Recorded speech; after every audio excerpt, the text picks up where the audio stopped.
Faster than a speeding bullet. More powerful than a locomotive. Able to leap tall buildings at a single bound. Look, up in the sky. It's a bird. It's a plane. It's Superman. Today, eat Kellogg's Pep, the Super Cereal. Super as in Superman. Kellogg's Pep, the Sunshine Cereal. Kellogg's Pep, the Super Cereal. Presents the adventures of Superman. Today, as our story opens, Superman himself, defender of truth and tolerance, faces a serious charge. A charge of treason against the government of the United States. But wait, listen. Young Jimmy Olsen, cub reporter on the Metropolis Daily Planet, is idly scanning the lines of a news flash coming in over the American Press teletype when suddenly he stiffens. He looks up just as Lois Lane, girl reporter on the paper, passes the door of the teletype room. Miss Lane, come here. I'm busy, Jimmy. I'll Hide the lizards. Come here, quick. Good heavens. What's the matter? Read what's coming in on the machine. The Federal Bureau of Investigation today swore out a warrant for the arrest of Superman in... Oh, no. How about that? Quickly, Jim. Tear it out of the machine and get it to the chief. But fast. Well, it's kind of tough to buckle down to schoolwork, sure. But you've got to do it to be smart. And you can start being smart right at breakfast with a Superman helping of Kellogg's Pep, the Super Cereal. Sure, you're smart to eat Pep. Because it tastes so terrific, it's fun to eat. So instead of starting off to school like this, you're bubbling over with fun like this. That's the idea. So tomorrow, pour out a whopping big bowl full of Kellogg's Pep, a Superman helping. Cover those crisp flakes of good whole wheat with plenty of milk or cream. Dust them with sugar and dig in. Good? Why, you'll make that Pep disappear like this. Well, maybe not that fast. But honestly, those flakes of Pep are so sweet and so crunchy and so downright good, they're super delicious. Yes, sir, Pep's a real breakfast cereal. And say, Pep Help gives you the energy you need to get the most out of your schoolwork and your fun after school. So how about it? Tomorrow, every morning, make sure you eat plenty of those sunny flakes of good whole wheat. Kellogg's Pep, the Sunshine Cereal. Kellogg's Pep, the Super Cereal. Super as in Superman.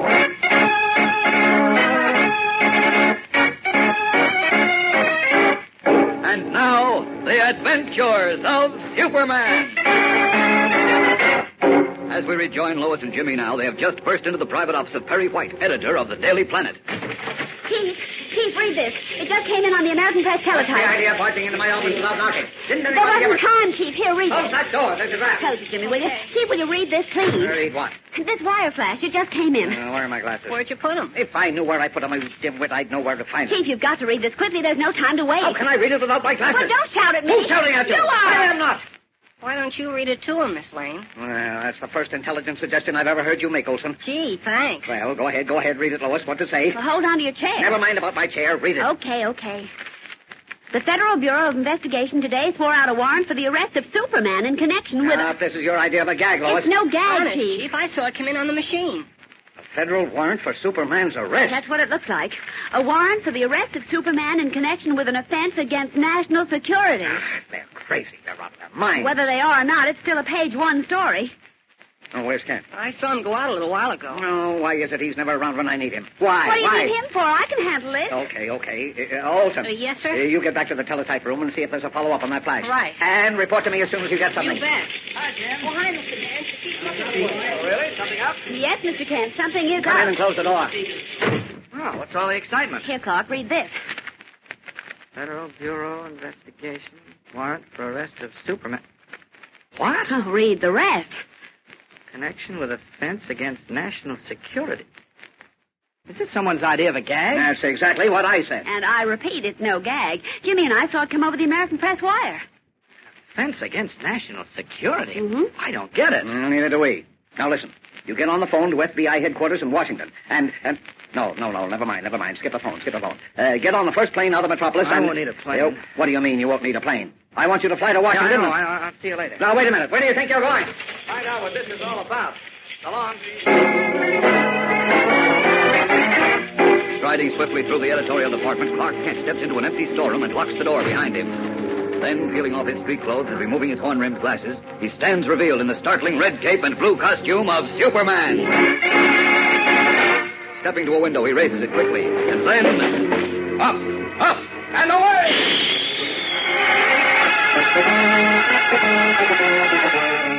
Leaping high into the noonday sky, Superman takes a bearing from the sun, and then, like a giant red and blue arrow, streaks southward toward Washington, his brilliant cape streaming in the wind.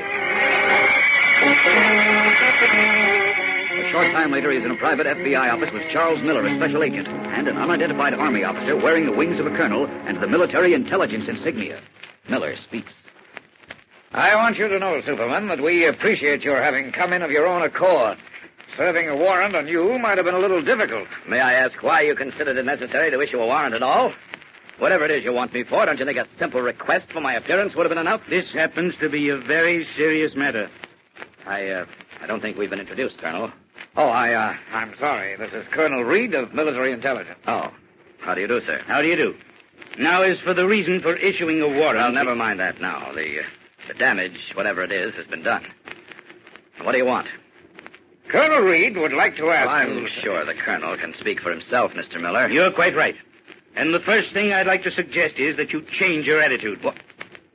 Change my attitude? Yes. As I mentioned a moment ago, the charge against you happens to be of a serious nature. What charge? You are accused of an offense against national security. An offense which in time of war would be considered high treason. This is really becoming quite humorous. There's nothing humorous about another war, Superman. What? And particularly now. As General Eisenhower said recently, if there's another war, the Earth and all the people on it will suffer the greatest disaster and catastrophe that man has ever known. Well, he's right. Everyone knows that. And no one wants war. Naturally. Well, then what's this all about? Why all this talk of war? Why don't we all use the same energy in working for peace? That's exactly what we're doing. Yes.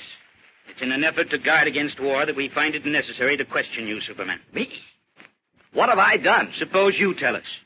Suppose you tell us all you know about a secret aerial rocket. I beg your pardon. You heard me. What do you know about a secret rocket capable of traveling unlimited distances through space? A rocket 1,000 times more powerful than the German V-2. And now being offered for sale to a foreign power which is not a member of the United Nations. Well, I don't know a thing about it. You deny having any knowledge of this rocket? Well, I most certainly do. Well, perhaps it might refresh your memory if I told you this rocket has a very interesting name. Oh, has it? Yes. It's called the Superman rocket. Well, what does that prove? That in itself proves nothing. But we have evidence that leads us to believe that you were responsible for designing the Superman rocket. Stunned and unable to believe his ears, Superman stares in wide-eyed amazement at Colonel Reed and Special Agent Miller. For some strange and unknown reason, he feels trapped and helpless, caught in a monstrous web of circumstance. Is it possible he does know something about the secret rocket? The answer is yes, and we'll learn why in just a moment when we return for the exciting climax of today's episode. So keep listening. Say, are you one of those grouches when you wake up in the morning, all frowns like this? Then I doubt if you know about Kellogg's Pep, the super cereal. Such fun to eat that it makes you more fun. Sure, once you taste those wonderful crisp flakes of good whole wheat, once you know they're waiting for you downstairs, you'll wake up with a smile like this. Yes, sir. You'll be out of bed in a flash. And down those steps in a hurry. Whoa, hold everything. We've stopped right at the Pep package.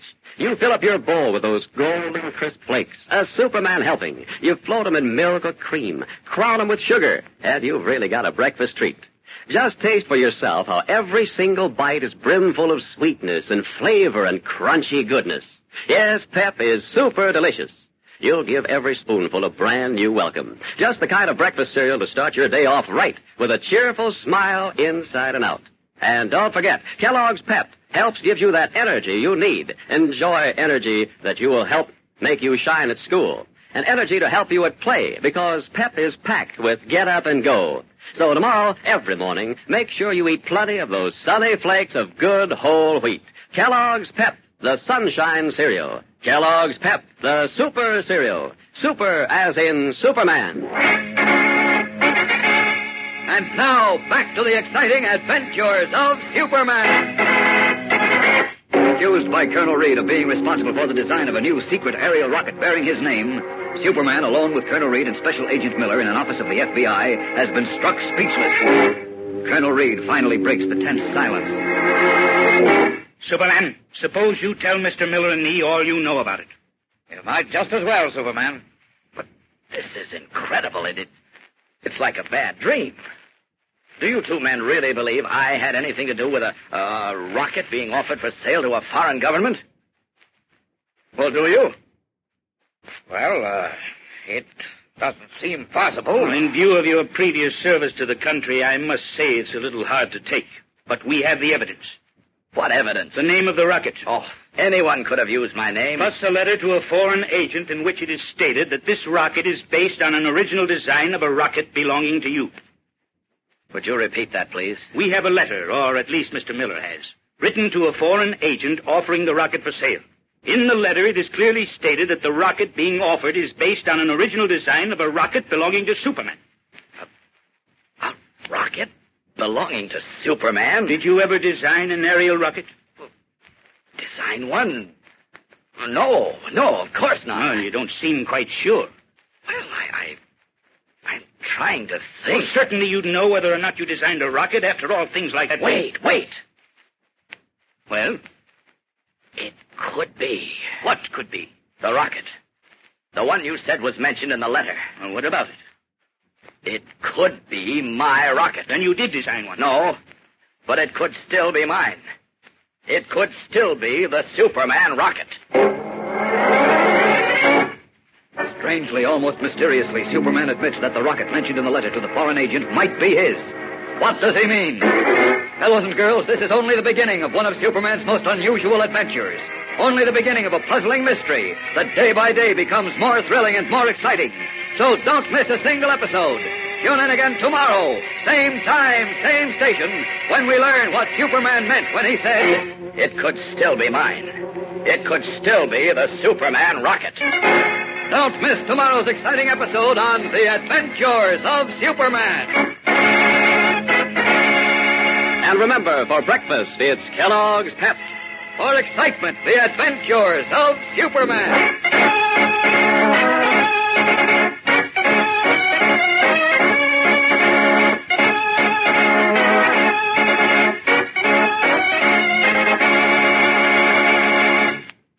Superman is a copyrighted feature appearing in Superman DC comic magazines and is brought to you Monday through Friday at this same time by Kellogg's Pep, the Sunshine Cereal.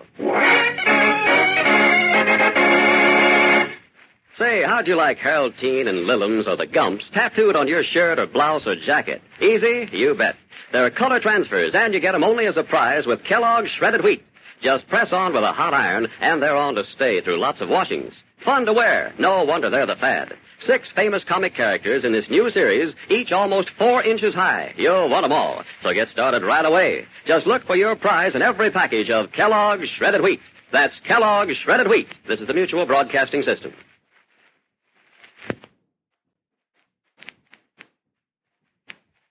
Faster than a speeding bullet. More powerful than a locomotive. Able to leap tall buildings at a single bound. Look, up in the sky. It's a bird. It's a plane. It's Superman. Today, eat Kellogg's Pep, the Super Cereal. Super as in Superman. Kellogg's Pep, the Sunshine Cereal.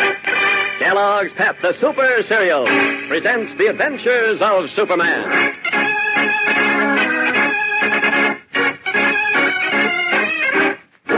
Today, Superman, accused of treason against the national security of the United States, attempts to explain his connection with a new and secret aerial rocket. You say this aerial rocket is now being offered to a foreign government, Colonel Reed? Yes, and according to a letter in our possession, a letter written to an agent of the foreign government, your name is mentioned in connection with the rocket. In fact, it's called the Superman rocket. But that's impossible. I've never had anything to do with rockets. The letter states that the rocket being offered for sale is based on an original design of a rocket owned by you. A rocket owned by me? Yes. Do you deny it? Well, of course I deny it. Do you think for one moment that if I did own an aerial rocket of any value that... Wait. I just thought of something. Yes, you're right. I did own a rocket. A Superman rocket.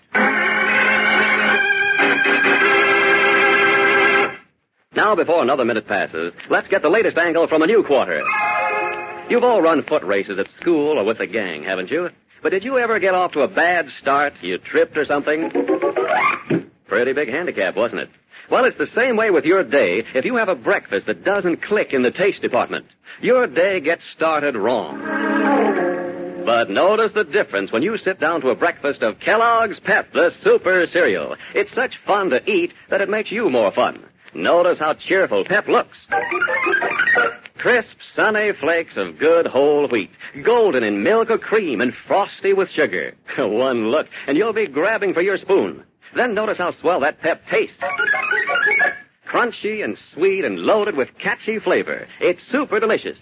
And when you've finished up that Pep, you've got a swell feeling. You've got a happy start on your day. Kellogg's Pep helps to give you energy, too. Helps keep you going through the day because Pep is full of get up and go. So tomorrow, every morning, eat a Superman helping of Kellogg's Pep, the Sunshine Cereal. Kellogg's Pep, the Super Cereal. Super as in Superman.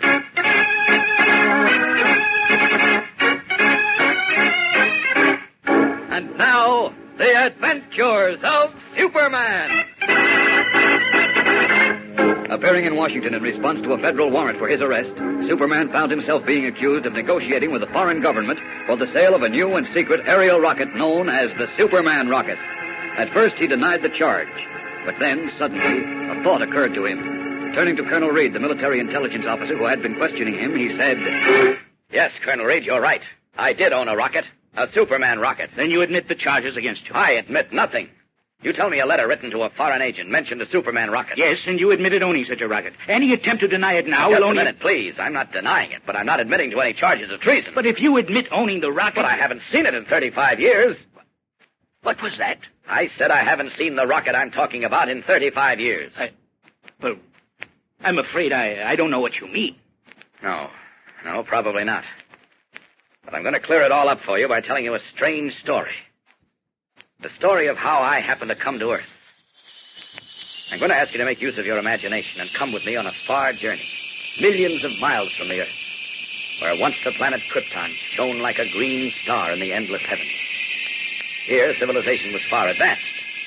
It had brought forth a race of supermen, men and women like ourselves, but advanced to the absolute peak of human perfection. As we near Krypton, we see high walls and gleaming turrets.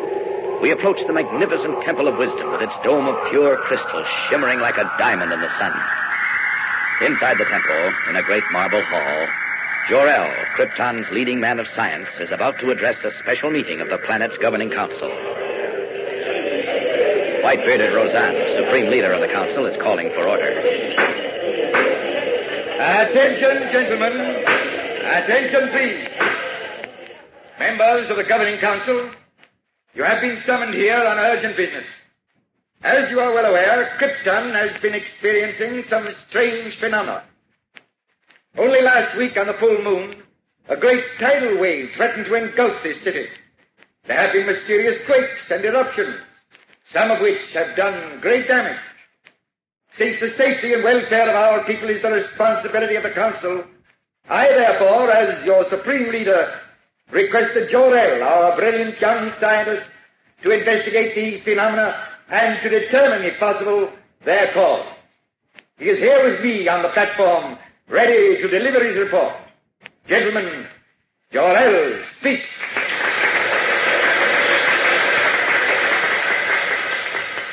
Members of the Governing Council, I have completed my solar calculations, and much as I dread uttering these fateful words, I have come to the conclusion that Krypton is doomed.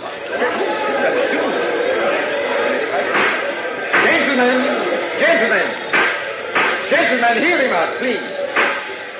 Proceed, Jor-El. These internal quakes we've been experiencing, these volcanic eruptions, the giant tidal wave Roseanne mentioned, all point to only one thing. The planet Krypton is utterly and finally doomed. Please. There is no cause for alarm. I am certain Jor-El can explain his strange utterance. There is nothing to explain, Roseanne. Do you think I'd bring you this news gladly? Believe me, I wish with every fiber of my being that I were the bearer of more pleasant tidings, but unfortunately I'm not. I've worked long into the night for many nights, and there is no other conclusion that can be reached. Could it be there exists some error in your calculations, Jorel? No, Roseanne, there is no error. I've checked and rechecked a dozen times. The result is always the same. Namely, that Krypton is doomed. Yes. The sun is gradually drawing Krypton closer to it. Within a month, possibly a week, maybe even a matter of days, the gravitational pull will be so tremendous that Krypton will not be able to weather the strain. And then our great planet will explode like a giant bubble, destroying every living thing on it. Gentlemen, one moment, please. Now, Jorel, assuming for the moment that what you say is true, how are we to avoid this horrible catastrophe facing us? How can we stop it? We cannot stop it, Roseanne. It is a force of nature that even we who are supermen are powerless to prevent. But we can escape. Escape? What do you mean? As you know, I've been working these many months on a model of a spaceship, an aerial rocket, which in its final form is designed to carry the entire population of Krypton to another planet. The model of the spaceship is almost completed, and within a day or two I intend launching it on a test flight.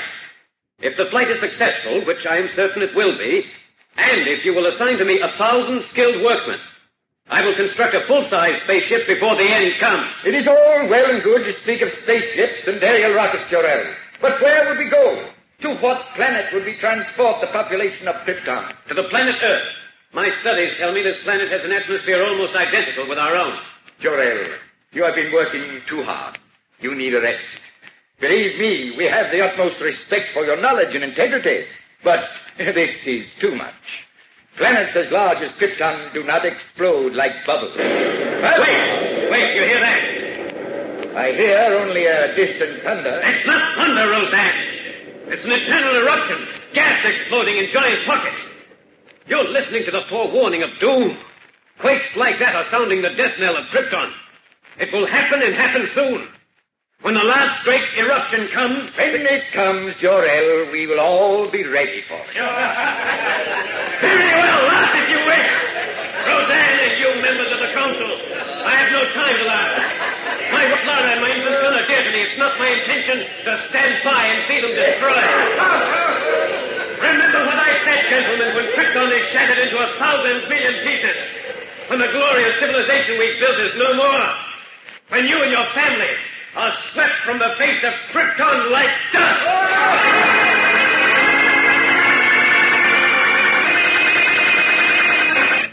Pale and trembling, the veins of his neck standing out like whipcords, Jor-El screams a final warning to the members of the governing council, only to have it greeted by raucous laughter and mocking boos. We'll be back in a moment for the tense and gripping climax of today's episode, so keep listening.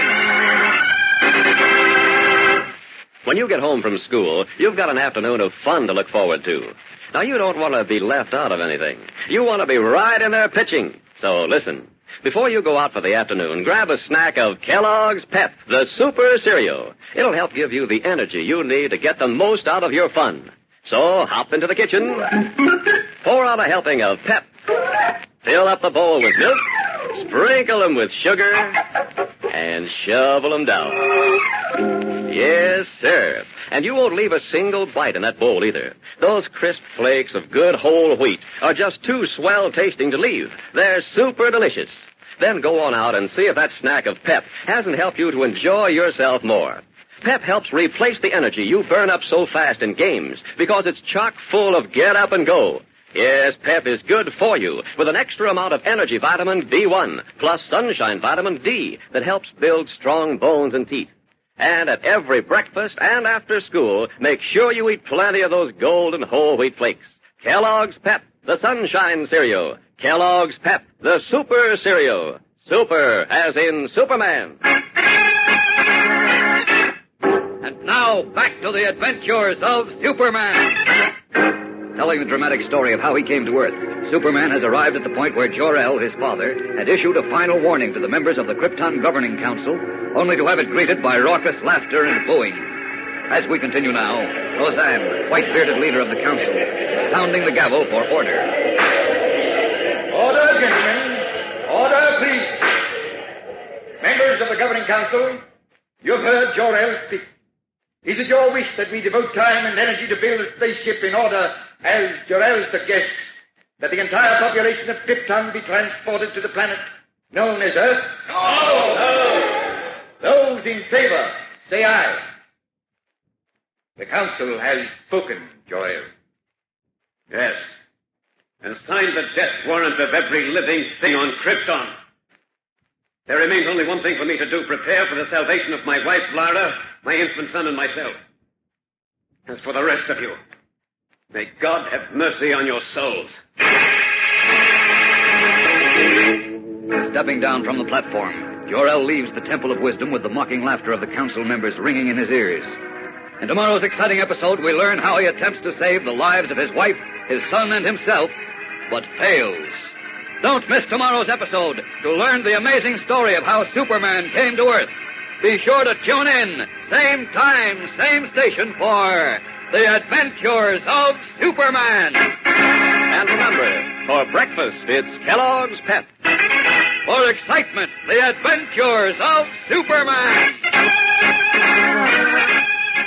Superman is a copyrighted feature appearing in Superman DC comic magazines and is brought to you Monday through Friday at the same time by Kellogg's Pep, the Sunshine Cereal. Know what? You can sport Andy Gump, Min, Harold Teen, Lillums, and others right on your T-shirt, jackets, and blouses. How? Easy. Look for the color transfer in each package of Kellogg's Shredded Wheat. 6 in the new series, each almost 4 inches high.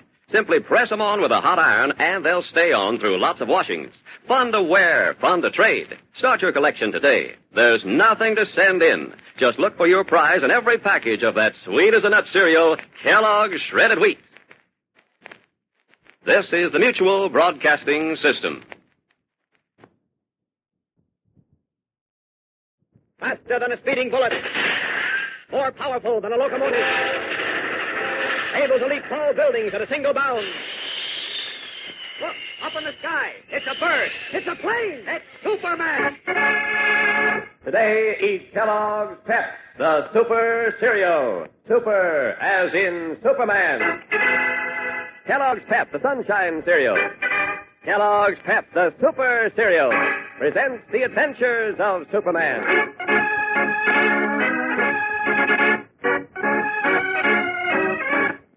Today, Superman, accused by the FBI and military intelligence of sponsoring a new and secret aerial rocket that threatens world peace, explains his connection with the mysterious spaceship by revealing the strange story of how he came to Earth. To provide escape for the people of Krypton from what he knew was certain doom, my father, Jor-El, conceived the idea and design for a spaceship capable of interplanetary travel. Well, why didn't his people take advantage of that, Superman? Because they didn't believe him, Colonel Reed. The governing council mocked him and laughed when he pleaded with them to let him build a spaceship large enough to transport the entire population of Krypton to Earth. So he left the council meeting in the Temple of Wisdom, determined to save at least 3 lives. Mine, my mother's, and his own. As for the others, all he could say was, May God have mercy on their souls.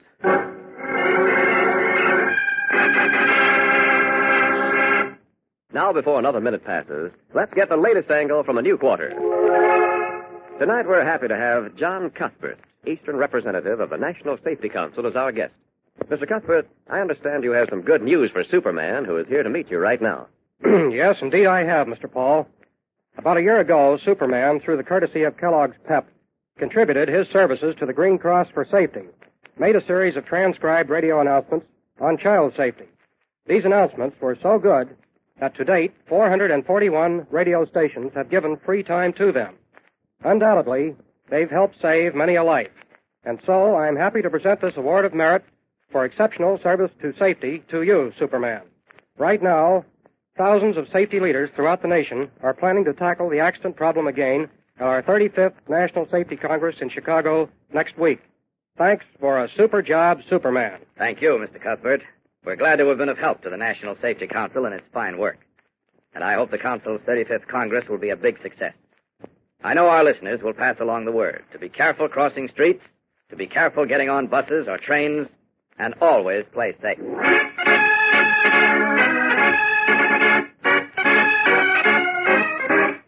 And now, The Adventures of Superman!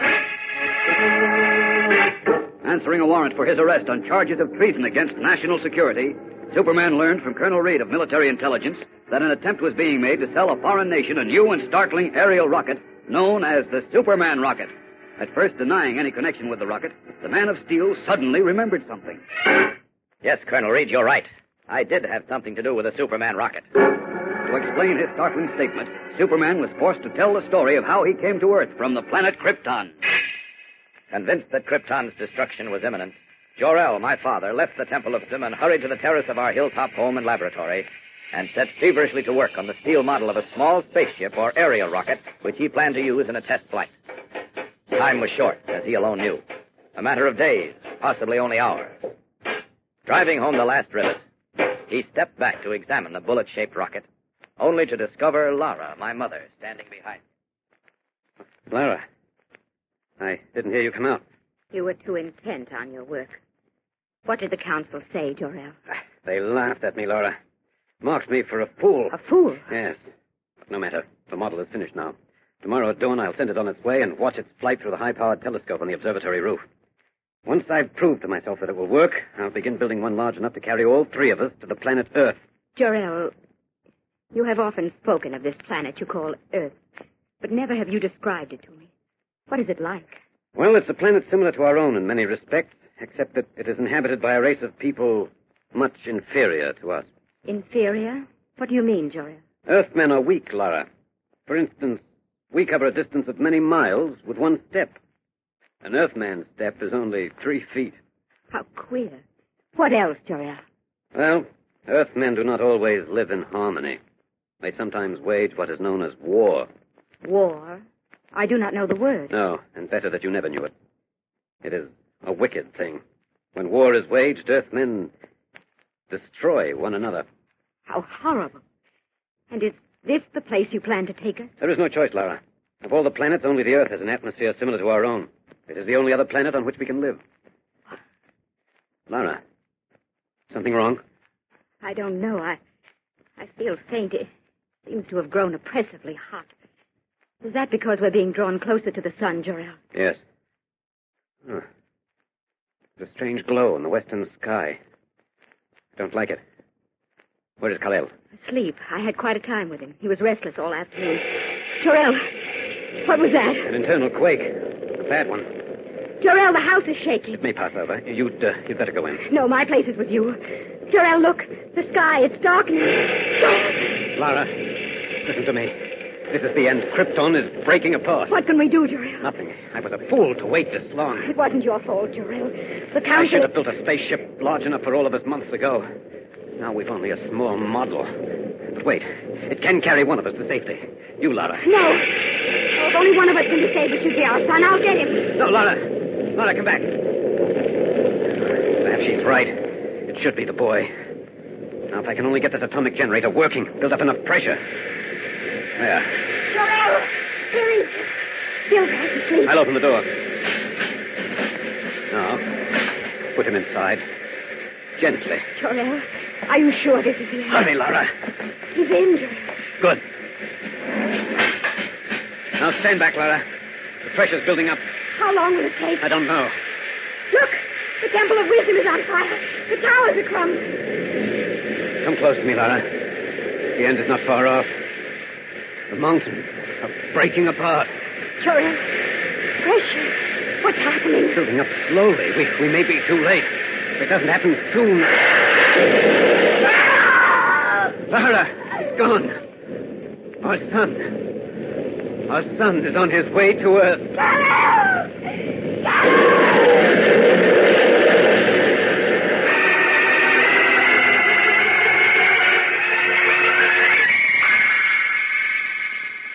So, Colonel Reed, the tiny rocket shot through space, heading toward Earth and leaving the glowing fragments of the exploded planet Krypton behind it. It's an amazing story, Superman.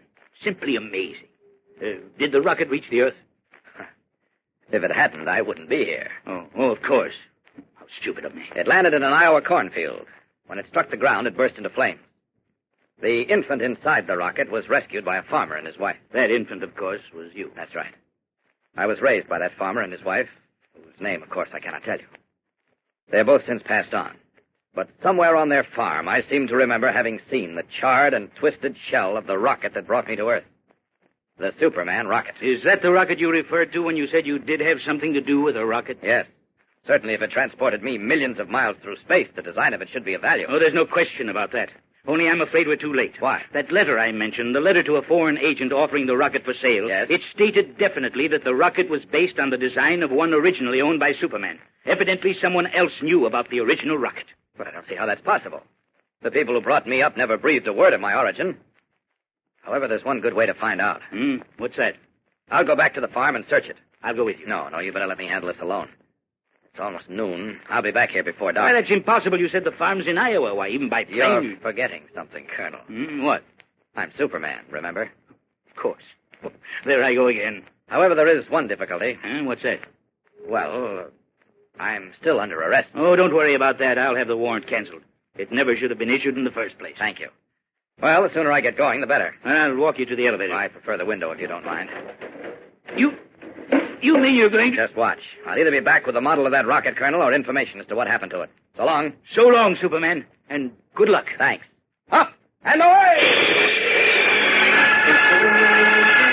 Leaping out the open window, the Man of Steel wings high above the city of Washington and, red cape streaming in the wind, heads west for the rolling farmland of Iowa, unaware that many days will pass before he returns with anything, let alone the Superman rocket. In fact, there is danger ahead not only for himself, but for everyone connected with him. We'll learn more about it in just a moment, so keep listening. Bet a whole lot of you are taking music lessons. And if you are, you know what a minor key is. It sounds unhappy like this. And that's just the way you'll feel in the morning if you have to eat a breakfast that doesn't click in the taste department. You drag yourself downstairs to the table. But what a difference when you eat Kellogg's Pep, the super cereal. Why, Pep's such fun to eat that it makes you more fun. When you've got Pep waiting for you, then you change to a major key, a cheerful key, right off. Down the stairs you go in a hurry. And hop into your chair. You wrap yourself around a big bowl full of Pep, a Superman helping. You taste those crunchy flakes of good whole wheat, all golden in milk and sparkling with sugar. Of course, you don't eat too fast because you want to catch all the sweetness and swell flavor in every single spoonful. So start every day with Kellogg's Pep, the Sunshine Cereal. Kellogg's Pep, the Super Cereal. Super as in Superman. And now here's an important announcement for you. On Friday, day after tomorrow, the Kellogg Company is going to have a sensational offer for all of you. It's a special something for you that's right in line with the adventures of Superman. So listen tomorrow for more details. And now, back to the adventures of Superman. Superman, now in the guise of Clark Kent, a mild-mannered and bespectacled young man, is approaching a dilapidated, weather-beaten farmhouse set back some distance from the road in the Iowa corn country. A few dirty, straggly chickens are pecking in the yard, and a thin, unhappy-looking cow, fly-ridden and mangy, is tethered to a rope too short to reach a patch of green clover, and as a result is mooing pitifully. As Kent enters the yard, the front door of the farmhouse opens and a man steps out. He's carrying a shotgun. Raising it, he levels it at Kent. Get off this property before I fill you full of buckshot. Now, just a minute, mister. All I want is... I know what you want. You ain't gonna get it, so get moving. Oh, you got me wrong. I used to live... You heard what I said. Get moving fast. Now, Three is the most I feel like counting today. When I get done counting the out of that gate, I'll blow your head off. Please, listen to me. One. I used to live on this farm. Two. My name is Kent. Three. Raising the shotgun, the farmer sights along the double barrels, his finger curling around one of the triggers. What will happen? It's anybody's guess, but take my word for it. Plenty happens in tomorrow's tense and exciting episode of The Lost Rocket. So don't miss it.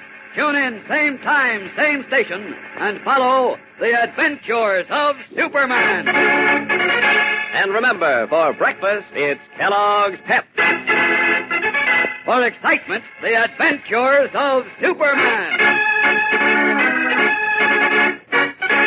Superman is a copyrighted feature appearing in Superman DC comic magazines and is brought to you Monday through Friday at the same time by Kellogg's Pep, the Sunshine Cereal. Say, how'd you like Harold Teen and Lillums or the Gumps tattooed on your shirt or blouse or jacket? Easy? You bet. They're color transfers, and you get them only as a prize with Kellogg's Shredded Wheat. Just press on with a hot iron, and they're on to stay through lots of washings. Fun to wear. No wonder they're the fad. 6 famous comic characters in this new series, each almost 4 inches high. You'll want them all. So get started right away. Just look for your prize in every package of Kellogg's Shredded Wheat. That's Kellogg's Shredded Wheat. And be sure to be with us tomorrow for the thrilling adventures of Superman. This is the world's largest network, the Mutual Broadcasting System. Faster than a speeding bullet. More powerful than a locomotive. Able to leap tall buildings at a single bound. Look, up in the sky. It's a bird. It's a plane. It's Superman. Today, eat Kellogg's Pep, the Super Cereal. Super as in Superman. Kellogg's Pep, the Sunshine Cereal. Kellogg's Pep, the Super Cereal. Presents the adventures of Superman.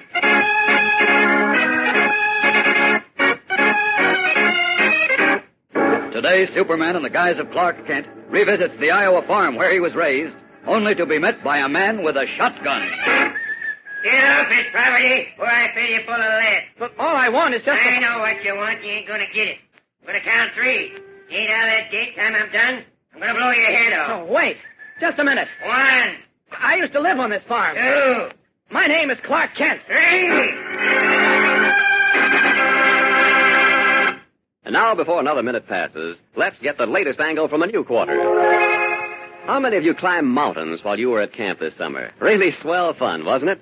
Well, here's how everybody can have a mountain of fun right at the breakfast table with Kellogg's Pep, the Super Cereal. Just try this tomorrow morning.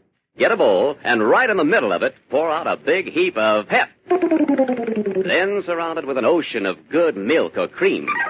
And give your Pep Mountain a snow cap of sugar. Now take your spoon and start excavating.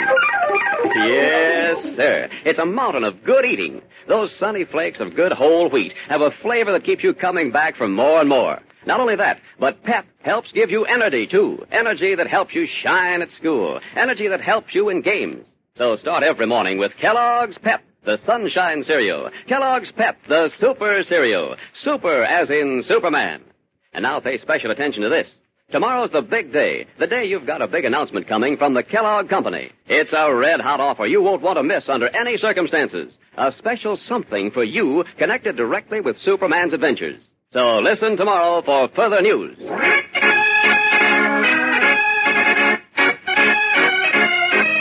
And now, the adventures of Superman. Informed by military intelligence and the FBI that an attempt was being made to sell a new and startling aerial rocket to a foreign power, a rocket allegedly based on the design of one owned by Superman, the Man of Steel recalled that he had come to Earth from the planet Krypton in a rocket. Could it be that someone had found its twisted, charred remains after all these years? Hurtling across the country, Superman located the Iowa farm where he had been raised, and, disguised as Clark Kent, mild-mannered and bespectacled, stepped through the broken-down gate and walked across the yard toward the now dilapidated farmhouse. Suddenly, the front door of the house was flung open, and a man with a loaded shotgun stepped out and ordered Kent off the property, threatening to shoot at the count of 3. My name is Clark Kent. What's that you said? I'm Clark Kent. I used to live on this farm. My father owned it at one time. Step a mite closer. Mind you, no shenanigans. All right. That's fair enough. Now, let me get a good look at you. Sir, you ain't even Kent's boy. Well, I left the farm 15 years ago. People change, you know. Look here, young fella. You're aiming to trick me. It ain't gonna work. I'm smart as the next fella and twice as ornery. I bought this here farm fair and square, and I'm aiming to live on it peaceful. Well, there's no reason why you shouldn't, Mr. Luke Terry. It means anything to you? Luke Terry. Well, the name sounds familiar. Hey, that play acting ain't fooling me one bit. I got the shotgun cocked and my finger on the trigger. I'm not play acting, and I'm not trying to trick you. I can prove I'm Clark Kent if you'll give me a chance. Go ahead. If you mind, but stay right where you're at. Don't inch up no closer. How you gonna prove it? Well, I'll describe the inside of the house. There are 3 rooms on the ground floor and 3 on the upper floor. That don't prove nothing. The house in the county built different. Just a minute. Wait a minute. There's an iron sink in the kitchen with a crack on the right side. The handle of the water pump is welded. And 2 of the stove lids are chipped around the edges. The wood box is to the left of the stove. And unless you've changed it or it's faded out, there was some lettering on that box. I believe it was Union Thread Company, Salem, Massachusetts. There, is that enough? What's in the basement? There isn't any basement. There's a root cellar under the kitchen. We used to keep a pickle barrel down there, and there were shelves for canned goods. I reckon you're Eben's boy, all right. What you want? Well, nothing very much, really. Just an old piece of twisted metal junk I left here years ago. Huh? Piece of junk that isn't worth anything to anyone but me. That's what you think. What do you mean? Seems like other folks got different ideas. What are you driving at, Mr. Terry? Do you know the piece of junk I'm talking about? Reckon I do. Where is it? Sold it. You sold it? Yep. About 7 months ago. Two fellas gave me $25 for it. Drove up one of them fancy station wagons. What did they look like? Oh, let's see now. As I can recollect, one of them was the big fella with the red beard. And the other one? I don't picture him none too clear. Seems like though he's kind of short and darkish. Yes, go on. Did they say anything? Well, wasn't paying much attention. Think back, Mr. Terry. I see. Now, heck, come think of it, the fellow with the red beard said something that had me a mite puzzled. What was it? Well, when him, t'other fellow, was loading the junk into the station wagon, I heard him say, I told you that Bible was on the level. Bible? What Bible? Don't ask me. Bible? Bible? Wait a minute, I know. Eben Kent kept a record of everything important that happened. He wrote it down in the back of the family Bible. Huh? Must have recorded my coming to Earth in the rocket. Mr. Terry, what happened to Eben Kent's Bible? How in thunderation would I know? Well, you bought the farm. It was somewhere in the house. All I bid in was the land. The buildings and the farming equipment, all the personal and household stuff went at auction. Well, who bought it? Don't ask me, ask the auctioneer. Who was the auctioneer? Sam Wilkins, over at Centerville. Thank you, Mr. Terry. I've got to trace my foster father's old Bible, Mr. Wilkins, and Luke Terry says you might know who bought it at the auction. Well, now, let's see. Sure have a list right here in this drawer. Came across it just the other day cleaning out some stuff. Yeah, here it is. Kent Farm Auction. Oh, good. Now, let's see. Lot number 24, sorted books. That's it. Who bought them? Lot number 24, sorted books, $9, Mary Tompkins. You remember Miss Tompkins? Folks call her Aunt Mary. Yes, of course, but I don't think she bought the Bible. Well, according to this list, she got all the books. Supposing I ring her up and ask her. She'd remember, likely. Now, let's see. Number, please. 612, operator. Thank you. Well, been a long time since I've seen you, Clark. You've changed some. Growed a little. Well, it's been all of 15 years. Oh, at least that. Hello? Oh, Miss Tompkins? Yes? This is Sam Wilkins calling. Oh, yeah. Well, how are you, Sam? Just fine, Miss Tompkins. Just fine. How are you? Oh, I'm fairly middling, Sam. Keeping body and soul together somehow. I'm glad to hear it. Tell me, Miss Tompkins, you recall back a ways buying up a lot of books at the Kent auction? Yes, Sam. I believe I do. Some years ago, though. Yes, 'twas.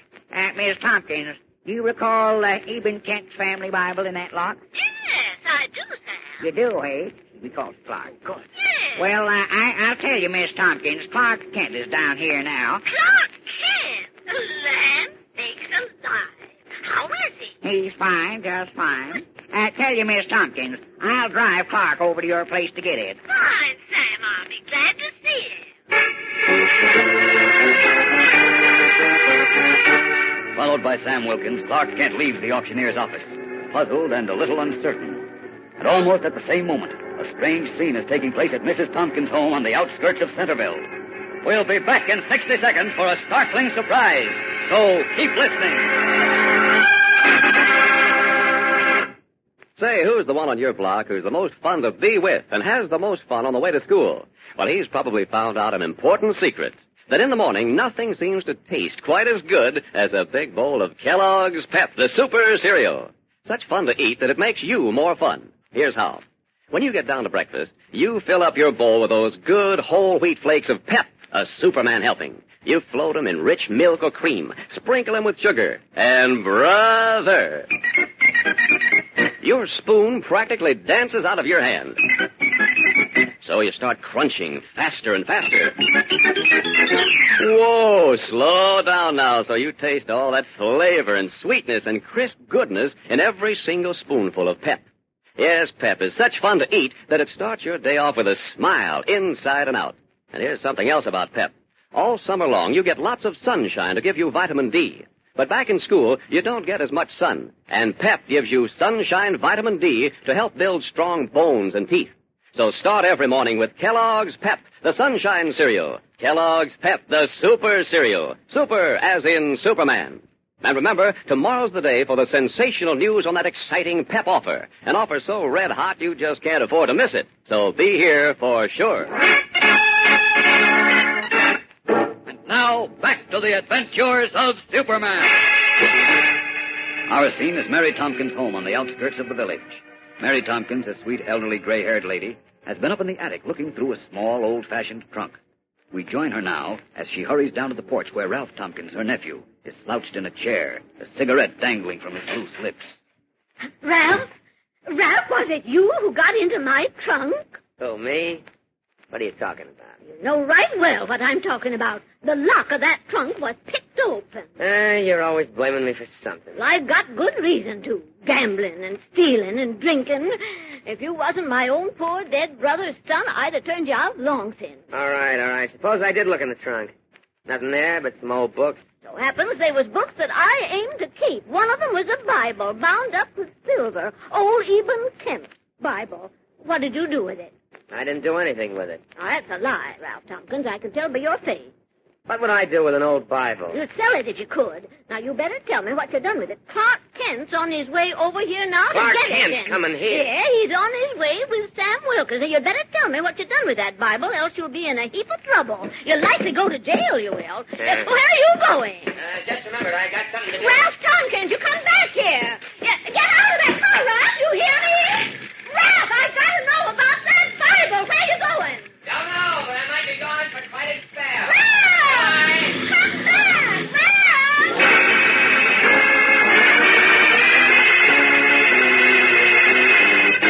Frantically, Mary Tompkins calls after her nephew, but the car he is driving swings around a corner at breakneck speed and disappears into the gathering dusk.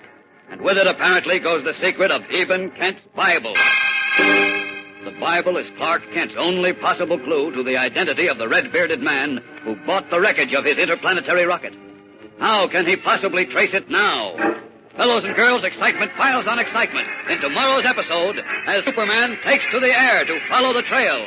Don't miss it.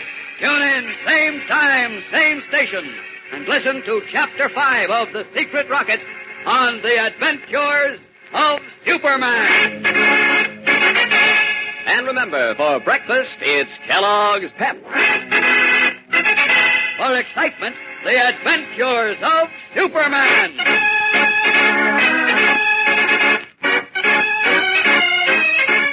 Superman is a copyrighted feature appearing in Superman DC comic magazines and is brought to you Monday through Friday at this same time by Kellogg's Pep, the Sunshine Cereal.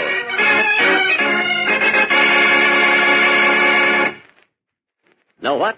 You can sport Andy Gump, Min, Harold Teen, Lillums, and others right on your T-shirt, jackets, and blouses. How? Easy. Look for the color transfer in each package of Kellogg's Shredded Wheat. 6 in this new series, each almost 4 inches high. Simply press them on with a hot iron, and they'll stay on through lots of washings. Fun to wear, fun to trade. Start your collection today. There's nothing to send in. Just look for your prize in every package of that sweet-as-a-nut cereal, Kellogg's Shredded Wheat. And be sure to be with us tomorrow for the thrilling adventures of Superman. This is the Mutual Broadcasting System.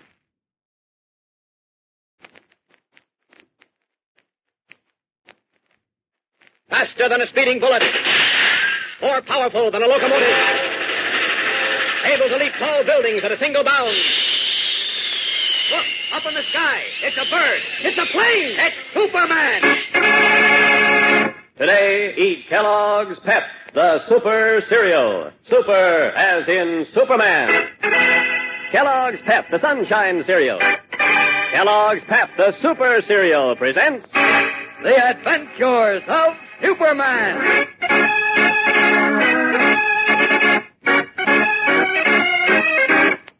Today, Superman, in his guise of Clark Kent, learns from a sweet-faced little old farm lady, Aunt Mary Tompkins, that his foster father's Bible, the only possible clue to the whereabouts of the red-bearded man who has the Superman rocket, has been stolen. All these years I kept that Bible locked in an old trunk in the attic, knowing full well Clark that someday he'd be back and wanting it, and And now it's gone. But, Aunt Mary, just a few minutes ago, you told Sam Wilkins over the phone that you had it. I thought I did, but when I went to look, the trunk was broke open and the Bible gone. You mean someone stole it? Yes, and I know who it was. Who? My nephew, Ralph. Ralph? Yeah, my brother Fred's boy. Oh. It ain't the first time he stole from me either. Well, what did he do with it? Well, he sold it likely. It was bound in silver, if you recollect it. It'd fetch $1 or $2. But where did he sell it? To whom? He wouldn't say, and now likely we ain't never going to know. Why not? Because when I told him you was coming over for the Bible, he got scared, and he lit out in his car. And if I know him, he ain't never coming back to Centerville. And now, before another minute passes, let's get the latest angle from a new quarter. And here's the big news you've all been waiting for. The makers of Kellogg's Pep, the super cereal, have a terrific surprise for you. I'll say it's terrific. You've been hearing about the astounding Superman rocket, capable of dead-accurate flights anywhere through space. The country with the secret of this rocket can rule the world. Yes, sir. Everybody's talking rockets. That's why this offer is so sensational. And here it is. Now you can get a terrific hand-sized rocket model, the Gyrocket. A gyrocket you can launch right from your own hand to zoom into the sky, up over the treetop. Just listen to what you get. You get a metal launching rod. You get a wooden rocket launcher. And you get the gyrocket itself, with a brilliant-colored wood body almost half a foot long, shaped like a sleek, streamlined bomb. At the power end is a steel propeller designed to give your gyrocket rotational thrust. Right. You'll get a terrific thrill every time you launch your gyrocket. Just flick your arm and watch the gyrocket streak into the sky. Don't miss getting this exciting gyrocket now, right away. Here's all you do. Just send 15 cents and a Kellogg's Pep box top to Superman, Box 124, New York 8, New York. Don't delay. I'll repeat that. Send a dime and a nickel and a box top from Kellogg's Pep, together with your name and address clearly printed to Superman, Box 124, New York 8, New York. This offer is limited to the United States.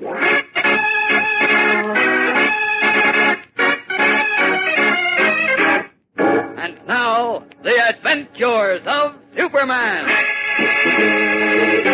Learning that a new secret weapon known as the Superman rocket and said to be capable of interplanetary flight at supersonic speed was being offered for sale to a foreign government, Superman recalled that he himself, as an infant, had come to Earth from the planet Krypton in just such a rocket. Streaking to the Iowa farm where he had been reared as Clark Kent, and where the twisted wreckage of the rocket had lain rusting and forgotten for years, he discovered to his dismay that it had been sold to two unknown men for $25. One of the men, a man with a red beard, had mentioned a Bible, and Kent remembered that his late foster father had recorded important family events in the back of his Bible. Obviously, the Bible which contained the story of his arrival on Earth had fallen into unscrupulous hands. Step by step, Kent traced the Bible to an old family friend, Aunt Mary Tompkins. But when he arrived at Aunt Mary's home, he was told the Bible had been stolen by her nephew. Oh, I feel just terrible about this, Clark. But there ain't nothing I can do or say. I know I've been harboring a thief in my house all these years, but Ralph Tompkins was my own kith and kin, my poor brother Fred's boy, and I didn't have the heart to turn him out. Oh, don't cry, Aunt Mary. I understand. Nothing but shame ever since he got out of knee breeches. Tell me, Aunt Mary, you said Ralph drove off in a car. Yes, about 15 minutes ago when I told him you was coming for the Bible. Well, what kind of a car was it? Well, it was one of them open cars. He'd had it painted bright yellow. He didn't come by it honest, I can tell you. Yellow convertible. Which way did he go? Well, he swung left on the highway. Uh-huh. Oh, he's sly and tricky, and the truth ain't in him. Well, if I find him, I'll know how to handle him. I'd better get along, I guess. Thanks for everything, Aunt Mary. So, Clark, you ain't going to hold this against me? Oh, of course not. You did all you could. Well, good night, Aunt Mary. Good night, Clark, and God bless you. Well, he's got 20 minutes start on me, but if he sticks to the highway, I shouldn't have any trouble finding a bright yellow convertible. There, it's dark enough out here so I won't be seen. Out of these clothes. This is the job For Superman. There we are. All set. Now, up, and away! Red cape streaming, Superman leaps up into the darkness like a comet. High in the heavens, he hovers in furious flight, his keen eyes searching the winding network of roads and highways far below. Now to get a bird's-eye view from up here. There are quite a few cars on the main highway, but no sign of a yellow convertible. Let's see, 20 minutes, maybe 25. Driving fast, he could be 20 or 30 miles away. Now, there's only one thing to do. Search every road within 100 miles until I pick up his car. Away!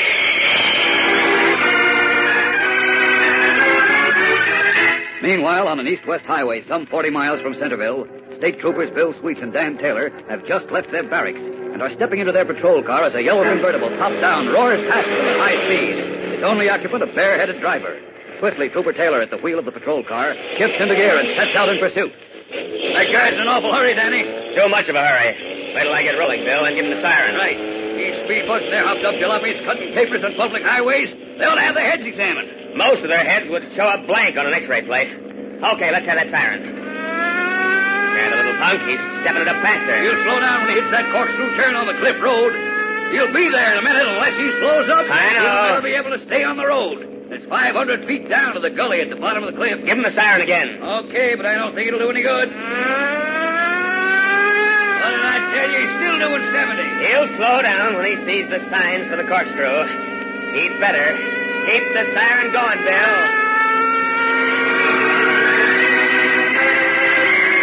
With their siren wide open, the state troopers race after the speeding yellow convertible as it nears the dreaded corkscrew turn at the peak of the cliff. Meanwhile, having searched vainly over the main roads for Ralph Tompkins' car, Superman has swooped eastward to the junction of two highways. And high in the night sky pauses for another bird's-eye view of the terrain below. Still no sign of a yellow convertible. I've got to find it, though. Let's see, intersecting highways down there. Well, I'll check the north-south one first, then come back. Wait. What's that? Sounds like a police siren. To the east. Yes, I can see two cars on a winding cliff road, too far away to make them out. But that siren. Maybe I'd better investigate. Away!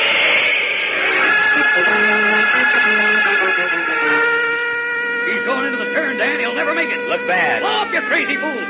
Dan, he's off the road. He's smashing through the guardrail.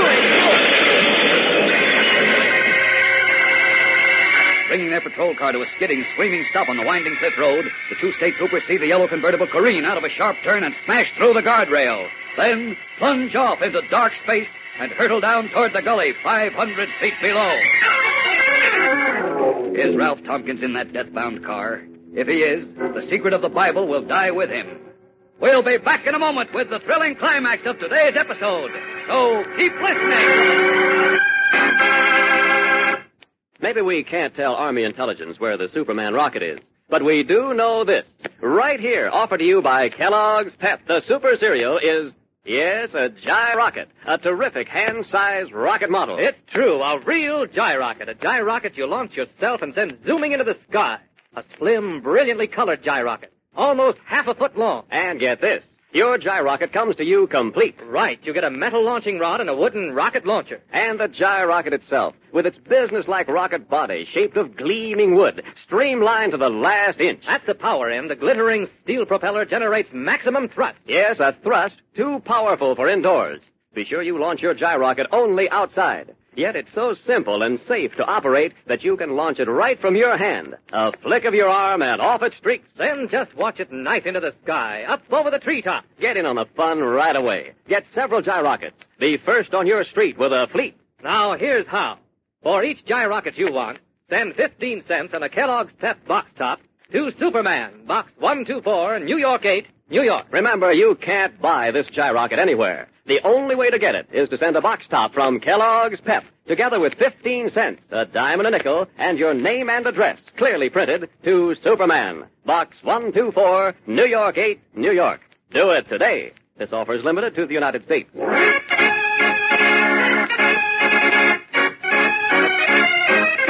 And now, back to the adventures of Superman.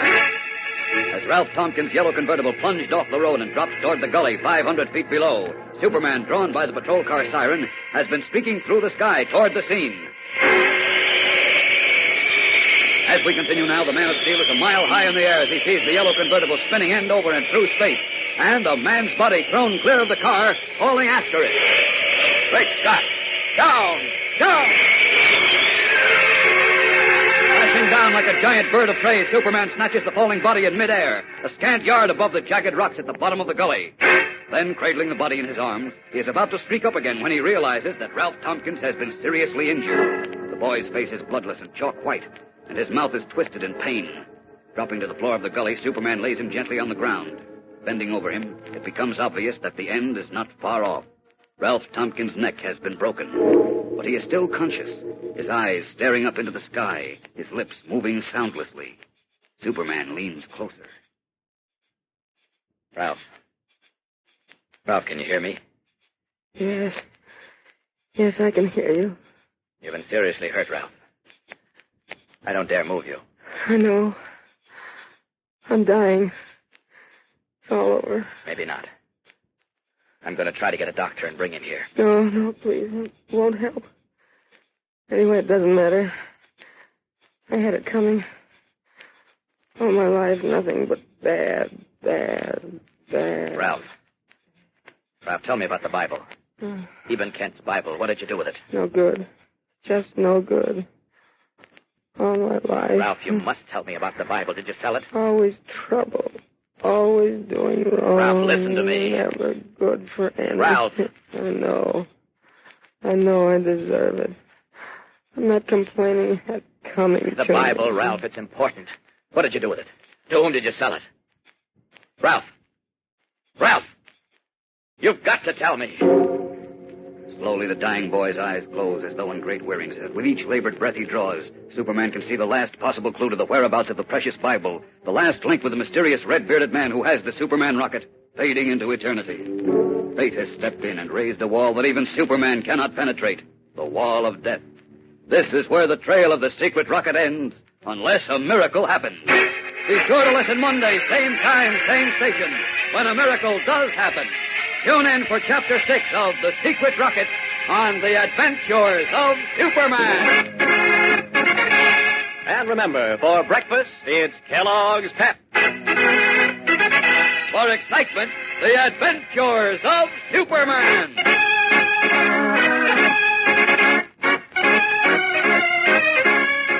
Superman is a copyrighted feature appearing in Superman DC comic magazines and is brought to you Monday through Friday at this same time by Kellogg's Pep, the Sunshine Cereal. This is the world's largest network serving more than 450 radio stations, the Mutual Broadcasting System. Faster than a speeding bullet. More powerful than a locomotive. Able to leap tall buildings at a single bound. Look, up in the sky. It's a bird. It's a plane. It's Superman. Today, eat Kellogg's Pep, the Super Cereal. Super as in Superman. Kellogg's Pep, the Sunshine Cereal. Kellogg's Pep, the Super Cereal presents The Adventures of Superman.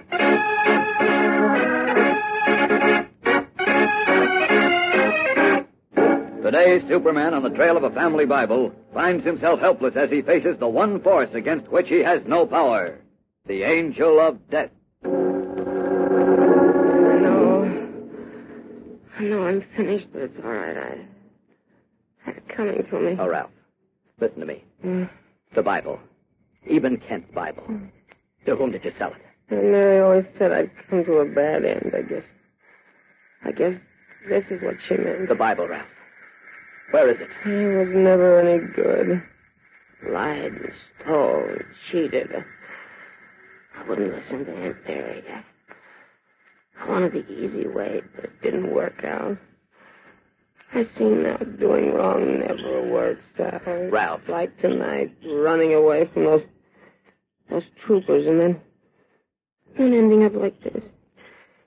It's the hard way, and you can tell everybody I said so. Ralph, you shouldn't be talking. Okay, I'm through. Say goodbye to Aunt Mary for me. Just say goodbye.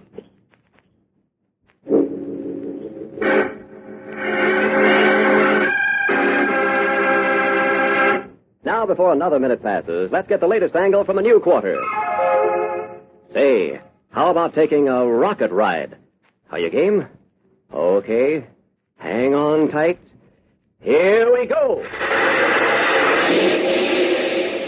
We're blasting through the atmosphere at nearly 3,000 miles an hour. Look back. The Earth is fading away behind. And everything's dead quiet. You can't hear a single thing. Because, don't forget, you're going 3 times as fast as your own sound. That's what it'd be like to ride the famous V2 rocket. And now, you can get a terrific hand-sized rocket model, the Gyrocket. A sleek, brilliant-colored Gyrocket, almost half a foot long. A Gyrocket you can launch into the sky, up over the treetops. Yes, sir. Kellogg's Pep, the super cereal, offers you a Gyrocket. Listen, you get a metal launching rod. You get a wooden rocket launcher. You get the Gyrocket itself, long, slim, and streamlined, shaped of gleaming wood with a steel propeller that's loaded with power. You launch it right from your hand. A flick of your arm and off it streaks. Now, don't miss out on this swell Gyrocket. Send for it today, right now. And here's all you do. Send 15 cents and a Kellogg's Pep box top to Superman. Box 124, New York 8, New York. Here's that address again. Send a box top from Kellogg's Pep, together with 15 cents, a dime and a nickel, and your name and address clearly printed to Superman. Box 124, New York 8, New York. This offer is limited to the United States.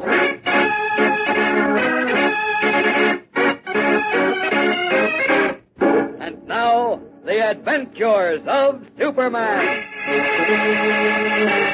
For more than 30 years, the burned and twisted wreckage of the aerial rocket in which Superman came to Earth from the planet Krypton lay forgotten on the farm where he had been reared as Clark Kent. Then American military intelligence learned that someone had perfected a rocket based on the one Superman had used. Immediately, the Man of Steel went into action.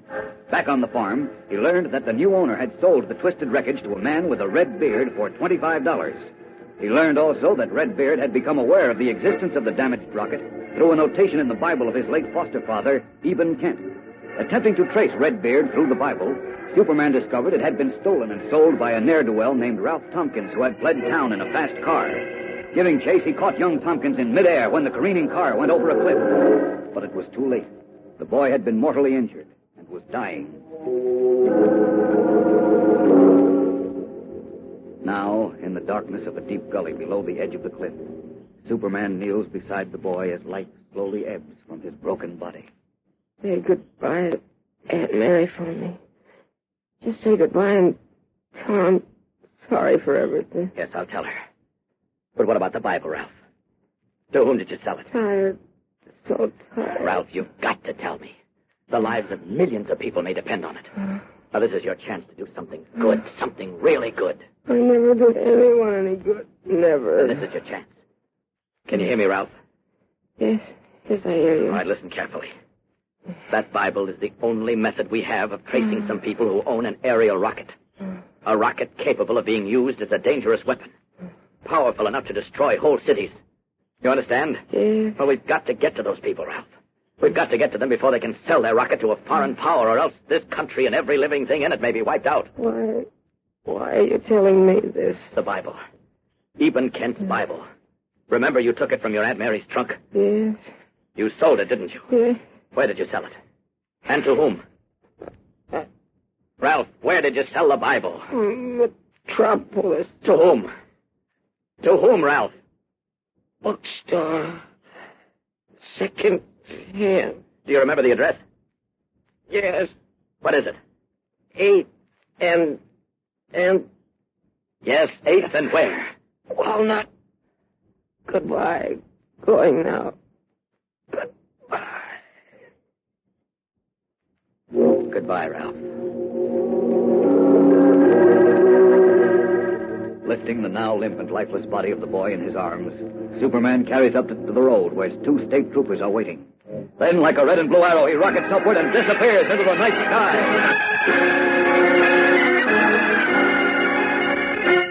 An hour later, once again in his guise of Clark Kent, mild-mannered newspaper reporter, he enters a second-hand bookstore on the corner of 8th and Walnut in the city of Metropolis. The neatly lettered sign on the door reads, William Davis, Rare Books, Fine Editions, Bought and Sold. As he enters the store, crowded ceiling high with books, a gray-haired man steps forward to meet him. Good evening, sir. Can I help you? I hope so. My name is Clark Kent. I'm a reporter for the Daily Planet. Are you Mr. Davis? Yes. Oh, good. Well, I'm not here in my reportorial capacity tonight, Mr. Davis. Oh. I have a little personal matter I think you can help me with. I'm looking for a Bible. Well, that should be no problem. We have quite a few fine Bibles in stock. Well, I'm looking for a particular Bible, one you purchased a young man some months ago. Well, I buy a great many books, Mr. Kent. Bibles among them. It might be difficult to identify any given one. Perhaps if I describe it, you may recall the incident. Well, perhaps. Well, it was bound in heavy black leather, calf, I believe, with some silver filigree work on both covers. Oh. As I recall, it was printed in England and was quite old. Oh, I remember the Bible well, Mr. Kent. You do? Yes, an early stone lay printing, a Geneva edition dated 1632. That's right. Do you have it here, Mr. Davis? Why, no, sir, no. I sold it almost immediately. Oh. It was a fine edition. Yes, well, may I ask to whom you sold it? To a collector, sir. Do you remember his name? I'm sorry, but I never reveal the names of my collector clients. What? I think you'll find that the practice of all reputable book dealers. You see, many people don't wish it generally known that they have large and valuable book collections in their homes. Well, it would help me very much if you'd make an exception in this case, Mr. Davis. I'm sorry, Mr. Davis, but that's impossible. Now, if you wish, I'll try to secure another stone at Geneva for you. I presume you're a collector? Well, the Bible we're talking about, the one you bought, Mr. Davis, was stolen. Stolen? That's right. The young man you bought it from stole it from his aunt, who was keeping it for me. You see, it originally belonged to my foster father. His name, Eben Kent, was on the flyleaf. Oh, good gracious. Receiving stolen goods, as you know, is a serious crime. Well, now, Mr. Kent, and if please, I should prefer charges, you'd be arrested. Now, of course, I'd rather not, but... Now, look here, Mr. Kent. How do I know that you really own the Bible? You might be trying to blackmail me. Here are my credentials. Press card, union card, police card. If that doesn't satisfy you, call Inspector Henderson at police headquarters and ask him about me. Yes, I believe you, Mr. Kent. Good. Then how about the name of the man who bought the Bible? No, I can't tell you that. Though I'll admit I sold the Bible for $750. Quite a high price. You give me a signed receipt, Mr. Kent, and I'll write you a check for the entire amount. No deal, Mr. Davis. I want the name of the man to whom you sold the Bible. But I assure you can't get more than $750. I'm not interested in what I can get for it. Oh, you want the book back, is that? No, Well, I can understand that. It's a sentimental keepsake. All right, I'll do what I can to get it back for you, but I assure you it won't be easy. I don't want the book back. You don't? I want the name of the man to whom you sold it. I want his name and his address. But why? I don't understand. Well, Look, Mr. Davis, I can't explain beyond saying that my reasons are of utmost importance to national defense. Gracious me. Now, will you please give me that information, Mr. Davis? Well, you leave me no choice, Mr. Kent. What's the man's name? Haller. Richard Haller. Richard Haller, Haller? Yes. But I warn you, Mr. Kent, you will find him a very unpleasant customer. His temper is as bad as you'd expect from a man with red hair. What? Did you say red hair? Why, yes. Does he wear a beard? How did you know? Then he does. A red beard? Fiery red. He's the man I want. Eh? What's his address? 16 East Lilac Road. 16 East Lilac. Thanks, Mr. Davis. This is the break I've been hoping for.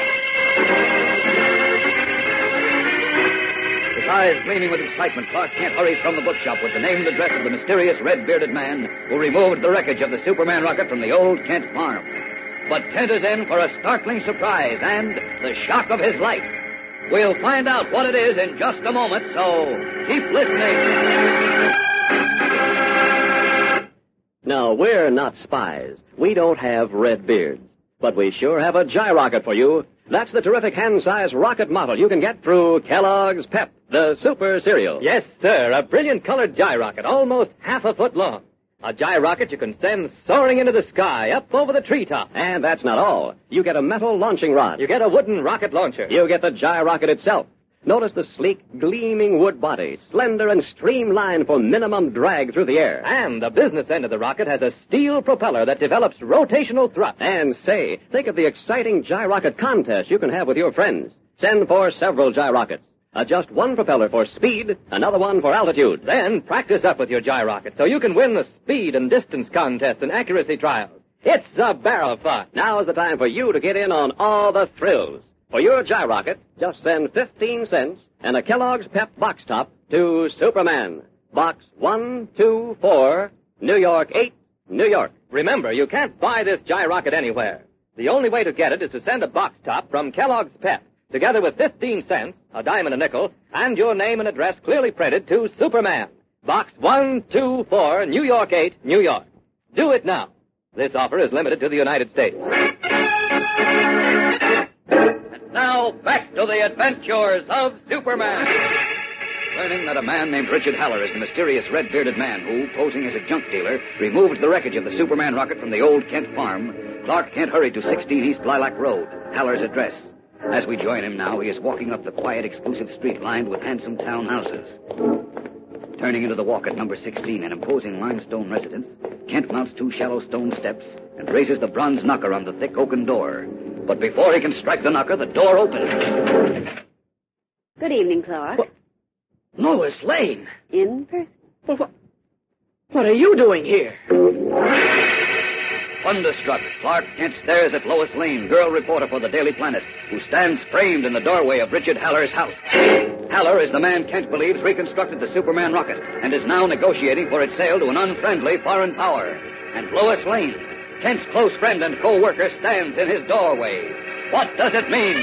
We'll know the answer tomorrow, fellows and girls, in a thrilling, suspenseful episode. So be sure to tune in, same time, same station, for Chapter 7 of The Secret Rocket on The Adventures of Superman. And remember, for breakfast, it's Kellogg's Pep.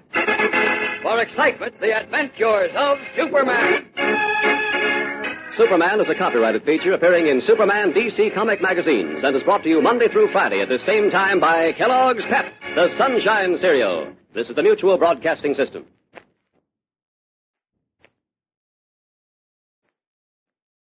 Faster than a speeding bullet. More powerful than a locomotive. Able to leap tall buildings at a single bound. Look, up in the sky. It's a bird. It's a plane. It's Superman. Today, eat Kellogg's Pep, the Super Cereal. Super as in Superman. Kellogg's Pep, the Sunshine Cereal. Kellogg's Pep, the Super Cereal presents The Adventures of Superman.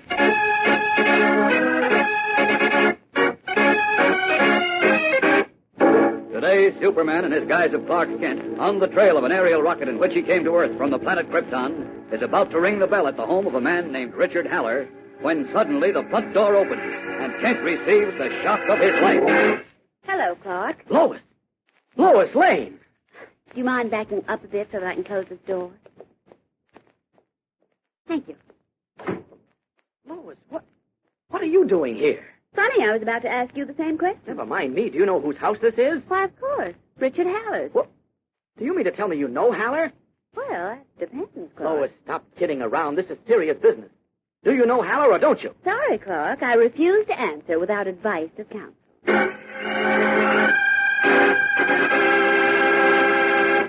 Before we find out who is behind Lois Lane's mysterious behavior, listen. There's a secret base in the New Mexico desert. At that base, the U.S. Army is testing the famous V-2 rocket. Lots of people know that. Yet who knows what other sensational discoveries they've made to put the United States way ahead in the rocket field. Naturally, the Army isn't telling. Of course not. It's top secret. And it's mighty exciting. And Kellogg's Pep, the Super Cereal, has fixed it so you can get in on the rocket excitement yourself with a sensational hand-sized rocket model. Yes, a gyrocket. A gyrocket you can launch yourself to streak into the sky. A brilliant colored gyrocket almost half a foot long. It comes with a metal launching rod and a wooden rocket launcher. Plus the gyrocket itself.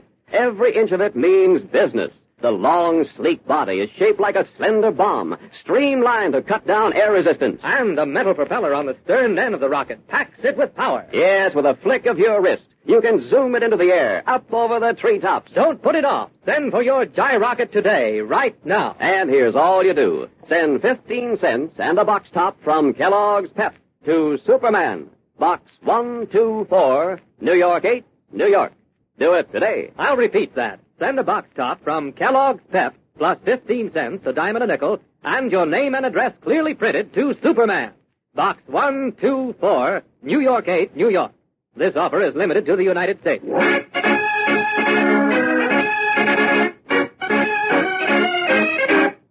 And now, The Adventures of Superman.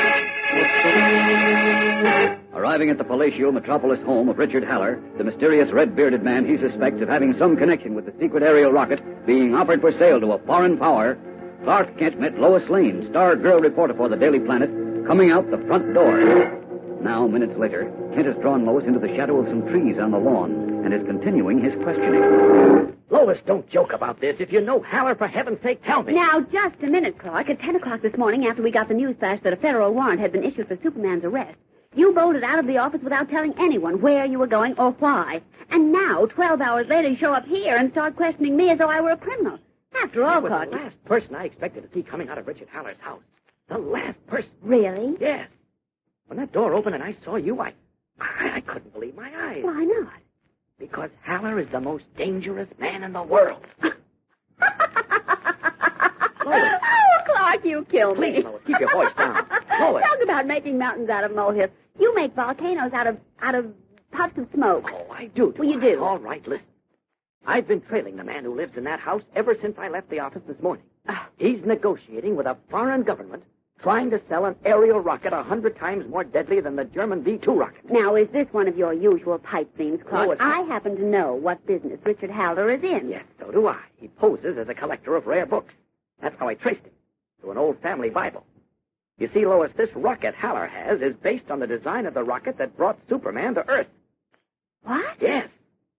That's why the warrant was issued for Superman's arrest. They thought he was somehow connected with it. Now, Clark, if what you're telling me is on the level... Believe me, it is.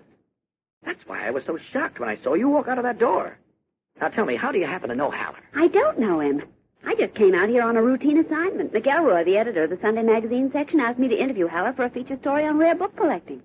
Is that the truth? Why, of course. Why should I tell you anything but the truth? Come to think of it, you've got a lot of nerve doubting my word. I'm sorry, Lois. It's just that I'm all on edge. Covered a lot of ground since 10 o'clock this morning. Hey, come on, I'll walk you to the corner and put you in a cab and then come back and I'll have a talk with Haller. A, you're not walking me to the corner. B, you're not putting me in. I'm not having a talk with Haller. Now, why not? Because he isn't home. He's out of town. He won't be back for 2 or 3 months. Who told you that? His Hindu servant. Well, I'd like to make sure. All right. Go ahead. Make sure. Ring the bell and ask him. I'll put you in a cab first. Don't you understand, Clark? I am not leaving. But I'm sticking close to you. Now, look. I detect a front-page story. A front-page story? Mm-hmm. Is that all you can think about? Sure. This might end up as a world catastrophe, and you talk about front-page stories. Lois, for once, let me handle this my way, will you? And why is your way any better than my way? Because I know what it's all about. Because I'm closer to it, that's why. Good Lord, Army engineers are working night and day to develop an aerial rocket capable of extended flight at supersonic speed for our defense if we're ever attacked again. Well, you don't have to lose your temper, Clark. Yes, I do have to lose my temper. This isn't a newspaper story, Lois. It's a matter of life or death for millions of people. If this man Howard... All right. Calm down. Oh, sometimes I don't understand you, Lois. Well, there are times when I don't understand you either, so we're even. Now, about Haller.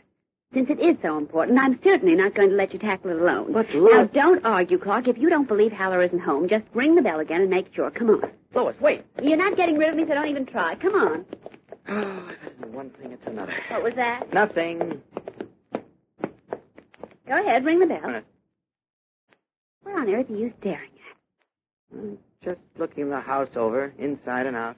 Inside? What have you got, X-ray vision? Be amazed if I said yes, wouldn't you? Clark Kent, otherwise known as Superman. Funny, isn't it? Very funny. Are you going to ring the bell, Clark, or not? Yes, but I don't think Haller is home. I told you that 5 minutes ago, remember? Hold it. Here he Trouble comes. with you. Oh. How do you know? I can hear his footsteps. Good evening. Yes? We'd like to see Mr. Haller, please. Mr. Haller is not at home, sir. He's out of the city. He is not expected to return for 2 or 3 months. Oh, well, can you tell us where we can get in touch with him? It's very important. I'm sorry. I do not know where Mr. Haller has gone. That is all, sir. No, wait, just a moment. Yes?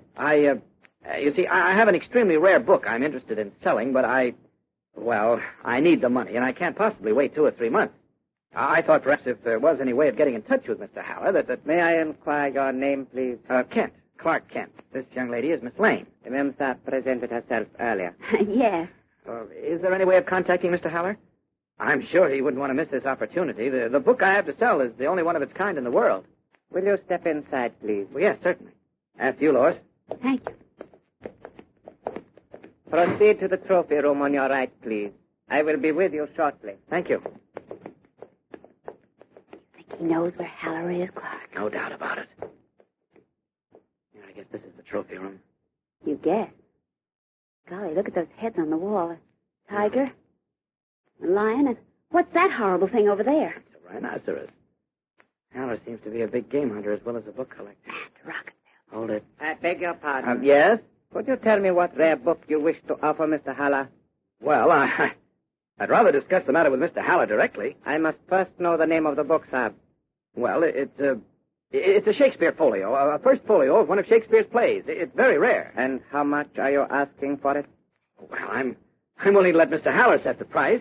Do you think you can contact him? I will try. Excuse me. Certainly. I will return shortly. That's all right. Don't hurry. It's quite all right. Clark. He locked the door. Yes, I know. Well, don't just stand there. Do something. Quiet, will you? He's telephoning. Who is? The Hindu. Are you crazy? Please, Lois, I'm trying to hear what he's saying. Why, of all the ridiculous things in the first place, I don't Will see how you can please be quiet? No, I won't. And furthermore, Well, unless if you won't tell keep me... quiet willingly, I'll make you keep quiet.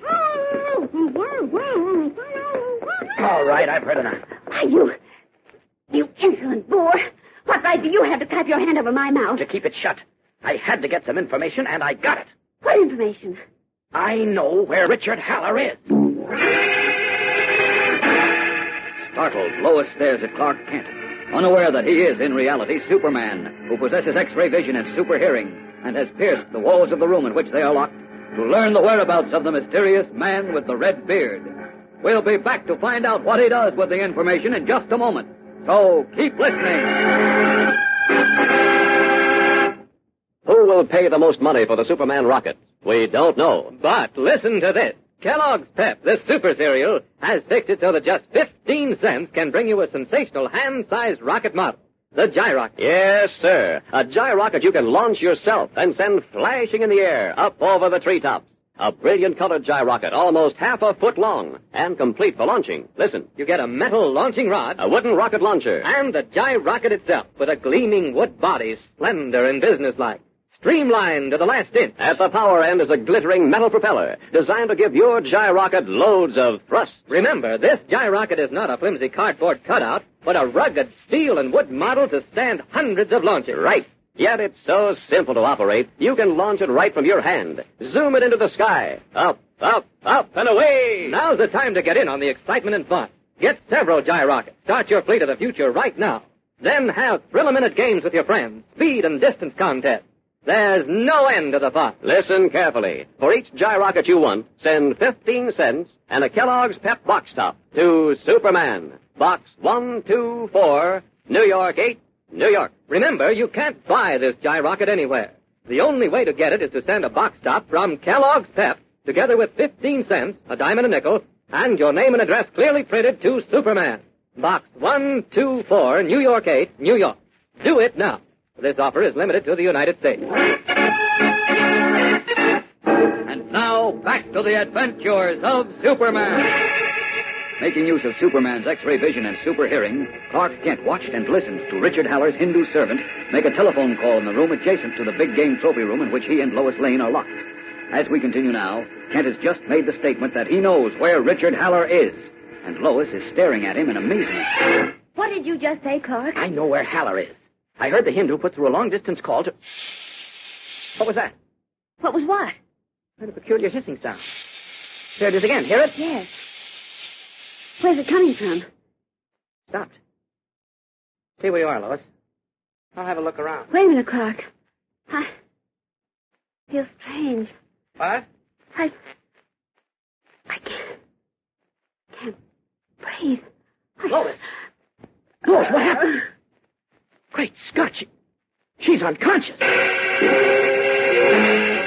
Shocked and alarmed, Clark Kent bends over the limp, unconscious figure of Lois Lane slumped on the floor. What has happened to the girl reporter just as Kent discovered the whereabouts of the mysterious red-bearded Richard Haller? Our story has taken a strange new turn, and even stranger things develop in tomorrow's action-packed episode, so don't miss it. Tune in, same time, same station, for Chapter 8 of The Secret Rocket on The Adventures of Superman. And remember, for breakfast, it's Kellogg's Pep. For excitement, The Adventures of Superman.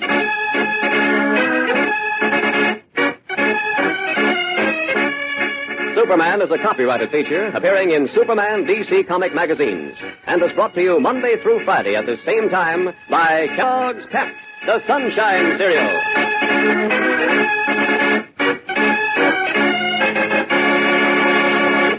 This is the Mutual Broadcasting System.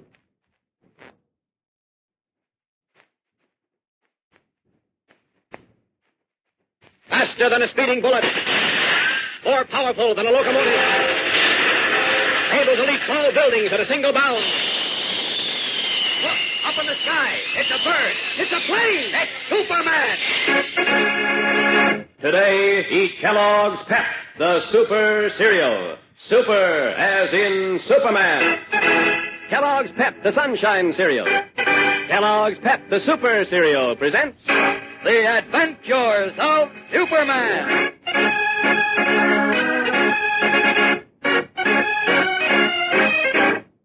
Today, Superman faces a new development. Still on the trail of Richard Haller, the mysterious red-bearded book collector, believed to have a secret aerial rocket in his possession, he finds himself in his guise of Clark Kent in the big game trophy room of Haller's Metropolis mansion, with Lois Lane unconscious on the floor. Lois! Wake up, Lois! She's scarcely breathing and her pulse is weak. What in heaven's name happened to her? Lois! Lois! Great Scott, she's turning blue. If I don't get her out of here fast, she'll be dead.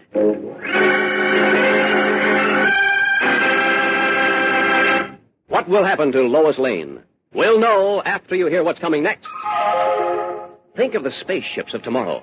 They'll blast their way upwards so fast that the rocket shell will glow red hot from sheer friction with the atmosphere. Then they'll coast through the interplanetary void. It'll be cold and jet black outside. The only light will be a weird lunar glow. Yes, rocket flight is almost here. And right now, Kellogg's Pep, the super cereal, offers you the thrills of launching a terrific rocket model of your own. The Gyrocket. Right. A gyrocket you yourself can send flashing high in the air. A gyrocket loaded with spine-tingling fun. It comes complete with a metal launching rod and a wooden rocket launcher. The Gyrocket itself has a sleek, business-like body of gleaming wood, brilliantly colored, almost half a foot long. And with a metal propeller that packs it with power. Too much power for indoors. Be sure you take it outside. Then, hold it in your hand. Flick your arm, and off it zooms, streaking into the sky, up over the treetops. Yes, it's thrill-a-minute fun. So don't delay. This offer is good for a limited time only. Right. Today, send 15 cents and a box top from Kellogg's Pep, the super cereal, to Superman, Box 124, New York 8, New York. I'll repeat those instructions. Send a box top from Kellogg's Pep, together with 15 cents, a dime and a nickel, and your name and address clearly printed to Superman, Box 124, New York 8, New York.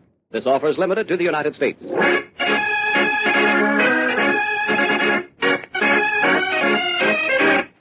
And now, The Adventures of Superman.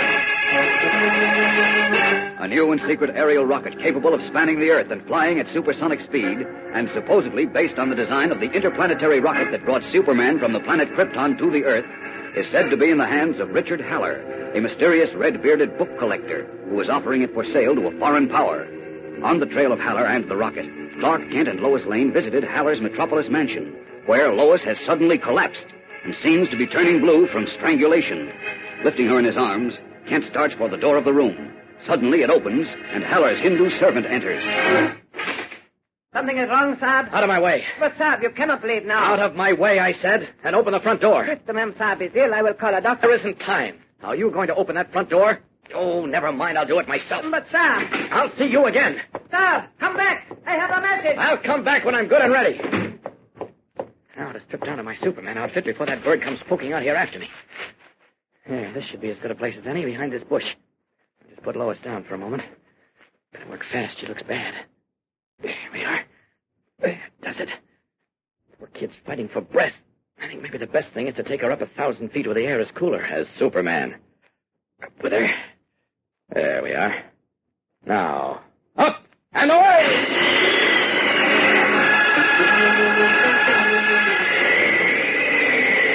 Now, let's have a look at her.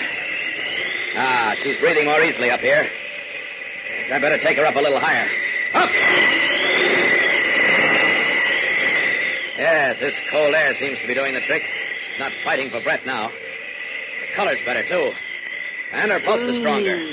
Uh-oh, she's starting to come to. Better get back down to earth with her and into Clark Kent's clothes before I have a lot of embarrassing questions to answer. I'll get down to that little park. Down! There we are. Just set her down here while I turn into Reporter Kent again. There, shoes. There. Tie. Pick. The hat. There. Just in time. I'm right here, Lois. Do you feel better? Yes, What am I doing here? Where am I? You're in a little park near Haller's house. In a park? Yes, you fainted, and I brought you out here. Remember? I remember feeling dizzy, but that's all. You say I fainted? Oh, you went out like a light. Good heavens. Here, wait a minute. Let me help you up. Take it easy now. There. Thanks, Clark. You sure you're all right now? Yes, I'm just a little weak in the knees. I bet. I can't understand it. I was feeling fine, and then suddenly Well, I think I know what happened. You do? Mhm. What? You remember that hissing sound just before you said you felt dizzy? Hissing sound? Yeah. Oh, yes. What about it? Well, it seemed to come from that mounted tiger's head on Haller's wall. From the tiger's head? Yes, and I thought I saw a fine spray of vapor shoot out of the tiger's mouth. Oh, Clark, don't be absurd. I'm not. I think a spray of knockout gas came from that tiger's mouth. Knockout gas? Uh-huh. Why, of And all... I think our Hindu friend was responsible, Mr. Richard Haller's servant. He could have released it from the room where he was telephoning. I didn't have time to check, but I'll bet there's a tube running from a gas container to that mounted tiger's head. Wait a minute. If it was gas, why weren't you knocked out, too? Huh? Oh, well, I guess I'm just stronger than you are, Lois. You've also been pipe cleaning again. What? Now, why should that nice little Hindu try to knock us out? I think he suspected we weren't there to sell a rare book. In fact, I made a bad mistake giving him my right name. Why? Haller knows the name Kent. When the Hindu called him and told him my name, he got orders to give us the gas treatment. I'll bet on it. Well, you may be right. I know I'm right. Now, look, Lois, I'm to take you home and then be on my way. On your way where? To see Haller. Well, isn't that a coincidence? So am I. Now, look, Lois, you're still shaky. Not anymore. And there's a good chance I'll run into trouble. You've already had a sample of Haller's tactics. Uh-huh. Now that you've got that off your chest, let's go. But, Lois, I told you before, Clark. I'm sticking with you on this. Now, look. Incidentally, where were you on the level when you said you knew where Haller was? I know approximately where he is. I heard his servant give the number to the telephone But operator. how could you? He was in another room and the door was closed. I couldn't hear a thing. I've got pretty sharp ears. Must have ears like a cat, for which I'm grateful. Where is our book-collecting friend? It's about 250 miles upstate. Now, I can get there much faster alone, Lois, so How? I'll take you home. Huh? How? Oh, well, I thought so. How do we go? By train or car? But I... Oh, okay. You win. We'll take my car. We can be up there by morning. Good. Let's go. Driving through the night, Kent and Lois Lane reached the little upstate village of Evansville shortly after daybreak. As we join them now, they are in a diner having breakfast, alone except for the proprietor. As he eats, Kent thumbs through the small local telephone directory. Any luck, Clark? No, not yet, Lois. 176 is the number, but I don't see it listed here. Well, I hate to be a killjoy, but chances are you didn't even hear the Hindu clearly. Oh, I heard him clearly enough. There are a lot of numbers in this little book, though, and we... Uh-oh, wait. Here it is. 176? That's right. And the name opposite it is Green Acres. Green Acres. Uh-huh. Oh, pardon me, Mac. Yep. More coffee? No, not just now, thanks. Tell me, do you know of a place called Green Acres around here? Green Acres? That's right. Do you know where it is? Yeah. Can you tell us how to get there? Yeah, it's about 6 miles out on the old dirt road. But I wouldn't go near there if I was you. Why not? Ain't healthy, that's why. Really? I don't understand. Not many understands, young fella. Strange things happen out of Green Acres. Oh? Mighty strange things. Like what? Ain't saying. Just take my advice. Stay away. But we've got to go there. Well, don't say I didn't warn you. Looking at one another, Kent and Lois are puzzled and uncertain. Why is the owner of the diner warning them away from Green Acres? We'll be back in a moment to find out, so keep listening. Maybe the Superman rocket is a secret, but there's no secret about the fun you can have with your Gyrocket. That's the sensational rocket model, the Gyrocket. A Gyrocket you can launch to streak high into the air. A Gyrocket from Kellogg's Pep, the super cereal. And it comes complete with a metal launching rod and a wooden rocket launcher. The Gyrocket itself has a gleaming, brilliantly colored wood body, slender and streamlined to the last inch, almost half a foot long. At the power end is a steel propeller designed for rotational thrust. You just hold your Gyrocket in your hand, flick your arm, and off it zooms up over the treetop. Get in on the fun right away. Send for several Gyrockets. Get a whole fleet of the future. Adjust one propeller for speed and another one for climb. Right. Then practice up with your Gyrocket. And challenge your friends to distance and speed and spot landing contests. You've got fun stored up for months. Now, listen. For each Gyrocket you want, send 15 cents and a box top from Kellogg's Pep to Superman, Box 124, New York 8, New York. Don't forget, you can't buy this Gyrocket anywhere. The only way to get it is to send a Kellogg's Pep box top and 15 cents, a dime and a nickel, together with your name and address clearly printed, to Superman, Box 124, New York 8, New York. This offer is limited to the United States. And now, back to the adventures of Superman. Disregarding the warning of the owner of the diner, Clark Kent and Lois Lane drove out of Evansville on an old dirt road. Then, directed by a faded sign almost hidden by underbrush, which read Green Acres, Kent turned off into a narrow, rutted lane curving through deep woods. As we join them now, the lane has come to an abrupt end, and the two reporters have stepped out of their car. All about, dwarfing them, are tall trees, which, despite the bright sun high overhead, makes the woods a place of shadowy gloom. Now what, Clark? I don't know. That sign pointed this way, but we seem to have reached a dead end. A very creepy dead end, if you ask me. Creepy? Well, yes. You notice how quiet these woods are? You hardly even hear a bird. I don't like this place. Oh, you let that fellow in the diner give you the jitters. No, it's the place. There's a strange feeling about it. Let's go back to the road and get better directions. Well, just a minute, Lois. Oh, here we are. Here we are where? Oh, there's a trail behind those fallen trees. Right over here. There, see? What? Yes, but... It runs downhill through the woods and... Lois! Don't shout like that. For heaven's sake, what is it? Trail's getting warm. Follow me. Well, I can't see a thing. What's all the excitement? In a few minutes, you'll see plenty. Come on. Caught up by Kent's excitement, Lois Lane follows after him, a momentary uneasiness forgotten.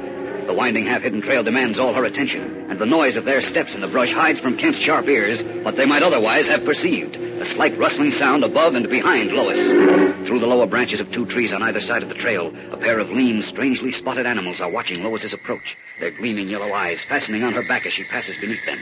Then, as she pauses to climb over a log lying across the trail, the two spotted creatures in the trees above and behind her suddenly cry out to spring. Lois is in deadly peril as Clark Kent strides ahead, unaware of her danger. What will happen? What are these strange creatures? And is this why the owner of the diner warned them away from Green Acres? Gang, there's a thrill a minute in tomorrow's tense and exciting episode as Superman battles for Lois's life. So don't miss it. Tune in, same time, same station, for Chapter 9 of The Secret Rocket on the Adventures of Superman. And remember, for breakfast, it's Kellogg's Pep. For excitement, the Adventures of Superman. Superman is a copyrighted feature appearing in Superman DC Comic magazines and is brought to you Monday through Friday at the same time by Kellogg's Pep, the Sunshine Cereal. This is the Mutual Broadcasting System. Today, eat Kellogg's Pep, the Super Cereal. Super as in Superman. Kellogg's Pep, the Sunshine Cereal. Kellogg's Pep, the Super Cereal, presents The Adventures of Superman.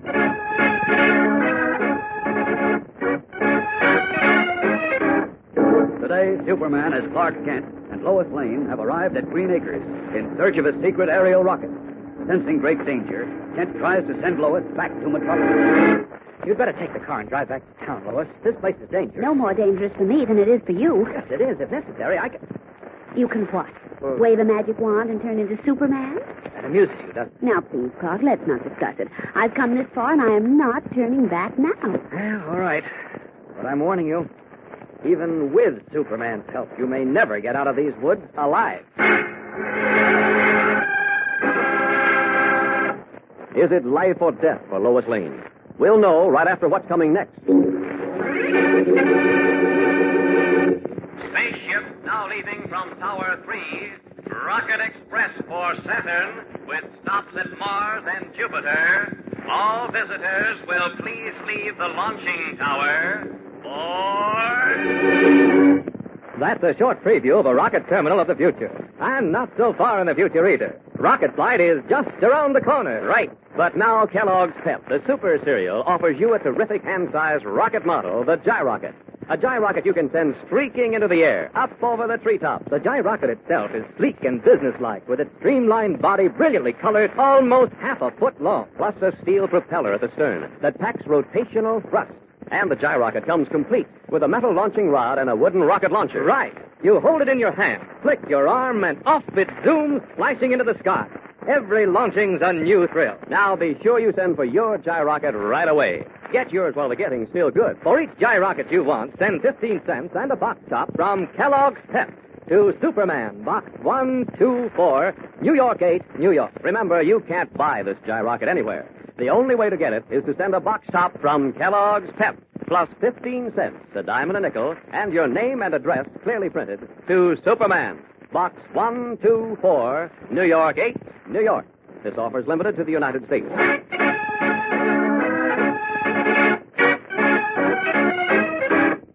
And now, the adventures of Superman.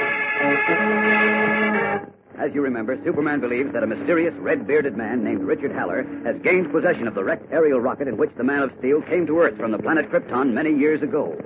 Further, he suspects that Haller has been able to reconstruct the amazing rocket and is negotiating for its sale to a foreign power.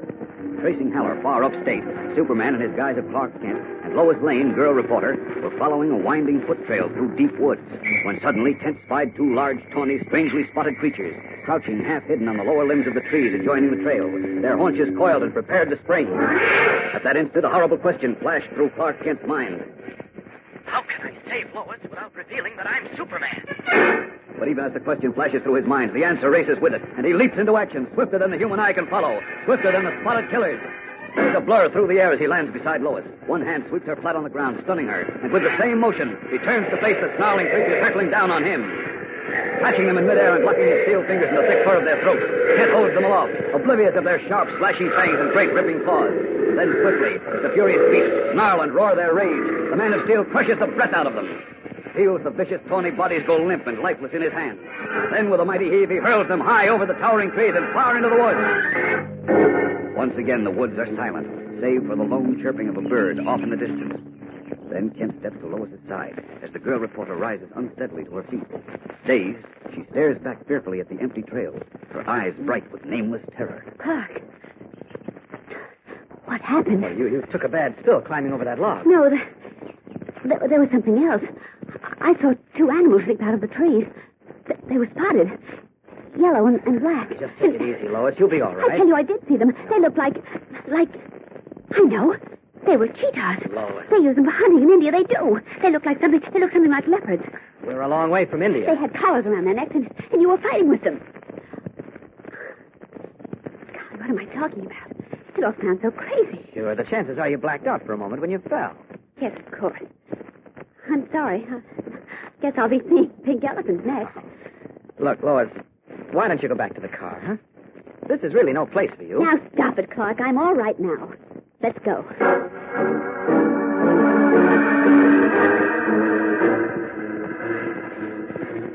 How much farther, Clark?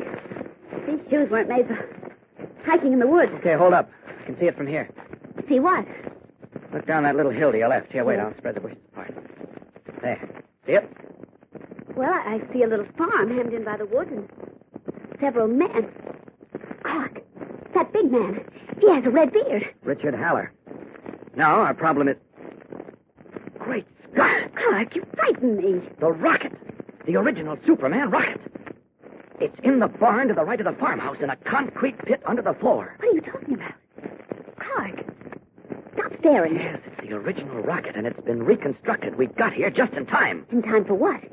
Look at Haller. See what he's carrying? No, I can't tell from here. What is it? A small model of the Superman rocket.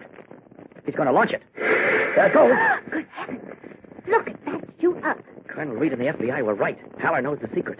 That model's traveling at amazing speed. Where is it? I can't see it anymore. It's above the clouds, leveling off. Lois. Yes? Get back to the car as fast as you can. Drive back into town and call Colonel Reed in Washington. No. Better yet, call Miller at the FBI. Tell him what we've seen. Clark, look. Look, the rocket is coming down. Great Scott, it's on fire. They don't know the secret. They've done something wrong. It's going to land right near us. What do we do? Get down. It may explode. Here it comes. Oh, Clark, I'm afraid. Don't move. Good heavens. Well, that's the end of that model. Come on, let's get a look at the fragments. No, wait a minute. Haller and his gang are coming up the hill. Duck behind these bushes. Don't move from us. Stupid, ignorant fools. A fine mess you made of things. I risk everything to bring the agent out here to witness a demonstration of the rocket. And what happens? It catches fire 2 minutes after we launch. You're right, Clark. He is negotiating with a foreign agent. Look at it. Or what's left of it. Well, haven't you anything to say? I do not understand That's it. a fine answer. A fine answer. From the man who supposedly designed the German V-2 rocket. I did. And what about you, Bart? An expert on aerodynamics. I gave you the original Superman rocket. I gave you unlimited funds. And this is what you turn on. Something went wrong, Mr. Howard. I don't need you to tell me that. Now, the point is, what do you propose to do? We must examine again the original Superman rocket. You've been examining it for months. Only with the naked eye. At this time, you will be more thorough. I have in Metropolis a special X-ray machine I invented in Germany. I will go at once and return with it by morning. We will take X-ray pictures of the original rocket. Perhaps there is something in the structure of the steel, something in the design of the fuel chamber that we have not seen. What do you think, Barton? Sounds like a good idea. You should have thought of it a long time ago. All right. I'll try to keep the agent here until tomorrow. But don't fail this time. If you do, well, just don't. Come on. Clark, this is incredible. That man Mallory is a demon. Worse than that. He's the most dangerous man in the world. But we'll clip his wings. How? They won't take any X-ray pictures of that original Superman rocket. Why not? The moment it gets dark, we're going down there to get that rocket. Before morning, it'll be in the hands of the War Department. Determined once and for all to put an end to Richard Haller's attempts to design and build an aerial rocket capable of worldwide destruction, Clark Kent makes daring plans, unaware that in his role of Superman, he is about to face the most important decision of his entire career. We'll be back in just a moment to see how Kent gets himself and Lois into a trap from which there is seemingly no escape. So keep listening. Which country will get the Superman rockets? That's the question. Right. But there's sure no question about the excitement you can have with your Gyrocket, the terrific rocket model offered to you by Kellogg's Pep, the Super Cereal. Yes, sir. A Gyrocket you can launch right from your hand. A Gyrocket almost half a foot long that you zoom into the sky, up over the treetop. Right. The Gyrocket itself has a sleek, brilliantly colored wood body, shaped like a slender, streamlined bomb. At the stern of the rocket, a steel propeller develops loads of thrust. And launching your Gyrocket's a cinch, for it comes with a metal launching rod and a wooden rocket launcher. A flick of your wrist and off it soars, streaking into the sky. Remember, the Gyrocket is not a flimsy cardboard cutout, but a rugged steel and wood model, sturdy enough for hundreds of launchings. Get in on the excitement right now. Send for several Gyrockets. Right. Then have thrilling contests with your friends. Tests for distance and speed and spot landing. Now listen. For each Gyrocket you want, send 15 cents and a Kellogg's Pep box top to Superman. Box 124, New York 8, New York. Remember, you can't buy this Gyrocket anywhere. The only way you can get it is to send a box top from Kellogg's Pep plus 15 cents, a dime and a nickel, together with your name and address clearly printed to Superman. Box 124, New York 8, New York. Do it now. This offer is limited to the United States. And now, back to the adventures of Superman. Night has fallen, and the woods in which Lois Lane and Clark Kent have been hiding are cloaked in somber darkness. Stealing quietly along the narrow trail, they have reached the barn adjacent to the isolated farmhouse Richard Haller has evidently been using as his headquarters. Entering the barn, Kent lifts a long, heavy trapdoor on the barn floor and descends 6 steps down into a large concrete pit, Lois following, carrying a thin-beamed fountain pen flashlight. At the bottom of the concrete pit is a large cigar-shaped object equipped with metal fins and a curious propeller. Kent points to it as Lois plays her flashlight over its steel sides. There it is, Lois. The original rocket that brought Superman to Earth. Are you sure, Clark? That rocket traveled millions of miles through space carrying an infant child. It could have done the same thing with high explosives or atomic bombs. Do you know what that could mean? Yes. And it's frightening me to think that a man like Haller has got possession. I know. There's only one thing. What? Well, why, if he had the Superman rocket all this time and could copy the design, did that little model we saw him test catch fire and crash? Well, his so-called rocket experts made one mistake. What was that? Mistake, incidentally, they'll discover the minute they take X-ray pictures of this rocket. They know now where they went wrong. Yes. See, the nose of the rocket looks like... Who turned the lights on? I did, young man. Haller. Joe, cover them from here. Nick, you take the other side. The rest of you surround the opening in the floor. If they move a muscle, let them have it. Right. Okay. So we caught ourselves a couple of spies. Now, just a minute. I can explain everything. You know what happens to spies when they're caught, don't you? Clark. Easy, Lois. In case you don't, you're going to find out. Right now. trapped in the concrete pit. Clark Kent and Lois Lane look up into the now brightly lit barn and into the ugly, leering faces of red-bearded Richard Haller and a dozen of his henchmen, all armed with guns. As we know, Clark Kent is Superman, but how can he possibly go into action in a room blazing with light without revealing his double identity? While it may be true that the gleaming blue steel automatics pointing down into the pit are no threat against him, they are a deadly threat against Lois Lane. And to a man like Richard Haller, other people's lives are cheap. Tomorrow, gang, faced with sacrificing Lois or revealing the closely guarded secret that Clark Kent is Superman, Kent makes the only possible choice. What is it? Don't miss tomorrow's episode, whatever you do. Nothing like this has ever happened to Superman before. Tune in tomorrow, same time, same station, for Chapter 10 of The Secret Rocket on The Adventures of Superman. And remember, for breakfast, it's Kellogg's Pep. For excitement, The Adventures of Superman.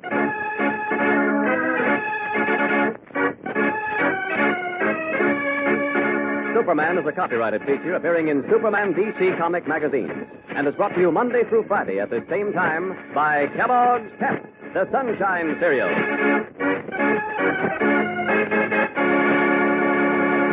This is the Mutual Broadcasting System.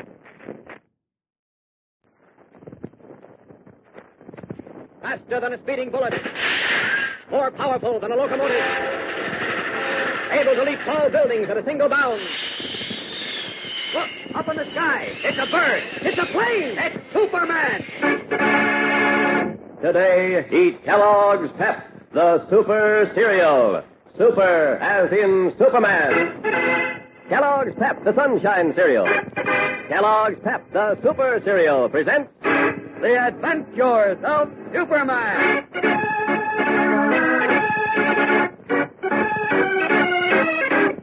Today, trapped in a concrete pit, Superman in his guise of Clark Kent and Lois Lane, girl reporter, hear Richard Haller pronounce their death sentence. You know what happens to spies who allow themselves to be caught, don't you? Clark, easy, Lois. But in case you don't, you're going to find out right now. Before we find out, where do you get a load of this? Just think, in the spaceships of the future, you'll roar right out past the Earth's gravitational field. Then what'll it be like to move around inside your rocket? Well, you'll probably have to pull yourself along. And if you step a foot off the floor, you'll stay there, because there'll be no gravity to pull you down again. Correct. Makes your spine tingle just to think of it. It's a fact.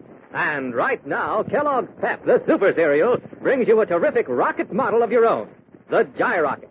Yes, a gyrocket you launch right from your hand and send flashing high into the sky. This gyrocket is slim and sleek, businesslike to the last inch. Shaped of brilliantly colored wood, almost half a foot long. And the steel propeller at the stern gives it maximum power. Right. And launching your gyrocket's a cinch, because with it, you get a metal launching rod and a wooden rocket launcher. You just flick your arm, and off it streaks up over the treetops. Now, don't miss out. To get your gyrocket, mail 15 cents and a box top from Kellogg's Pep to Superman, Box 124, New York 8, New York. Remember, you can't buy this gyrocket anywhere. The only way to get it is to send a box top from Kellogg's Pep, together with 15 cents, a dime and a nickel, and your name and address clearly printed to Superman, Box 124, New York 8, New York. This offer is limited to the United States.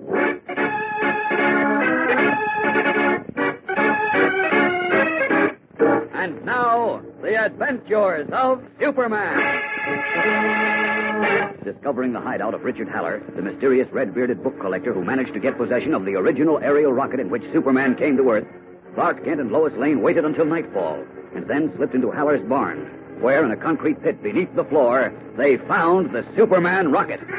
But a moment later, as they were examining it, the barn suddenly blazed with light, and a dozen hard-faced men, including Haller, lined the open trap door and pointed guns down into the pit. What do you say, boss? Do we let them have it? Wait a minute. I want to ask them something first. You've already asked us. Yes, we know what happens to spies, but we're not spies. We're newspaper reporters. We lost our way in the woods. So you broke into this barn and climbed down into that pit looking for a road map. Is that it? No, that's not it. I didn't think so. Your name is Clark Kent and the girl's name is Lois Lane. You visited my house in Metropolis last night, posing as rare book dealers. Somehow you learned where to find me. You came up here looking for a big story. Or is that all? You seem to know all the answers. I make it my business to learn the answers, Mr. Kent. I find it very profitable. Now, one more question. Just before I turned the lights on, I overheard you tell Miss Lane that we had made one mistake in designing the model of the Superman rocket. What was that mistake? I'm a newspaper reporter, not a rocket designer. But what I know about rockets... As the son of Eben Kent, you might know a great deal. Clark, what is he talking about? Mr. Kent knows what I'm talking about, girlie. Well, what was the mistake? Don't waste your breath, Haller. Even if I did know, the last person in the world I'd tell would be a traitor to his country. A man who's willing to sell out humanity for a price. You. So that's the way you feel about it. That's exactly the way. All right, boys, let him have it. Down, Lois. Moving with the speed of light, Kent sweeps Lois off her feet and behind the protective skull of the Superman rocket. A deadly steel-jacketed bullet smash into the sides of the concrete pit. Shielding the terrified girl reporter with his body, Kent hears the bull-like voice of Haller echo through the barn in furious rage. Catch them! Finish them! Like fiery hailstones, bullets pour from the flaming muzzles of a dozen automatics, some flattening against the concrete walls of the pit, and others ricocheting wildly off the steel hull of the rocket. Hidden under the rocket and protected by Kent's invulnerable body, Lois, for the moment, is safe.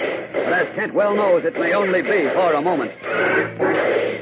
What's the matter with you? Why don't you get them? Quick, fast! They're under the rocket. Stop firing! Hold it! Follow me. If we can't get to them here, we'll go down into the pit. Clark, they're coming down for us. Don't worry. Everything's going to be all right. Oh, no, we haven't got a chance. Here they come. Let them come. They're going to be in for a surprise. And so are you. The surprise of your life. Forced to make a choice between saving Lois from instant death at the hands of Haller's gunmen or revealing the long-guarded secret that Clark Kent and Superman are one and the same person, Kent takes the only possible course. Quickly, he strips off his jacket. Clark, what are you doing? Getting ready for Haller and his killers? Here, hold his glasses. Well, you're out of your mind. They've got guns. Won't matter once I get this shirt off. All right, boys. Blast them out!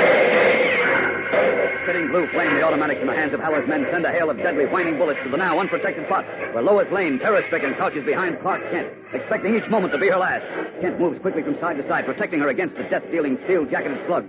Then, suddenly, the strange and mysterious hand of fate enters the picture. A bullet from one of the automatics strikes the concrete wall of the pit and, glancing off, smashes into a metal barrel of high-octane gasoline. There's a deep, muffled explosion, and almost instantly, the pit is a flaming inferno. What happened? Barrel of gasoline exploded. There's fire all around us. We can't get out. Here, wrap my jacket around your head. Hurry. Oh, it's burned alive. Don't say things like that. Can't breathe. It's smoking the fumes. We'll be out of here in a minute. All right, keep that jacket on your head. Clark. Lois. Oh, the poor kid, she passed out. Well, maybe it's better that way. Now I can handle matters as Superman. Up with her. There. Now, out and away!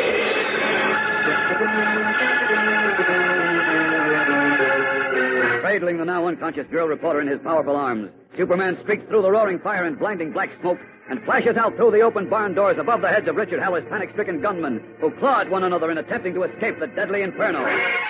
A moment later, he hovers in furious flight high in the starry sky. Now to get this jacket off Lois's head. There. She ought to be all right in a moment now. Then I can drop down on Mr. Haller again. Lois. Hey, that's funny. She's limp as a rag, and her hands are ice cold. Great Scott, her pulse is weak. I'd better not take any chances. Better get her to a doctor fast. Must be one in the village. Away!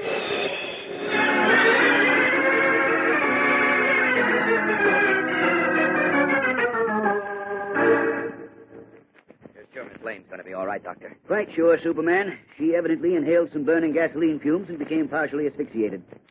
Fortunately, you got her here in time. Good. I've given her some oxygen and a sedative. I'd leave her here if I were you. Certainly until morning. Oh, I'll be glad to, Doctor, if it isn't too much trouble. No trouble at all. In fact, I'm quite proud to be able to do something for a friend of Superman's. Well, thank you.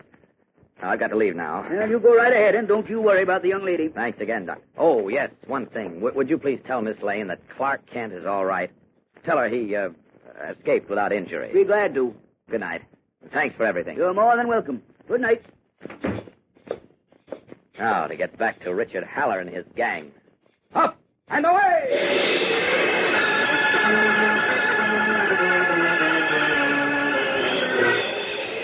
There's Haller's place in that clearing. Whoop! Great Scott! The barn's burned to the ground, and the rocket, it's completely destroyed. Everyone's gone. Haller and his thugs, all of them. The place is deserted. No, wait. There's someone in the farmhouse. It's Haller himself. He's all alone. He seems to be waiting for someone. Down! Down! Superman is right. Richard Haller is waiting for someone. He's waiting for Superman.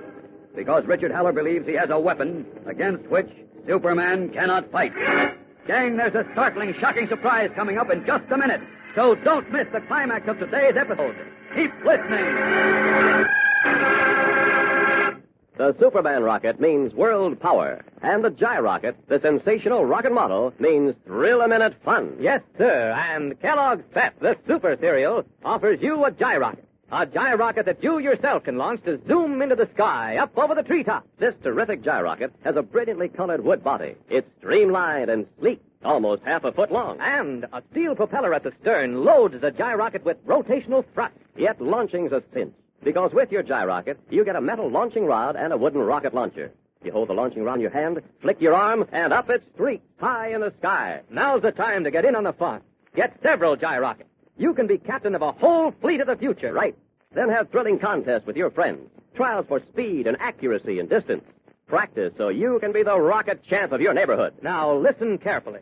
For each Gyrocket you want, today send 15 cents and a box top from Kellogg's Pep to Superman, Box 124, New York 8, New York. Do it today, right now. The supply of Gyrockets is going, so don't get left out. Remember, you can't buy this Gyrocket anywhere. The only way you can get it is to send a Kellogg's Pep box top together with 15 cents, a dime and a nickel, plus your name and address clearly printed to Superman, Box 124, New York 8, New York. This offer is limited to the United States. And now, back to the adventures of Superman. Returning to the scene of the gasoline explosion, Superman finds the barn at Richard Haller's hideout reduced to ashes, and the Superman rocket totally destroyed. But Haller himself, red-bearded and mysterious, is waiting alone in the living room of the farmhouse. He rises and smiles as Superman enters and closes the door behind him. Rather thought you'd be back. Too late for the rocket, though. But not too late for you. You're not interested in me. Now that the original rocket's gone for good, I'm not very important to you or anyone else, am I? You may be very important to the FBI and the War Department. Now, just a minute. You don't think I waited here for you to be taken to the FBI? Hardly. I don't care why you waited. All I Perhaps know is... before you tell me what you know, I'd better tell you what I know. And I assure you my information is much more startling than yours. Much more. Look, Haller, I'm not interested in making conversation with you. Save all this beautiful chatter for the FBI and the War Department. You're not taking me to the FBI or anywhere else. Oh, no? Who's going to stop me? I have a little weapon. A very interesting little weapon. Don't make me laugh. You won't laugh, believe me. All right, I've had enough of this. Let's go. Next stop, Washington. Not so fast, Mr. Kent. What did you say? That's my little weapon. I have evidence and proof that Clark Kent and Superman are one and the same person. I can keep that secret if I can tell it to the world.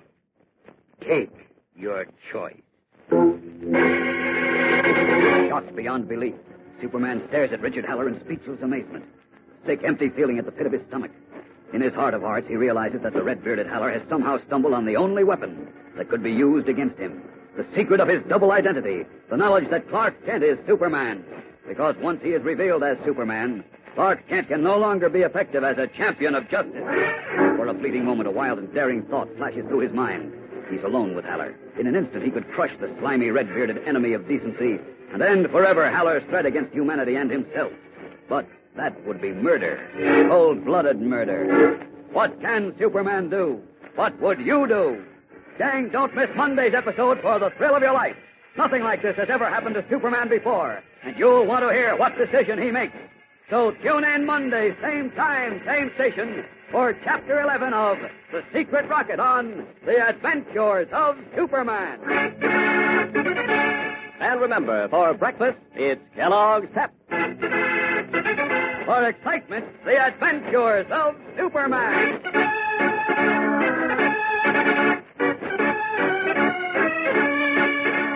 Superman is a copyrighted feature appearing in Superman DC comic magazines and is brought to you Monday through Friday at this same time by Kellogg's Pep, the Sunshine Cereal. This is the Mutual Broadcasting System.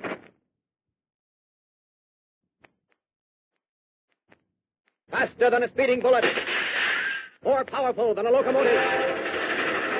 Able to leap tall buildings at a single bound. Look! Up in the sky. It's a bird. It's a plane. It's Superman. Today, eat Kellogg's Pep, the Super Cereal. Super as in Superman. Kellogg's Pep, the Sunshine Cereal. Kellogg's Pep, the Super Cereal, presents The Adventures of Superman.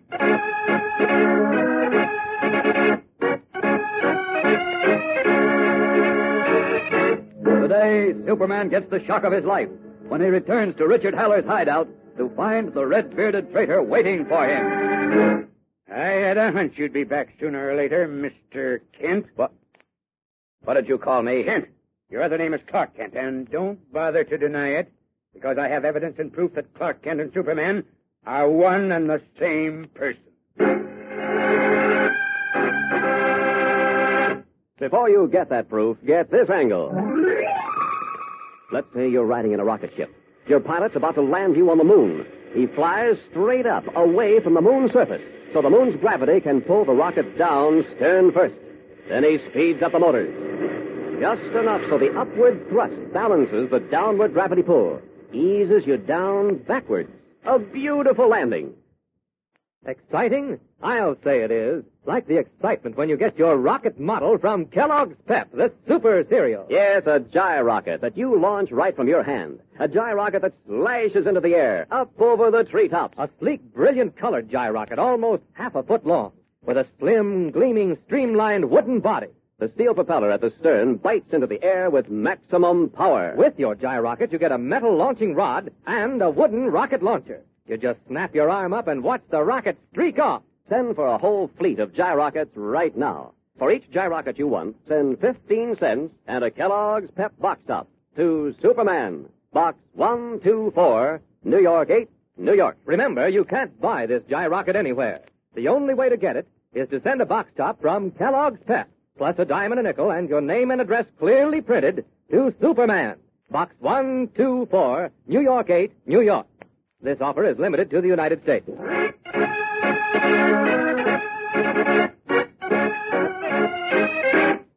And now, the adventures of Superman. With the original Superman rocket burned beyond repair, and the only known model having exploded in midair, the fear that Richard Haller, rare book collector, big game hunter, and world enemy number one, was about to sell the secret of the rocket to a foreign power no longer disturbs Superman. But, convinced that Haller is still dangerous, the Man of Steel returned to the red-bearded traitor's hideout in the woods, only to receive the shock of his life when Haller, his bright, beady eyes gleaming, faced him and said, I have evidence and proof that Clark Kent and Superman are one and the same person. Now, where did you get that ridiculous information? From very reliable sources. You don't deny it, do you? I wouldn't waste time denying it. Then you admit it. I admit nothing. And if you think this little stall is going to save your neck, you're crazy.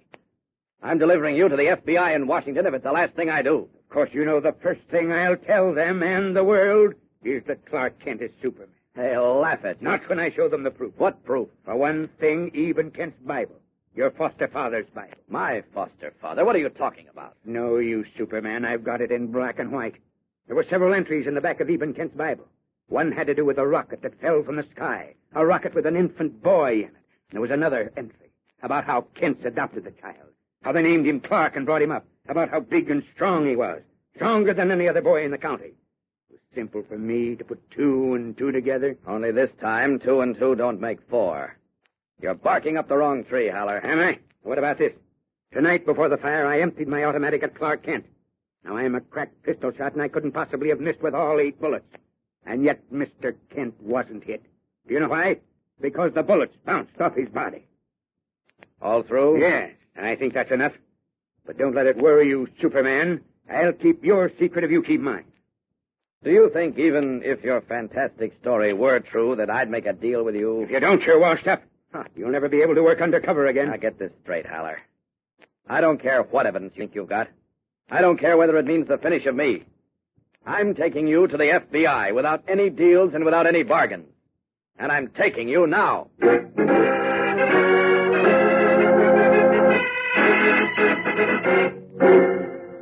I just spoke with Mr. Miller, Superman. He's leaving his home at once. He should be here in 45 minutes. Oh, thank you. We'll wait. Sit down, Haller. You're really going through with this, aren't you? You bet I am. All right. I know when I'm licked. I thought I could blackmail you into giving me a break, but I was wrong. What can I do now to square things? You can't square anything with me. Just suppose I gave you the secret of the Superman rocket. You can't give it to me because you haven't got it. The original rocket went up in flames, and the model you tested exploded. You forgot one small detail. I know that detail, and once I dispose of you, I'm going to build a model myself. You can't. The original's gone. It's melted steel and ashes. You can't make another model. But maybe you won't have to. Maybe I have one already made. That line won't work, Haller. No, it isn't a line. Believe me, it's the truth. There is another model. Really? Yes. And if you take me to my house in Metropolis, if you can get me there in 20 minutes, you can have the model. Huh. Why 20 minutes? I'll tell you why. I gave the model to one of my men. He's going to call my house at 3 a.m. It's 20 minutes to 3 now. If I'm not there, he has orders to destroy the model. Why are you doing this? Why this sudden change of heart? I told you I know I'm licked. Maybe if I cooperate, the FBI won't be so hard on me. I don't trust you, Haller. You're up to something. No, believe me, I'm not. I'm just trying to make things easier for myself. What could I possibly hope to gain by lying to you now? Oh, nothing, really. No, absolutely nothing. I gambled on being able to threaten you into playing ball with me, and I lost. Now I might just as well cooperate. Doesn't that make sense? Yes, I suppose it does. Then take me to Metropolis. There's only 15 minutes left. All right, Haller. I'll take a chance. As you said, what can I lose? You lose nothing, but we must hurry. Time is short. Don't worry about the time. I'll get you there before 3. Let's go, Haller.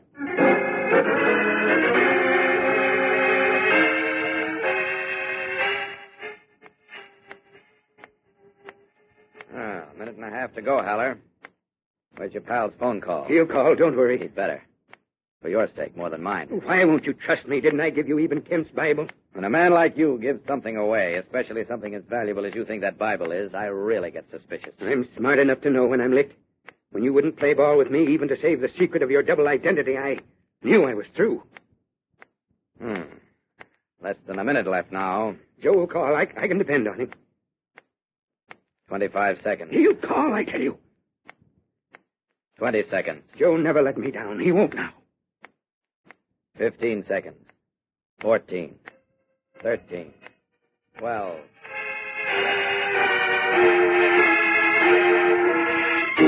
Tensely, their eyes on the large grandfather clock in Richard Haller's trophy room. Superman and Haller hear the last seconds before the fatal hour tick away. Was Haller telling the truth? And will his man phone? Or, as Superman half suspects, is Haller trying to set a trap? We'll be back in a moment to find out. So stand by. Talk about phone calls. You want to phone all your friends about the fun you're having with your gyrocket. That's the terrific hand-sized rocket model from Kellogg's Pep, the super cereal. Yes, sir. A gyrocket all your own. A slim, gleaming gyrocket, almost half a foot long. A gyrocket that you yourself can launch to zoom up, flashing into the sky, up over the treetops. Correct. A gyrocket shaped of brilliant colored wood, slender and streamlined. At the power end is a glittering steel propeller that packs the gyrocket with power. Remember, this gyrocket is not a flimsy cardboard cutout, but a rugged steel and wood model built to stand up under hundreds of launchings. And with your gyrocket, you get a metal launching rod plus a wooden rocket launcher. Right. It's so simple to operate, anybody can launch it right from his hand. Then watch the gyrocket streak up into the air. Now's the time to get in on all the excitement and fun. Get several gyrockets. Start your fleet of the future today. Listen carefully. For each gyrocket you order, send 15 cents and a Kellogg's Pep box top to Superman, Box 124, New York 8, New York. Remember, you can't buy this gyrocket anywhere. The only way to get it is to send a box top from Kellogg's Pep, together with a dime and a nickel, and your name and address clearly printed to Superman. Box 124, New York 8, New York. Don't delay. This offer is limited to the United States.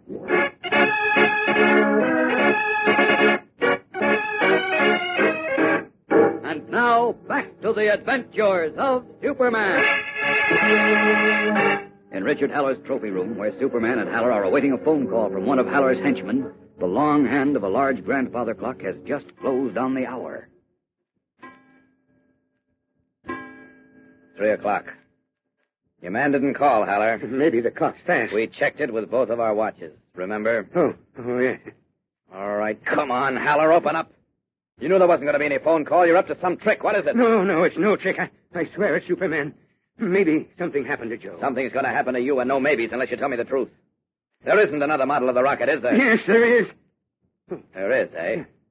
Well. Must be Joe now. All right, answer it. And remember, I'm right here. So don't try anything. Hello, that's you, Joe? Everything okay? Oh, good. Bring it right over here. Hurry. Yes, to my house. Hold on. There, you see? That was Joe. He's bringing the model right over. I believe it when I see it. You're a hard man to convince, but Joe will be here in a few minutes, and then you'll see for yourself.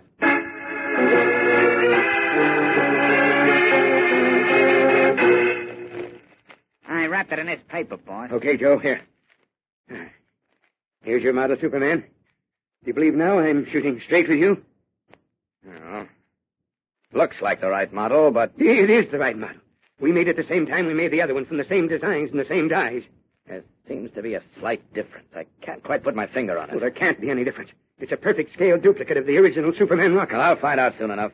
I'm going to take care of that little detail that you found missing in the other one and then test the model. You are?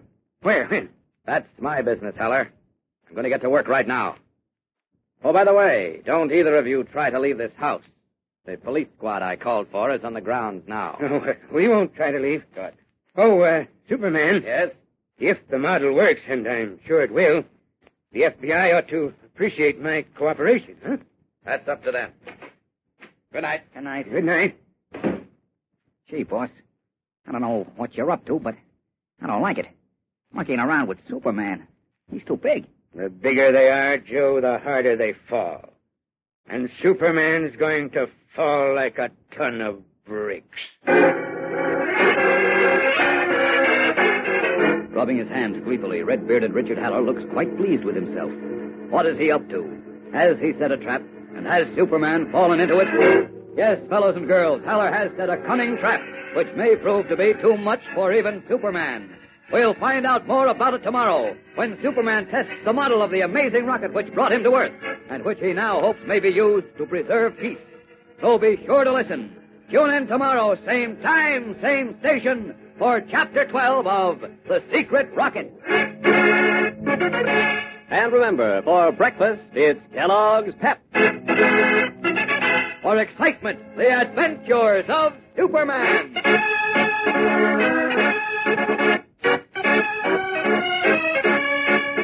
Superman is a copyrighted feature appearing in Superman DC comic magazines and is brought to you Monday through Friday at this same time by Kellogg's Pep, the Sunshine Cereal. This program came from New York. Stay tuned now for Captain Midnight, which follows in a moment. This is the Mutual Broadcasting System.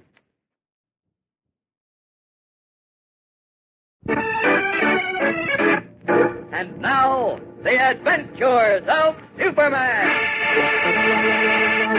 Following the destruction of the Superman rocket, Richard Haller, who had planned to sell it to foreign agents, was captured by Superman.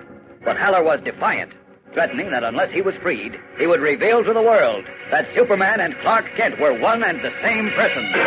Although badly shaken, the Man of Steel refused to release the red-bearded traitor, even though it meant exposing his own precious secret. Apparently defeated, Haller surrendered to Superman his dead foster father's Bible, which linked him with Clark Kent, and also a small-scale model of the Superman rocket. Leaving Haller's house under police guard, the Man of Steel, in his guise of Clark Kent, hurried to the suburban home of Perry White, gray-haired editor of the Metropolis Daily Planet. Great Caesar's ghost. Well, where have you been, Kent? Lots of places, Chief, but there's no time to go into that now. Listen. Now, don't give me that Chief, routine. please. I told you there isn't time now. I'll give you all the details later, but right now I want you to do something for me. No, you do, eh? Yes. You haven't time to tell me, your editor, what keeps you away from the office for 3 days, but you've got plenty of time to ask for a favor. Now, look. Well, now, you listen to me. No, young you fellow. listen. Don't. I'm not asking for favors for myself. This involves our national security and the peace of the entire world. Is that clear? Yeah, clear as mud.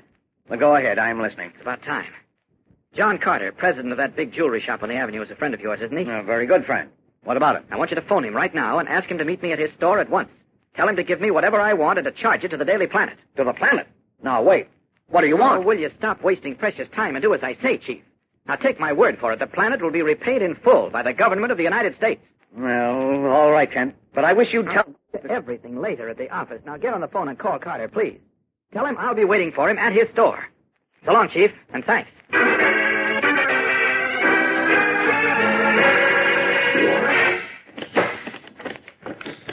Keep all our precious stones in this vault, Mr. King. Now, let's see, you said it was a diamond you wanted. The finest diamond you have, Mr. Carter. Must be absolutely flawless. Our best diamonds are in this drawer. Now, here we are. Shall we take them upstairs where there's a better light? No, that won't be necessary. This light is good enough for me. My, these are beautiful stones. So finer in the country. Well, I can't see any flaws in this diamond. I can assure you there aren't any. The stones in this drawer are perfect. Scarcely any color in it either. Well, that one doesn't have much pigment. Some of the others have fine coloring, though. Now, You don't understand, Mr. Carter. I want one as nearly colorless as possible. Oh, really? Mm-hmm. Most people prefer stones with distinct coloring. May I ask why you don't? Because the less color it has, the less it'll be affected by radioactivity. Radioactivity? I don't understand. Oh, I'm sorry. I can't explain. The only trouble with this diamond is its size. You wouldn't have a vise and a power drill, would you? No, I haven't, but look, Mr. Kent, if you entertain any idea of cutting the stone yourself, forget it. The diamond is the hardest mineral in the world. It requires special tools and skilled workmen to cut it. Well, I can handle it myself with Jimmy Olsen's tools. He has a pretty good workshop in his basement. Mr. Kent, it's impossible. Just leave it to me, Mr. Carter. Perry White talked to you about charging this to the Daily Planet, didn't he? Yes, that's quite all right, but I wish you'd listen to me. Thanks loads, and good night.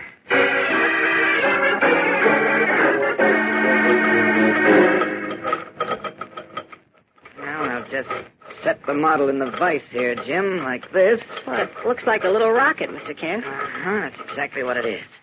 It's the model of the Superman rocket. The what?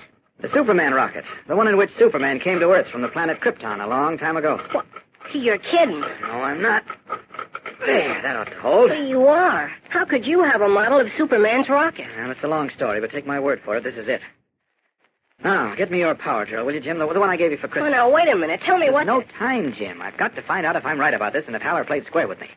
If he didn't, I've got to get back to that red-bearded rascal. What red-bearded rascal? Will you get me the drill? Oh, okay. You're always doing this, Mr. Kent. You spring a big surprise, like this being a model of Superman's rocket, and then you won't explain. Later, I said. Now, what's the finest point you have, Jim, for drilling through steel? 32nd of an inch. That do? Uh-huh, I think so. I was using it just the other night. Yeah, here it is. Okay, let me have it, will you? And the drill, please. Oh, yes, and plug in your electric soldering iron. Okay. Here's the drill. Thanks. Now, will you please tell me what this is all about, Mr. Kent? Where did you... Later. Better step back a little, Jim. Gonna bore a hole in the nose of the rocket. What are you doing that for? I'm going to insert a diamond chip in the nose. A diamond chip? Uh-huh. There was a diamond hidden in the nose of the Superman rocket. Haller and his experts missed it when they built the two models. It's my hunch that the diamond acted as a governor. Huh? You see, the diamond is the hardest mineral known and the most heat-resistant. I think it governed the speed of the rocket, prevented it from going too fast and burning up by slowing it down when too much heat flowed through it. It swerved the rocket's direction when it was approaching cosmic dust, powerful meteors, and so on.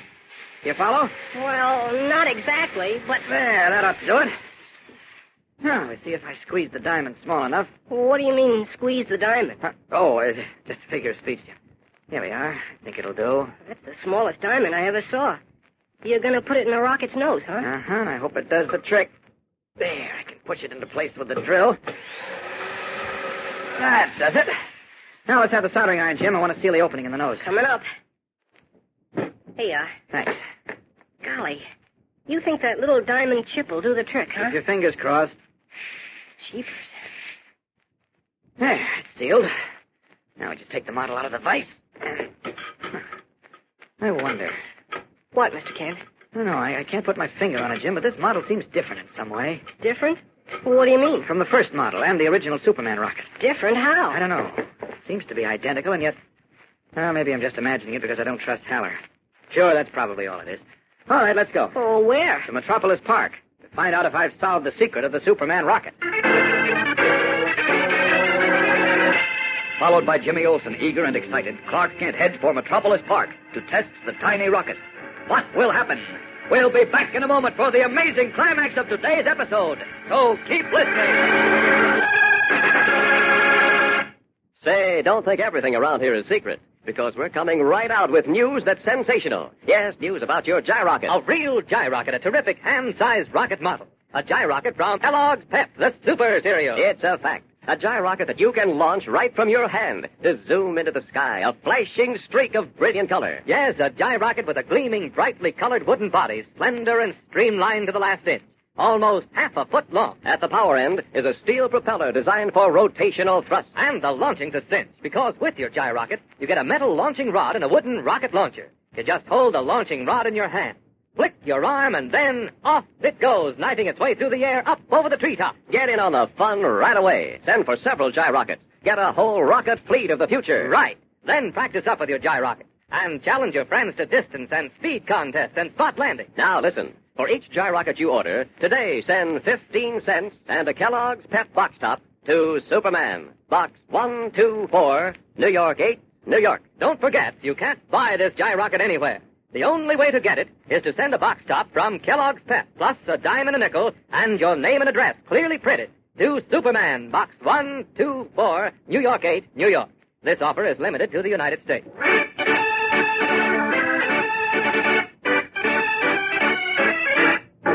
Now, back to the adventures of Superman. The sun, a great orange ball, is just rising as Clark Kent and Jimmy Olsen reach Metropolis Park. Over grass still wet with dew, Kent leads Jimmy to a large and deserted stretch of lawn and removes the tiny, gleaming rocket model from his topcoat pocket. This place ought to do, Jim. Gosh, I'm nervous as a cat, Mr. Kent. I'm a bit jittery myself. Let's see now. The directional finders are set. The rocket should go up to its peak altitude, then level out and circle back. We hope. We hope.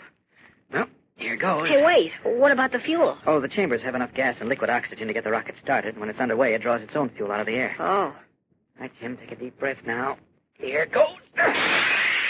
Wow. Look at it go, Mr. Kent. Huh? So far, so good. Golly, it's practically out of sight already. I can see it. Should reach its peak altitude in a moment. It's above the clouds now. Yes, it's starting to level off. It's performing beautifully, Jim. It is? Uh-huh. Well, I can't see it at all anymore. I can see it clearly. Beginning to circle and come back. We did it, Jim. We did it. We? Oh, you mean you Wait did a minute. What the? What's the matter? Well, I don't know. I can't see it anymore. You can? Well, you just Jim, said... that rocket's disappeared. Disappeared? Yes, it just vanished. It's gone. Color draining from his face, Clark Kent peers up into the sky, where but a moment before, the tiny rocket model was performing brilliantly, but now has suddenly disappeared. How can this be? Kent is Superman, possessed of supervision. How could the rocket have vanished before his very eyes? Can this be what Richard Haller meant when he predicted a surprise for Superman? There's a thrill a minute in store for you in tomorrow's exciting episode, fellows and girls, so be sure to listen. Tune in, same time, same station, for Chapter 13 of The Secret Rocket on The Adventures of Superman. And remember, for breakfast, it's Kellogg's Pep. For excitement, The Adventures of Superman. Superman is a copyrighted feature appearing in Superman DC comic magazines and is brought to you Monday through Friday at this same time by Kellogg's Pep, the Sunshine Cereal. This program came from New York. Stay tuned now for Captain Midnight, which follows in a moment. This is the Mutual Broadcasting System. Faster than a speeding bullet. More powerful than a locomotive. Able to leap tall buildings at a single bound. Look, up in the sky. It's a bird. It's a plane. It's Superman. Today, eat Kellogg's Pep, the Super Cereal. Super as in Superman. Kellogg's Pep, the Sunshine Cereal. Kellogg's Pep, the Super Cereal presents The Adventures of Superman.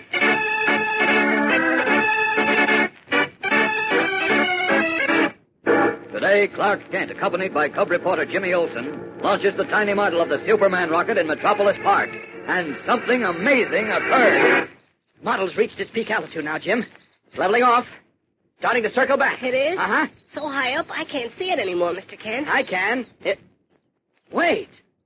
Great Scott. What's the matter? Well, it disappeared. Disappeared? Yes, Jim. It just vanished into thin air. Now stand by just a minute for another red-hot angle on rockets. Say, do you know how fast rocket ships will travel? Just listen to these notes. In the time between those two notes, a rocket has gone 1 whole mile. Sure, travels so fast it can go from the moon to the Earth in 3 days. Imagine. And then the rocket ship would have to circle the Earth for 24 hours to slow down enough for a landing. Right. The very thought of rockets is exciting. And you can get in on all this excitement. You can get a gyrocket, the sensational rocket model. Yes, a gyrocket from Kellogg's Pep, the super cereal. A gyrocket that you yourself can launch right from your hand. A brilliant colored streak flashing out over the treetops. Think of it. A gyrocket with a sleek, gleaming wood body, almost half a foot long, slim and streamlined for minimum drag. And the propeller at the stern bites into the air with maximum power. Yet launching your gyrocket's a cinch, for with it you get a metal launching rod and a wooden rocket launcher. Now listen. These gyrockets are going like crazy, so send for yours today. To get your gyrocket, send 15 cents and a Kellogg's Pep box top to Superman. Box 124, New York 8, New York. Remember, you can't buy this gyrocket anywhere. The only way to get it is to send a box top from Kellogg's Pep, plus a dime and a nickel, and your name and address clearly printed to Superman. Box 124, New York 8, New York. This offer is limited to the United States.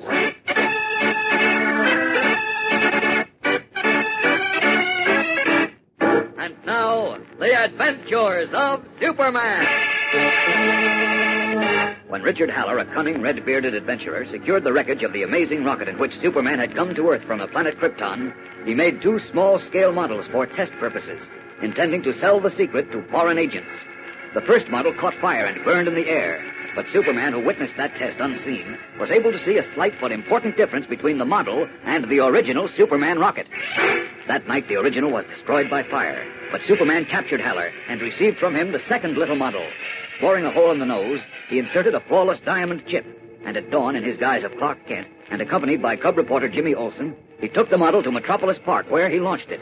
The tiny rocket performed brilliantly, but suddenly, high in midair, it disappeared. I must be dreaming it. It vanished, Jim. Oh, relax, Mr. Kent. It's just up so high you can't see it. Oh, I could if it was there. I was following it. I could see it clearly, but now I can't see it anymore. You wait here, Jim. Where are you going? Stay where you are. Why? Where are you going? Mr. Kent? Mr. Kent! Hey, Mr. Kent! Now, into these bushes. Jim won't be able to see me here. Now, out of these clothes. This is a job for Superman. Still can't see that model. I don't understand it. It didn't explode, and it couldn't just evaporate. I've got to find it. There we are, all set. Up and away!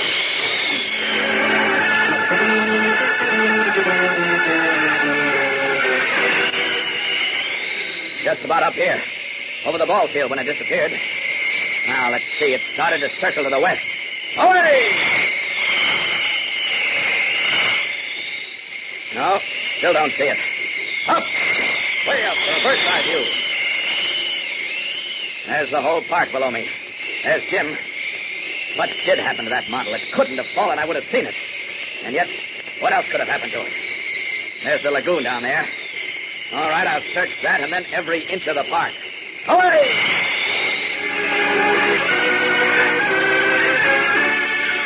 Streaking down, Superman hovers in curious flight over the gleaming lagoon, his keen eyes probing its depths for the tiny missing rocket model. Failing to find it there, he flashes away, swooping and wheeling over trees, bushes, lawns, searching every inch of the city park. Finally, confused and puzzled, he admits defeat and veers southward, heading for the nation's capital.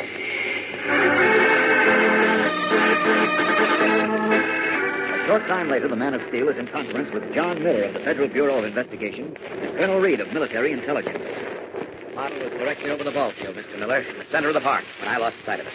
But it didn't fall into the park. I searched every inch of it. Somebody might have picked it up, Superman. The sun was just rising when it was launched, Mr. Miller. Except for a few attendants at the zoo and a few police officers, the park was deserted. And neither the zoo attendants nor the police officers picked up the model. I made sure of that. It must have flown beyond the park, then. I tell you it didn't, Colonel Reed. I had my eyes on it every moment. It had reached its peak altitude and was leveling off and circling back when it just disappeared. You say it was a couple of miles up? Yes, at least 2, maybe 3. Well, it may have caught fire the way the first model did and been destroyed. No. But it was only 18 inches long and miles up in the air. You could very well not have seen it burning up. I would have seen it. It did not catch fire, Colonel Reed. Now, look, Superman. It couldn't have just evaporated. No, I can't understand it, Mr. Miller. You say the original rocket was destroyed, Superman. Completely and totally destroyed. And this model you had was the only one? Yes. Haller says that his designs, the dies, everything went up in smoke when the barn burned. He might be lying. I don't think he is in this case. I saw the designs and dies in the barn last night before the fire. I don't remember them well enough to make a model myself. Wait a minute. Just remembered something. Yes? What Superman? When Haller gave me the model, I had a feeling it wasn't quite the same as the first one, the one I saw him test. Oh? How do you mean? Well, not quite sure. It looked identical, and yet, well, there seemed to be something different about it. Something I couldn't quite put my finger on. I wonder if Haller didn't do something to that model before he gave it to me. Something to make it disappear. Oh, nonsense. Well, as I see it, there are only two possibilities. One, the model which absorbs its fuel from the atmosphere is still flying. Two, it escaped your sight, Superman. Maybe the sun got in your eyes and it fell somewhere. Oh, you're wrong, Colonel. I agree with Colonel Reed. I'll go to Metropolis at once and organize a search for it. I'll go with you. I want to see this Richard Haller. Well, I repeat, you're both wrong, but I want to see Haller, too, for another reason. So if you don't mind traveling via Superman Express, I'll take you both to his house in a matter of seconds. Fine with me. How about you, Colonel? Excellent. Okay. Up with this window, then. Now, there we are. All set? Ready? Go ahead, Superman. Hang on, then. Up and away!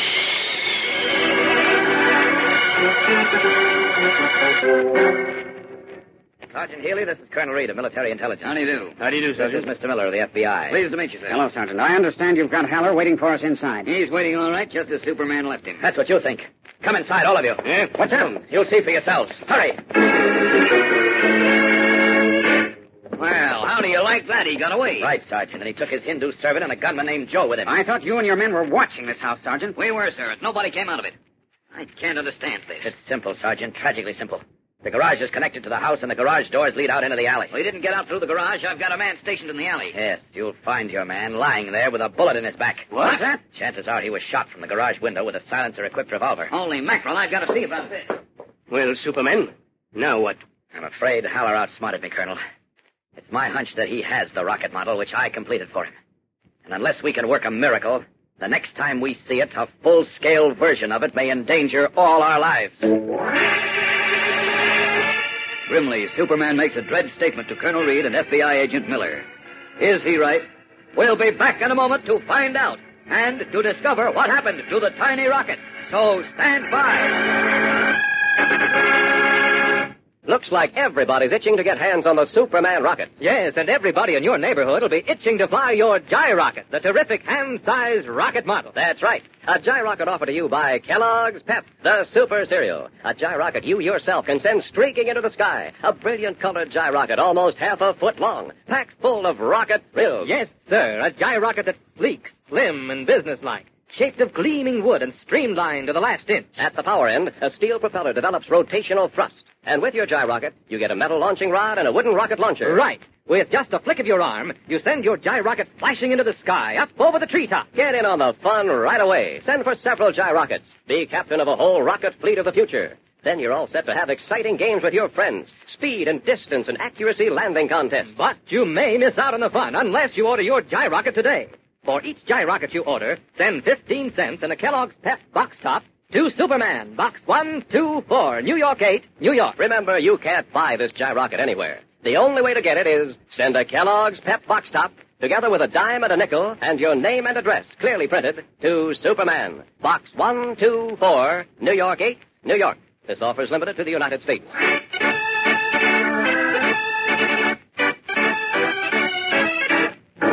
Now, back to the adventures of Superman. On the top floor of an abandoned warehouse about 1.5 miles from Metropolis Park, two men stand beneath a grimy open skylight. One of the men is short, stocky, and bald. With his plump hands, he has disjointed a tall metallic rod and is packing the sections into a leather suitcase. This is Arnold Schweitzer, at one time the German High Command's leading authority on rocket bombs. Beside him stands a tall, powerfully built man with red hair and a thick red beard. He is Richard Haller, collector of rare books, big game hunter, and world enemy #1. His eyes gleam as he examines the tiny model rocket in his hand. Yes, this is the model, all right, Schweitzer. No doubt about it. Of course it is, Mr. Haller. Did I not tell you that if it was launched anywhere within 500 miles of here, I would secure it? How did you do it? You have heard of radio-controlled planes, Nine? Yes. You see this directional fin near the propeller and the thin filament of wire on its underside? Yes. That wire receives radio impulses. Radio impulses? Yeah, and transmits them to a tiny control I placed in the propeller shaft itself. The control, of course, was tuned to a special shortwave beam so that broadcasting from my transmitter here, I was able to guide the flight and direction of the rocket. So that's it. The rocket was radio-controlled, and when Superman launched it, you brought it in here. That is correct. And thanks to Superman, we now not only have the model we constructed, but also the one thing we overlooked, the diamond in the head. Nothing can stop us now, Schweitzer. Nothing. Now pack up as fast as you can and let's clear out of here. We leave for Europe tonight. Tonight? With the FBI and Superman looking for us? Would it not be better to wait? Don't worry. All arrangements have been made. A special plane is waiting to take us to our destination. By this time tomorrow, Schweitzer, we'll have more money than we ever dreamed of. And a nice, safe place to spend it when Superman rockets start falling on this country. So, Superman was right. He was out-tricked. And now the secret of his aerial rocket is in Richard Haller's hands. Haller and his henchman Schweitzer leave for somewhere in Europe tonight, taking with them the only existing model of the fabulous Superman rocket, which they plan to sell to a foreign power. Is there no way of stopping them? Gang, don't miss a single episode from now on, because each one is packed with excitement as the Man of Steel wages a tense battle for himself and for the world. Tune in tomorrow, same time, same station, for Chapter 14 of The Secret Rocket on The Adventures of Superman. And remember, for breakfast, it's Kellogg's Pep. For excitement, The Adventures of Superman. Superman is a copyrighted feature appearing in Superman DC Comics magazines and is brought to you Monday through Friday at the same time by Kellogg's Pep, the Sunshine Cereal. This program came from New York. Listen now for Captain Midnight, which follows in a moment. This is the Mutual Broadcasting System.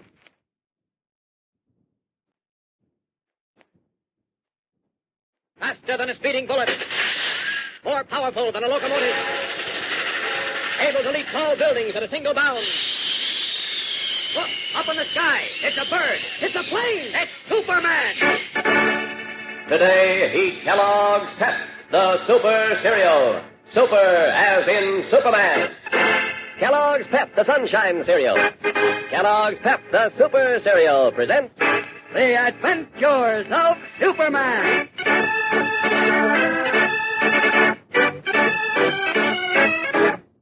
Today, Superman is forced to stand by helplessly as an urgent message crackles over the airwaves. All persons within a 2,000-mile radius of Metropolis are urged to be on the lookout for a small model of an aerial rocket about 18 inches long, shaped like a cigar.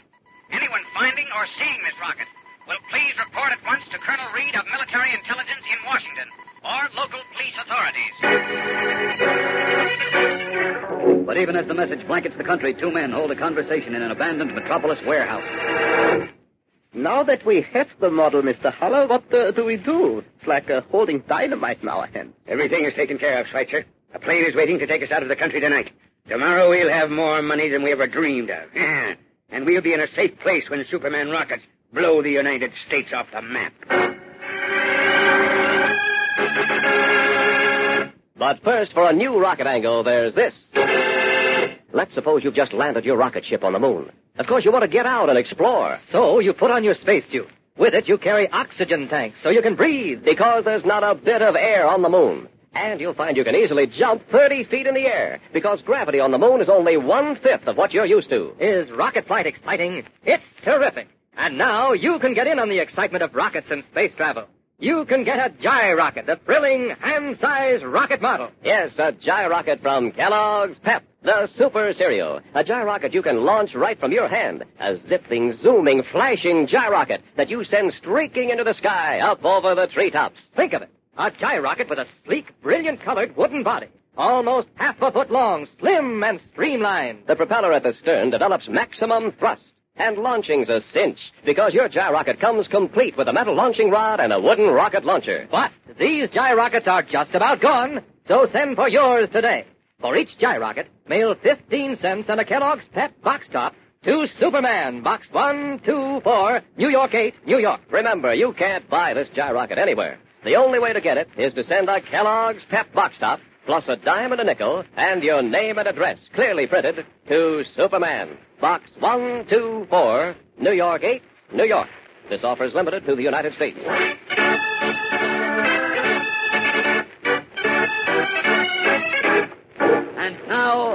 Adventures of Superman.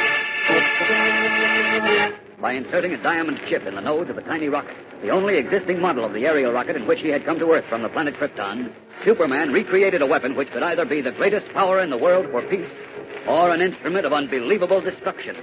But in a test flight, the model disappeared before Superman's very eyes. As we learned yesterday, a German rocket expert named Schweitzer, who was in league with Richard Haller, a cunning, unscrupulous adventurer, had drawn the rocket to a warehouse by means of radio control. Unable to locate either Haller or the model, Superman, in his guise of Clark Kent, a mild-mannered reporter, returned to the office of Perry White, editor of the Metropolis Daily Planet. A fine mess you made of things, Kent. A fine mess. Well, don't rub it in, Chief. I feel bad enough. Oh, you feel bad, do you? Yes. Well, how'd you feel if some crazy loon like Hitler gets hold of that model, manufactures full-size rockets, and begins showering us with them? That's exactly what I'm afraid might happen. In here? Yes, come in. Get out of here, Olson. I just want to ask Mr. Kennedy. You can ask him anything you want in 5 minutes, when you're both out looking for new jobs. Huh? You mean I'm fired again? You bet you are, and without notice. That's the third time this month. I mean it this time. Well, you always say that. Listen, Mr. Kent, did you hear anything from the FBI? No, Jim. The model hasn't been found, and neither has Haller nor any of his gang. Well, if the rocket fell someplace, someone will find it. It didn't fall, Jim. Then maybe it's still flying, and it'll be spotted. No, I set its directional finders to bring it back after it reached its peak altitude. And it did circle and start back when it disappeared. I don't know. I think Haller somehow got hold of it. Well, how could he? He and his experts had a chance to tamper with it before they delivered it to me last night.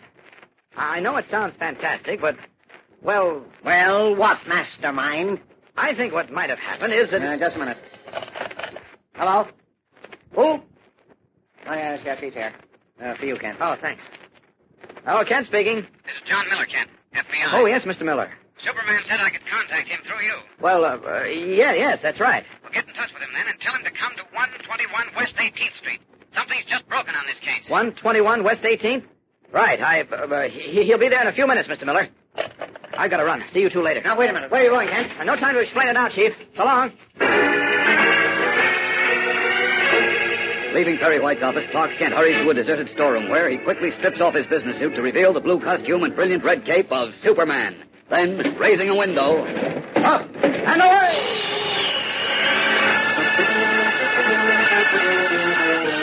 He streaks away like an arrow shot from a giant bow, and seconds later enters an abandoned warehouse on West 18th Street. Several men, some with cameras and flashlights, move cautiously about the dusty top floor. Under an open skylight stands John Miller of the FBI and a small elderly man with white hair and faded, kindly blue eyes. Tell Superman what you saw this morning, Mr. Peters. Well, sir, I was up on my roof, just after daylight was, taking care of my pigeons. I always feed them and give them a little flight first thing in the morning. Mr. Peters lives right across the street, Superman. I see. I just released my birds, and they were beginning to circle up. Then I heard something, kind of a steady hum. A hum? Yes. Kept getting louder and louder. Sounded like a swarm of bees. But pretty soon I heard it right over my head. But still I couldn't see a solitary thing. Might have been a plane, too far up for you to see. No, I finally saw it. And it wasn't a plane. Oh? What was it? Well, I wouldn't want to say for sure. I had only a quick glimpse of it before it bumped against a long steel pole sticking up out of this skylight. Then dropped down into the warehouse. It seemed, misty-like. I could hardly make it out. But it was like a long metal pencil or maybe like a silvery cigar. Oh? And it had a little propeller on it. Propeller? Are you sure? Well, I wouldn't want to swear to it. As I say, it was like trying to see something in a thick mist. Even though there wasn't any mist this morning. But I'm pretty sure. Mr. Miller, if this man is right, he may have seen the missing rocket model. Well, it could have been drawn here by radio control. The steel pole Mr. Peters saw sticking up through the skylight might have been connected with a shortwave receiver. I suppose it's possible. And the difficulty he had in seeing the rocket from only a few feet away, the sort of mist around it, must have been due to some sort of camouflage on the model. A camouflage so good even I couldn't see through it. Oh, Mr. Miller. Now, what is it, Johnson? Adams just called in from the lab. One set of fingerprints we found here are Richard Haller. They are. I knew it. Haller received a permit to carry a gun several years ago, and the prints checked. Then Haller has the model. You were right, Superman. Now we've got to stop him before he can get out of the country with it. Come on. We've got work to do.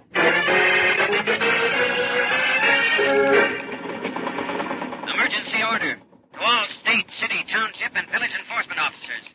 Wanted, Richard Haller, 6 feet 2, weight 195 pounds. Red hair and red beard. Age 46. Well educated. Probably armed. Very dangerous. May be accompanied by German national named Arnold Schweitzer or American named George Barton. Suspected of attempting to leave country with small rocket model. This man must be found.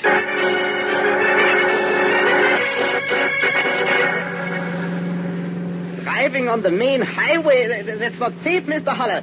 Why do we not drive on side roads? This is the fastest way, Schweitzer. The plane is waiting for us. We're taking off tonight in 2 hours. But you heard on the radio, Superman, the FBI, the police all over the country look for us. Don't worry. They won't find us. Oh, what's that? What? Looks like a roadblock up ahead. A roadblock? Quickly, Mr. Haller, turn back. Relax, Schweitzer. Leave everything to me.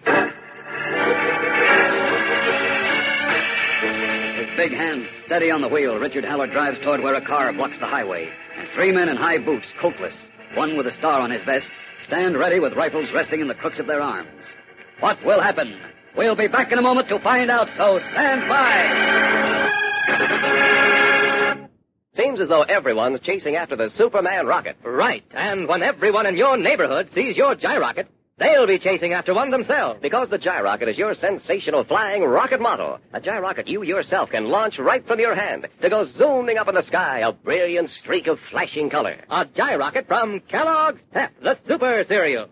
A gyrocket with a gleaming, brightly colored wooden body, slender and streamlined, almost half a foot long. At the power end, the steel propeller packs rotational thrust. And with your gyrocket, you get a metal launching rod and a wooden rocket launcher. You just flick your arm and the gyrocket is off, knifing its way through the air, soaring up and up over the treetops. Get yourself in on the fun right now. Get several gyrockets. Get a whole rocket fleet of the future. You can paint squadron insignia and numbers on the side of each one. Then you'll always know your gyrockets when you have exciting speed and distance contests with your friends. Yes, it's a barrel of fun. But you've got to act quickly today. This offer is too red hot to last much longer. So for each gyrocket you order, send 15 cents and a Kellogg's Pep box top to Superman, Box 124, New York 8, New York. Remember, you can't buy this gyrocket anywhere. The only way to get it is to send a Kellogg's Pep box top plus a dime and a nickel and your name and address clearly printed to Superman, Box 124, New York 8, New York. This offer is limited to the United States.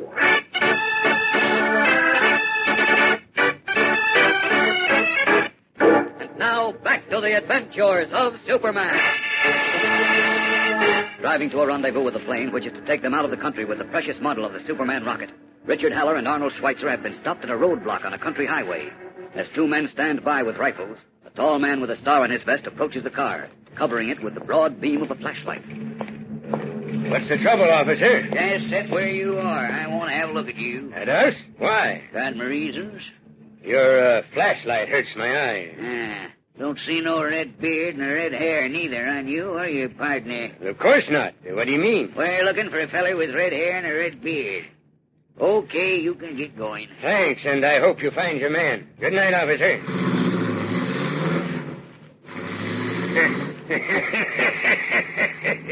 You can relax, Schweitzer. Never was I so scared, Mr. Haller. Amazing what a little hair dye and a razor can do, huh? How much farther is it to the plane? We'll be there in about an hour. And then not even Superman can stop us. We'll be sitting on top of the world. Chuckling, Richard Haller drives on, swiftly closing the gap of short miles between him and the getaway plane. Meanwhile, at FBI headquarters with John Miller, Superman watches reports of the nationwide search for Richard Haller come in over the teletype. No soap in Jersey. Nothing from Pennsylvania, blank in Delaware and Maryland. The only luck we're having so far, Superman, is bad luck. I don't think we'll ever find Haller this way, Mr. Miller. We've got to find him. He's clever, He's but... too clever to be caught in the ordinary way. There's only one way he can be stopped before he delivers that rocket model to a foreign government. What do you mean? It's up to me. There's a chance, just one, and a slim one at that. But maybe I can do it. What does Superman mean? What is the one slim chance he has to stop Richard Haller before it's too late? We'll find out tomorrow when Superman undertakes the most exciting and spectacular feat of his career. So be sure to tune in. Same time, same station, for Chapter 15 of The Secret Rocket on The Adventures of Superman. And remember, for breakfast, it's Kellogg's Pep. For excitement, The Adventures of Superman. Superman is a copyrighted feature appearing in Superman DC Comics magazines and is brought to you Monday through Friday at this same time by Kellogg's Pep, the Sunshine Cereal. This program came from New York. Stay tuned for Captain Midnight, which follows in a moment. This is the Mutual Broadcasting System. Faster than a speeding bullet. More powerful than a locomotive. Able to leap tall buildings at a single bound. Look, up in the sky. It's a bird. It's a plane. It's Superman. Today, eat Kellogg's Pep, the Super Cereal. Super as in Superman. Kellogg's Pep, the Sunshine Cereal. Kellogg's Pep, the Super Cereal, presents The Adventures of Superman.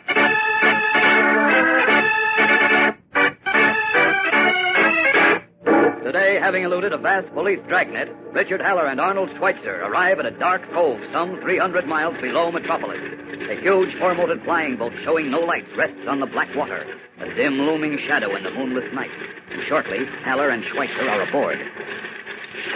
You're ready to leave, Mr. Haller? The sooner we see the last of the United States, the better. Hey, Schweitzer? Yeah, let us start at once before Superman finds us. He'll never find us now. Let's go, Ramos. One moment. The rocket model. You have it with you, of course. Naturally. Right here in this box. Tomorrow your government can have it. For a price. Good. Then we go. Manuel, proceed. Yes, senor.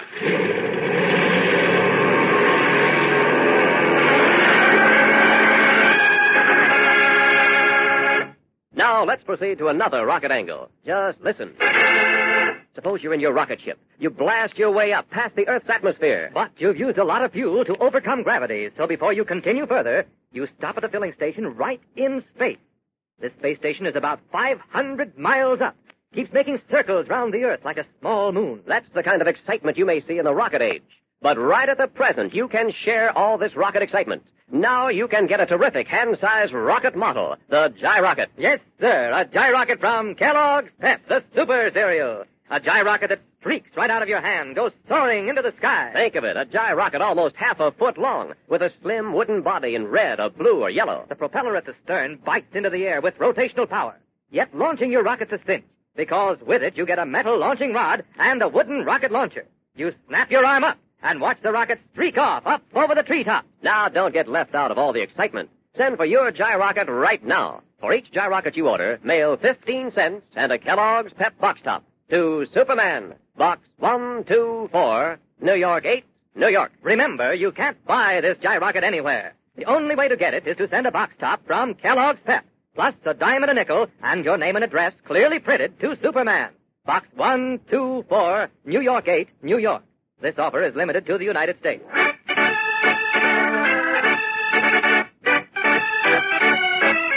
And now, the adventures of Superman. A tiny model rocket, scarcely more than a foot long, is the cause of one of the greatest manhunts in history. For this sleek little object, which appears as harmless as a toy, is the only existing model of the amazing aerial rocket in which Superman came to Earth from the planet Krypton. At full size, it can travel unlimited distances at supersonic speed and represents the most terrible weapon yet known to man. But the model is now in the hands of Richard Haller, who at this moment is en route by plane to a foreign country, where he has arranged to sell the rocket for a tremendous price. As the hours go by and Haller remains at large, Superman in Mr. Miller's office at FBI headquarters comes to a desperate decision. I'm certain Haller skipped the country, Mr. Miller. And there's only one person alive who might still prevent him from carrying out his plan. Who? Superman. You? Yes. But before I tell you what I propose to do, I need your help. What do you mean? Your men intercepted a letter some time ago offering the Superman rocket for sale. It was written to a foreign agent. That's right. Who was that agent? And what country does he represent? His name is Ramos. Ramos? Yes, but we don't know what country he represents. We don't even know his nationality. Don't? No, he's a mysterious devil and a cunning one. During the war, he worked for the Nazis, and he remained in Europe after the war. Now, chances are he's working for one of the few countries there which don't belong to the United Nations. You said there. You mean in Europe? Yes. Of course, I'm not positive. Sounds like a good hunch to me, and I'm going to play it. Now, goodbye, Mr. Miller. You'll be hearing from me. Well, just a minute. Where are you going? I'm heading for Europe. Oh, wait, man. You can't go barging into other countries making searches and accusations. That's practically an act of war. Well, I don't intend to go barging into other countries. I'm going to do my hunting in no man's land. No man's land? The free air over the Atlantic Ocean, 100 miles or so off the European coastline. I'm going to patrol that coastline, and if Haller tries to come through by sea or by air, I'll get him. But good heavens, man, even you can't cover a territory that large. Why, it's thousands of miles. I can move pretty fast. Faster even than the Superman rocket. I know. And as I see it, this is our only chance to stop Haller. If I don't stop him, my own rocket, multiplied by hundreds, will destroy us and all other democratic nations. I heard Haller say that myself. I don't think even you can do it, but Well, come with me. Where? No time to lose. I've got to get started. I can help you, and it won't take a minute. Come this way. This little portable radio outfit is more powerful than it looks, Superman. Oh? It can receive and transmit shortwave messages over a radius of 1,000 miles. Here, I'll help you strap it on your chest. All right, thanks, Mr. Miller. The Chief of Staff is instructing all naval and air units at sea to report any unidentified plane or ship to the battleship Dakota. The Dakota is taking up a position about midway in the Atlantic and will pass on any information to you. Good. More eyes the better on this job. There we are. I'm all set. Now, just open this window. Goodbye, Mr. Miller. Goodbye, Superman. And good luck. Thanks. I'm going to need it. Up and away!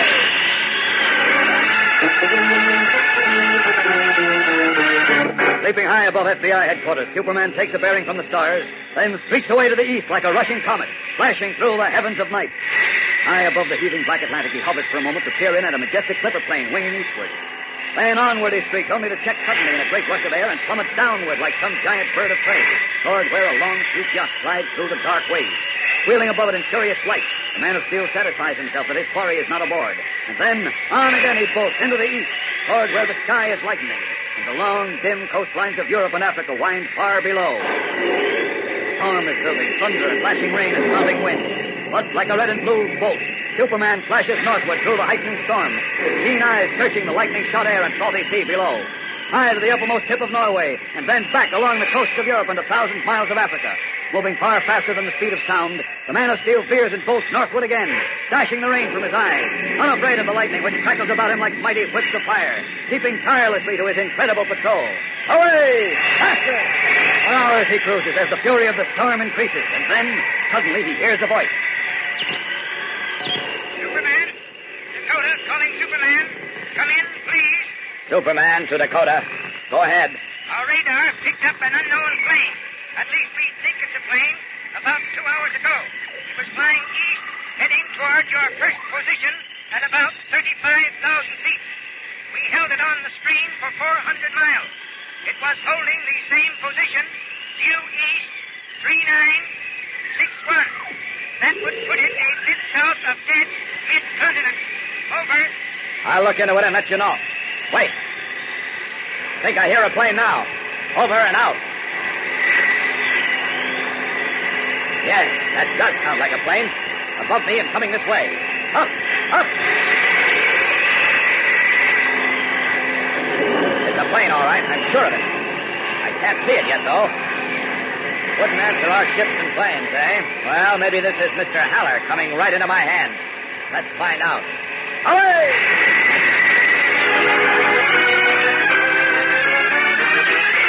His eyes gleaming, Superman flashes forward through the thick storm to meet the mysterious plane.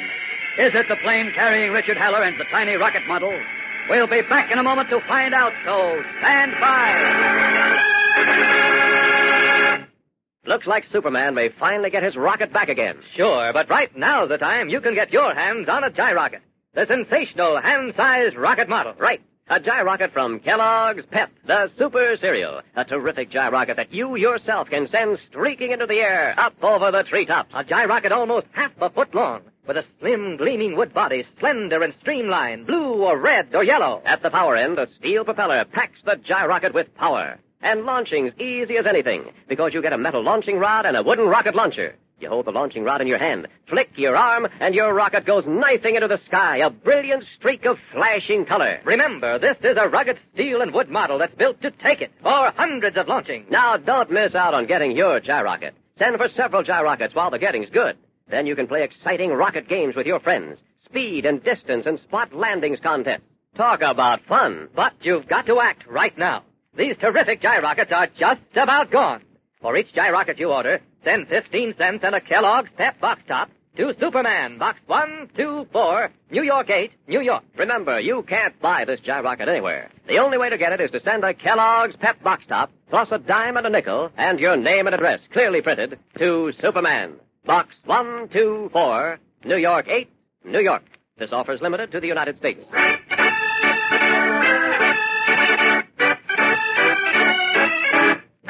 Now, back to the adventures of Superman.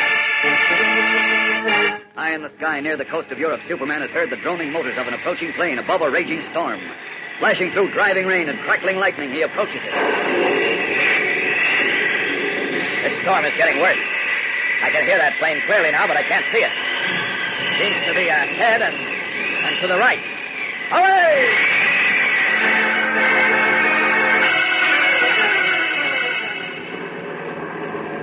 The storm goes first, Mr. Haller. Yes, Schweitzer, it does seem to be getting worse. Here comes Ramos. Maybe he can tell us something. I have just spoken to the pilot, gentlemen. He says while the storm is bad, it is not too bad. He promises to deliver us safely at the airport within the hour. Well, if he's not worried, I guess it's okay. Yeah, but Mr. Haller, look. What, Schweitzer? There, outside the window. Look. Santa Maria, a man. It's Superman. Superman, hope we are lost. Take it easy, Schweitzer. He can't see us through your camouflage on the plane. But look, he comes closer. He can't see us, I tell you. He couldn't see the rocket model when it was camouflaged, could he? Oh, we are lost. What will we do? All right. He can't see us, I tell you. But he hears our motors. He knows there is a plane. Oh, we are lost. Quiet. Ramos, tell your pilot to cut the motors. Hurry. In this storm? Oh, he's too dangerous. Not as dangerous as Superman. It'll only be for a minute or two until we lose him. Hurry now.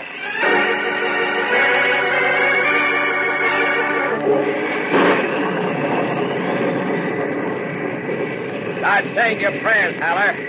I'll have my hands on you in a moment. What the? I can't hear the plane. What happened to it? Great Scott! It's gone! Staring about wildly, his keen ears alert for the sound of motors. Superman sees only driving rain and crackling lightning. Hears only the fury of the storm. As he, at the very last, reached out his hands for Richard Haller, only to close them on empty air again and forever. Will the wily Haller once more elude the Man of Steel and deliver the Superman rocket model safely to an unfriendly nation? Whatever you do, gang, don't miss Monday's thrill-packed episode. Tune in same time, same station for another chapter of The Secret Rocket on The Adventures of Superman. And remember, for breakfast, it's Kellogg's Pep. For excitement, The Adventures of Superman.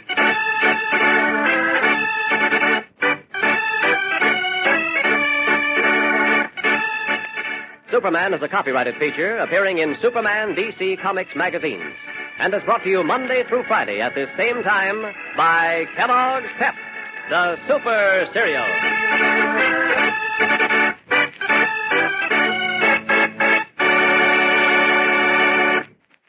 This program came from New York. Stay tuned now for Captain Midnight, which follows in a moment. This is the Mutual Broadcasting System.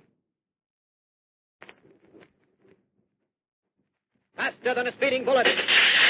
More powerful than a locomotive. Able to leap tall buildings at a single bound. Look, up in the sky. It's a bird. It's a plane. It's Superman. Today, eat Kellogg's Pep, the Super Cereal. Super as in Superman. Kellogg's Pep, the Sunshine Cereal. Kellogg's Pep, the Super Cereal presents The Adventures of Superman.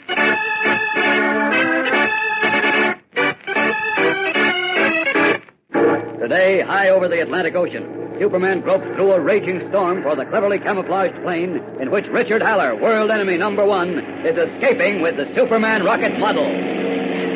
I got you now, Haller.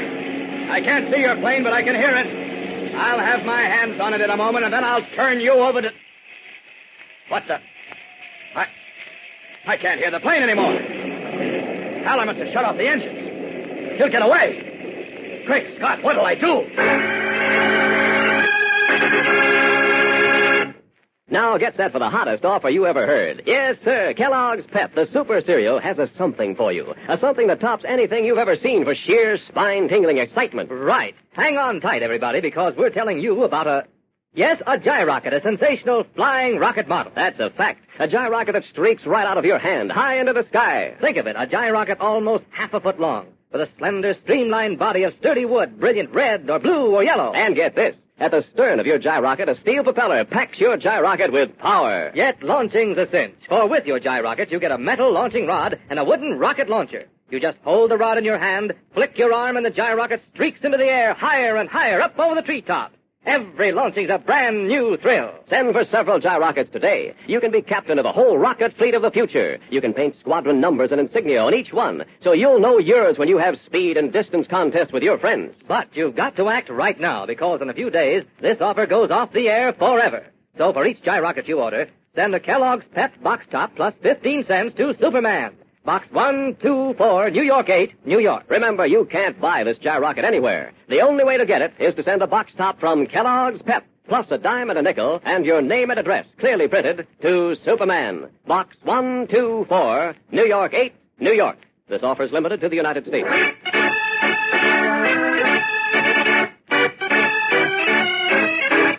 And now, the adventures of Superman. Suspecting that Richard Haller was en route to a European country with the only existing model of the Superman rocket, Superman made a final desperate attempt to prevent the traitor from delivering the terrible weapon to an unfriendly foreign power.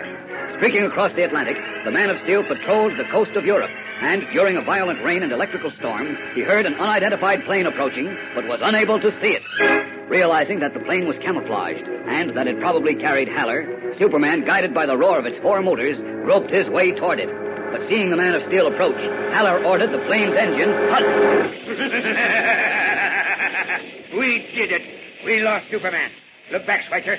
You can't see him anymore. Yeah, that is good, Mr. Haller. I thought our last moment had arrived. He thought so, too. But I fooled him. I've got his rocket. I'll get millions for it. And when he sees it again, it'll be landing on his beloved country, blowing it to bits. What happened? Mr. Haller, the pilot says you must turn on the engines now. Not yet, Ramos. I want to get farther away from Superman. But without the engines in this storm, we are in great danger. We'll be in worse danger if Superman grabs us. Tell your pilot to ride it out a few minutes longer. I will tell him, but I do not like it. Himmel! The plane is being tossed about like a feather. We'll be all right. Follow the lightning strikes us. It didn't and it won't. My luck carried me this far. Won't let me down now. Oh, we are falling. Mr. Haller, do something. We are falling, Mr. Haller. Stop, you coward. The wind's just knocking us around a bit. We are falling, I tell you. We will be killed. Will you shut up, you chicken-hearted fool? Mr. Haller, the pilot says he can no longer control the plane without the engines. Unless he turns them on at once, we will surely crash. Himmel, Mr. Haller, please tell it to him. Okay, Ramos. Tell him to turn them on. See. Start the engines, my boy. I guess we gave Superman the slip by this time. Yeah. How long will it be before we reach our destination? Not long. Another hour or so, and we can laugh at Superman and the whole world. Greetings, gentlemen. No, not better, Mr. Haller. Look. Superman. Thanks for turning the motors on, Haller. You had me worried for a few minutes. Well, aren't you going to bring out the refreshments? When three old friends like us get together, it calls for a celebration. Don't come any closer. Are you kidding, Haller? You know that revolver can't hurt me. The rocket model, it is in this little box. I see it. Shut up, Fletcher. We will give it to you if you will let us go. You'll give it to me, all right, but I'm not letting you go. We're all taking a trip back to Washington. So if you're ready... Hey, where you are. Now listen, I took photographs of your foster father's Bible. Those photographs will prove to the world that you're Clark Kent. Now I'll make a deal with you. I'll give you the photographs... Save your breath, Haller. I told you once before that I don't make deals with traitors and murderers. But your double identity, your great secret will be revealed. I left the photographs in Metropolis with instructions that if anything happened to me, they would be released to all newspapers. Even if you were telling the truth, I'd still take you back to Washington. But you're lying. The photographs are in your suitcase. I can see them. We've wasted enough time now, so... Don't come any closer. I'll throw the model through the window into the sea. I won't have it then, but neither will you. I wouldn't try anything like that, Haller, if I were you. I'll do it, I tell you, unless you promise to let me go. Never. Take the model and let us go, Superman. No, One step more and the model goes to the bottom of the sea. If you throw it, Haller, I'm going after it. But first, I'll tear the engines off your plane so you can't get away. You might drown before I get back to you. You'll never find the model in this storm. Now listen to me, Superman. I'm all through listening. Give me the model. Give it to him, Haller. No. Here it goes into the sea. You fool. I've got to get that rocket, but I can't let you go, so now heaven help you. Out and away! He did clear the motors off. Haller, you have destroyed us.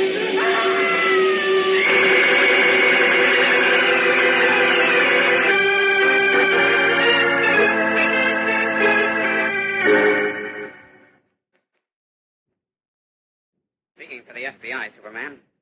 I want to thank you for all you did. This tiny rocket, which would have destroyed us, will now help us preserve peace throughout the world. Thanks, Mr. Miller. And speaking for G2, I want to apologize to you, Superman, for ever dreaming that you could have been involved in anything dishonorable. Oh, forget it, Colonel Reed. Well, I've got to leave now. One moment, Superman. There's no doubt about Haller, Schweitzer, and Ramos being dead, is there? None at all. By the time I'd located the model, their plane had crashed into the sea. I managed to rescue the pilot and the co-pilot, but the other three were done for. I hate to say it, but they had it coming to them. Is there anything else, gentlemen? No, except thanks again. A million thanks. Don't thank me. I'm happy I could be of service. Oh, by the way, Mr. Miller, I'd like to ask a favor. Certainly. What is it? Well, Clark Kent of the Daily Planet was quite valuable to me in this matter. More valuable than you'll ever know. And so was Miss Lane of the same paper. If you have no objection, I'd like to give them a scoop on this story. Well, I think they deserve it. How about it, Colonel? If Superman wants it that way, it's fine with me. I appreciate it. And so will Kent and Miss Lane. Well, goodbye, gentlemen. Goodbye.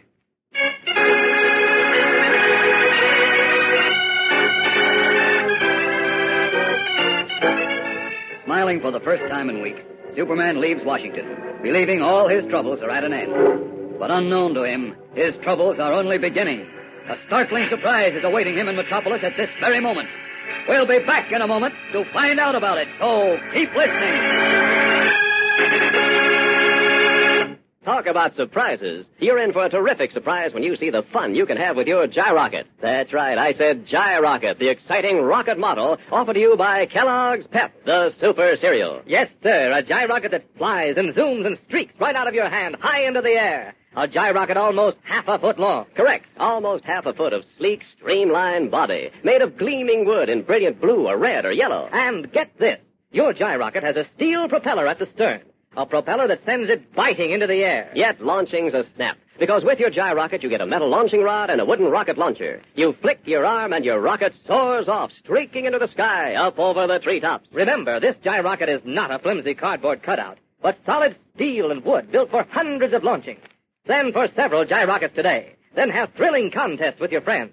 Test your fleet against theirs for speed and distance. But be sure you send for your Gyrocket right away. In a few days, this offer goes off the air forever. Get yours while the getting's good. Here's all you do. For each Gyrocket you order, send 15 cents and a Kellogg's Pep box top to Superman. Box 124, New York 8, New York. Remember, you can't buy this Gyrocket anywhere. The only way to get it is to send a box top from Kellogg's Pep, plus a dime and a nickel, and your name and address clearly printed to Superman. Box 124, New York 8, New York. This offer is limited to the United States.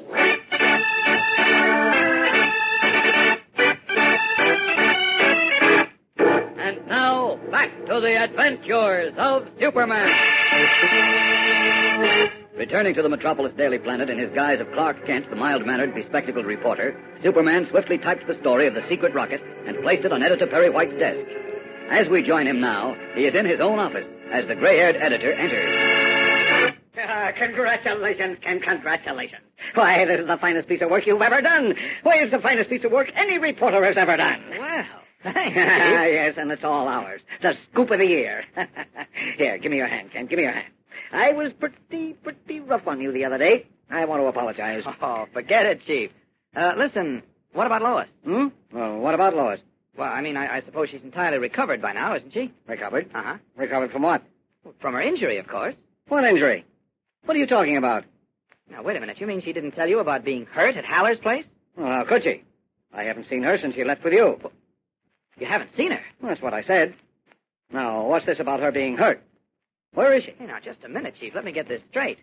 You didn't see Lois yesterday? Or today either? Can't you hear well, Kent?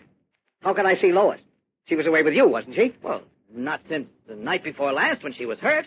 Jumping catfish, then... Wait a minute. Here's what happened as far as I know. Superman left Lois at a doctor's house in the country. Now, that was the night before last. Uh-huh. I stopped off there today on my way back from Washington, and the doctor said Lois left his house yesterday morning saying she was going back to Metropolis. Yesterday morning? That's right. And Cross Junction, where she was, isn't more than 4 or 5 hours from here, so she... wait a minute. Well, who are you calling? Calling Lois's apartment. Well, don't bother. She isn't there. Oh? How do you know? Well, I called there all day yesterday and every half hour this morning until you showed up. Unless she... Wait a minute, Chief. They're ringing now. Lois isn't there, I tell you. I even talked to her superintendent this morning. I had him go up to her apartment No, you're right. There's no answer. I told you she's not there. Something's wrong, Chief. Something's very wrong. Deeply worried, Clark Kent replaces the telephone with a hand which is not quite steady, while Editor Perry White begins to show signs of great concern. What has happened to Lois Lane? Superman's troubles are far from over, for Lois Lane is in danger, great danger, and the story of the lost rocket is not yet completely told. Our story has taken a surprising new turn, and tomorrow it takes an even more surprising one. So be sure to tune in tomorrow. Same time, same station. And remember, for breakfast, it's Kellogg's Pep. For excitement, the adventures of Superman. Superman is a copyrighted feature appearing in Superman DC Comics magazines and is brought to you Monday through Friday at the same time by Kellogg's Pep, the Super Cereal. This program came from New York. Stay tuned now for Captain Midnight, which follows in a moment. This is the Mutual Broadcasting System.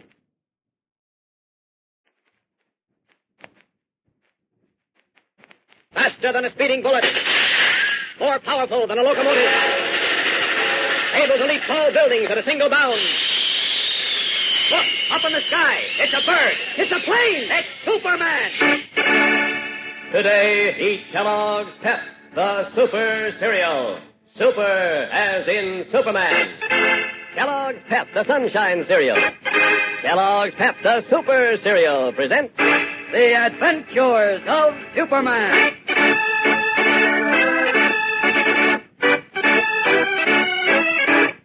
Today, Superman, very much concerned for the safety of girl reporter Lois Lane, investigates her mysterious disappearance. And, as Clark Kent, questions the country doctor at whose home she was last seen.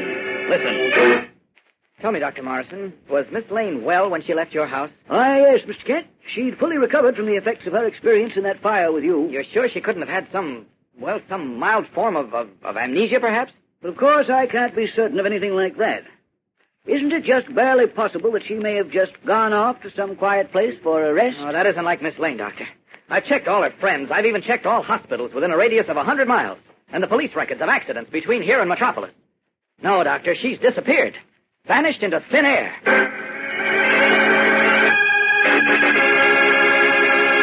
Gather round, everybody, and get set for some terrific excitement, because we're here with news of an offer that's strictly dynamite. Better than dynamite, because Kellogg's Pep, the Super Cereal, offers you a gyrocket. A zipping, zooming, flying rocket model all your own. Right. A gyrocket that you can send streaking right out of your hand, high into the air, up over the treetops. A gyrocket almost half a foot long, shaped of gleaming wood, streamlined to the last inch.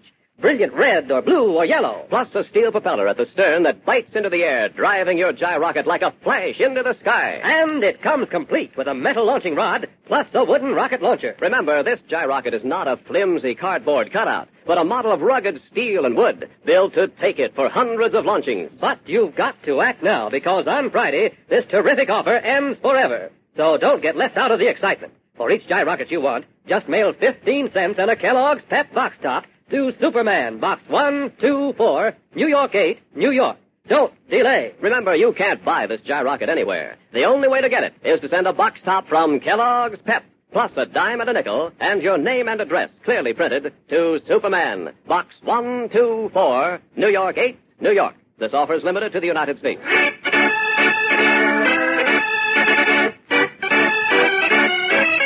And now, the adventures of Superman. Believing his troubles were all over when he recovered the model of the lost rocket from Richard Haller and saw the red-bearded traitor crash to his death at sea, Superman discovered that a baffling development had taken place during his absence. For when he returned to Metropolis, he learned that Lois Lane, whom he had left at a country doctor's house near Haller's estate 2 nights before, had not been heard from. After reporting Lois's disappearance to Police Inspector Henderson, he streaked back to the village of Cross Junction, 100 miles from Metropolis, where we rejoin him now. In his guise of Clark Kent, mild-mannered and bespectacled reporter, he questions Dr. Morrison, the local physician, to whose house he had taken Lois after the fire in Haller's barn. Just what time did Miss Lane leave your house yesterday morning, Dr. Morrison? Let's see, Mr. Kent. She had breakfast with my wife and me at about 7:30. She left right afterwards. Well, that would be about 8 o'clock, I'd say. Uh-huh. And she said she was going straight back to Metropolis? That's right. She asked about trains, and I told her the local went through here at 8:20, made connections with the Limited at Willow Falls, so she could be in Metropolis a little past noon. Tell me, how did she go to the station, do you know? Yes, she walked. Oh? I do hope nothing's happened to her, Mr. Kent. I'm afraid something did.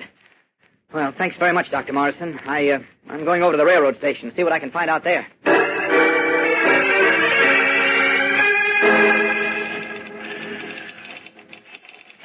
Do you remember selling a ticket yesterday morning to a dark, attractive young lady wearing a gray suit? No, sir. I didn't sell nobody like that a ticket yesterday morning or yesterday afternoon, any other time, mister. Are you sure? I'm positive. Only folks took a train out of Cross Junction yesterday was Richie Evans, Mrs. Spreckles. Richie, he took the 8:20 a.m. He was going to Metropolis on business. Mrs. Spreckles, she went out on the 309. She's going to Evansville to visit with her daughter for a few days. Can't understand that. Maybe she arrived too late to buy a ticket in the station. She might just have had time to catch the train. I'd have seen her anyhow, mister. Nope, I'm telling you, she wasn't here. Oh, well, thanks. Thanks very much. I think I'd better check with the sheriff.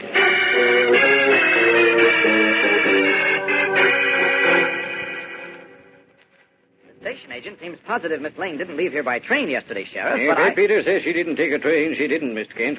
Kate's got a memory like an elephant. Oh, and you say she didn't leave by bus? The bus driver says so.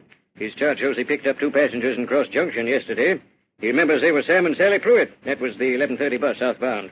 718 didn't pick up any passengers here. Oh, this doesn't make sense.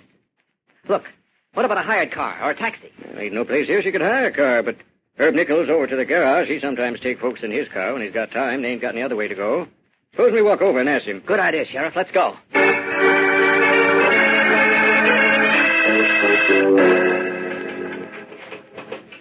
Sure you didn't drive a young lady any place yesterday, Herb? Yep. Didn't leave the garage all day, Sheriff. Me and Pete was working on Harry Shaler's truck. Well, do you remember seeing a strange young woman in the village yesterday, Mr. Nichols? She's dark, quite attractive, and she was wearing a gray suit. Nope. Didn't see any strangers in town all week. Hey, Pete. Yeah? You see young lady, stranger around yesterday? No. I can't understand this, Sheriff. Apparently Miss Lane didn't take a train or a bus or a taxi. That means if she left Cross Junction at all, she must have gone in a strange car, and something must have happened to her. Look, Mr. Kent. Could be maybe Miss Lane picked up a ride in some car going through the village. It doesn't seem likely, Sheriff. And you think maybe the gal was forced into the car? If she was, she'd have put up a battle, Mr. Nichols. Take my word for that.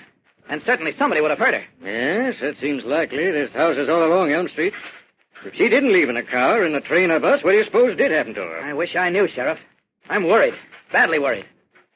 I'd better get along. Come on, I'll drive you up to the railroad depot. No, thanks, Sheriff. I can manage better alone. Leaving the sheriff at the garage, Clark Kent secretly resumes his true identity of Superman and takes to the skyways to continue his search of the countryside in a desperate hunt for Lois Lane. Meanwhile, at an auto tourist camp on the outskirts of Metropolis, an oddly significant scene is taking place. A small boy stands on a patch of lawn set back from the highway, around which are set several identical, freshly painted little cabins. In his hands, the boy holds a slender, curiously carved wooden object, equipped with a gleaming propeller and a thin steel rod about a foot long. Slipping the rod through a slot running the length of the wooden object, he points it at the sky and thrusts sharply. Then, its propeller whirling swiftly, the sleek little projectile streaks high into the air, rising high over the treetops, and then, reaching its peak, floats gently back to Earth. As the boy rushes forward to retrieve it, a door of one of the cabins opens, and a man calls to him. Tommy! Tommy! Supper's almost ready. Get the suitcases from the trailer and bring them in, will you? Okay, Dad, in a minute. Hey, what's this? Huh? Hey, what have you got there, son? A little model rocket. A model rocket? Uh-huh. A kid in one of the other cabins helped me make a launching rod for it. Watch it go now, Dad. Look. Here it goes. Oh, boy, look at it climb, Dad. Say, that's pretty good. Yeah, it went higher than that tall pine tree. Now, where'd you get that thing, Tommy? I found it in our trailer. In our trailer? Uh-huh. It was caught in one of the folds on the canvas on the luggage rack. Here it comes down. I got it. Here, let me see that, son. Oh, sure, Dad. Here. See, it's modeled after the German V2, I think. Yes, could be. Pretty neat. You say you found this in our trailer? Yeah. Let me show you how it works, Dad. Watch me make it go up even higher this time. Okay. But I can't understand how it got on our trailer. Wait a minute, Tommy. What's this? What? Oh, that's the propeller. I know that, but... L-O-I... Lois Lane. Holy smokes. Who's that? Why, that's the name of the girl reporter I was reading about just before... The one who disappeared. Oh, no kidding, Jack. Yes, quick, Tommy. Tell Mother we've got to go into town. I'll get the car started. You and I are taking this model rocket to the police. Hurry! As the amazed boy stands for a moment with mouth agape, his father hurries to their car, the little rocket model clutched in his hand, his eyes bright with excitement. What connection does it have with the missing Lois Lane? We'll return in a moment to find out, so keep listening. Now hold your breath. In just a second, the excitement will double. Correct, because right this minute, you can get a rocket model exactly like the model Tommy was flying a moment ago. You can get a gyrocket, a sensational flying rocket model that streaks right from your hand high into the air. A gyrocket from Kellogg's Pep, the super cereal. A gyrocket almost half a foot long, with a gleaming wood body, red or blue or yellow, slender and streamlined to the last inch. At the power end is a steel propeller designed for rotational thrust. Yet launching's a cinch, because your gyrocket comes complete with a metal launching rod and a wooden rocket launcher. You just hold the launching rod in your hand, flick your arm, and your gyrocket zooms off up over the treetops. Get in on the fun right away. Send for several gyrockets. Get a whole rocket fleet of the future. Right. Then challenge your friends to distance and speed contests. Race your fleet against theirs. Learn to be the rocket champ of your neighborhood. The fact is, these gyrockets are so terrific that they're just about gone. On Friday, this offer ends forever. So act now. For each gyrocket you order, send 15 cents and a box top from Kellogg's Pep to Superman. Box 124, New York 8, New York. Remember, you can't buy this gyrocket anywhere. The only way to get it is to send a box top from Kellogg's Pep, the super cereal, together with a dime and a nickel, and your name and address clearly printed, to Superman, Box 124, New York 8, New York. This offer is limited to the United States.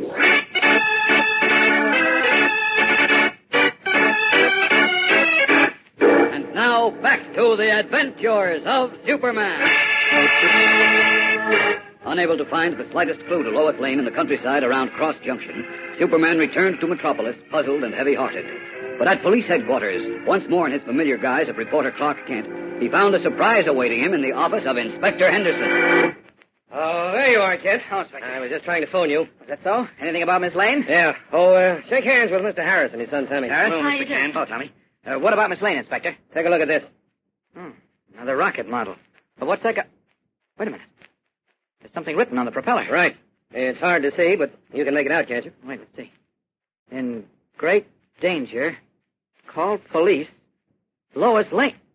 Great Scott, where did you get this, Inspector? Mr. Harris just brought it in. My boy, Tommy, found it caught in a fold of the canvas tarpaulin on our trailer, Mr. Kent. What? Yeah, but I don't know how it got there. Where's your trailer, Mr. Harris? At a tourist camp out at the city limits. Place called Cabin Rest on Highway 21. You see, we're driving to Florida, and we stopped... Thanks very much. Hey, Kent! Wait! Hey, where are you going, Kent? What do you suppose? Out to that trailer camp. Well, wait for me. I want to go out there, too. Can't wait. I'll see you there. So long. Rushing from Inspector Henderson's office, Clark Kent prepares to streak out to the trailer camp as Superman, hoping almost against hope that he will find the missing Lois Lane there. But there is grave doubt in his mind. How did the little rocket model come to be on the Harris's trailer? And what danger is Lois involved in now? We'll learn more in tomorrow's thrill-a-minute exciting episode, fellows and girls. So be sure to listen. Don't fail to tune in tomorrow. Same time, same station, for Chapter 18 of The Lost Rocket in The Adventures of Superman. And remember, for breakfast, it's Kellogg's Pep. For excitement, The Adventures of Superman.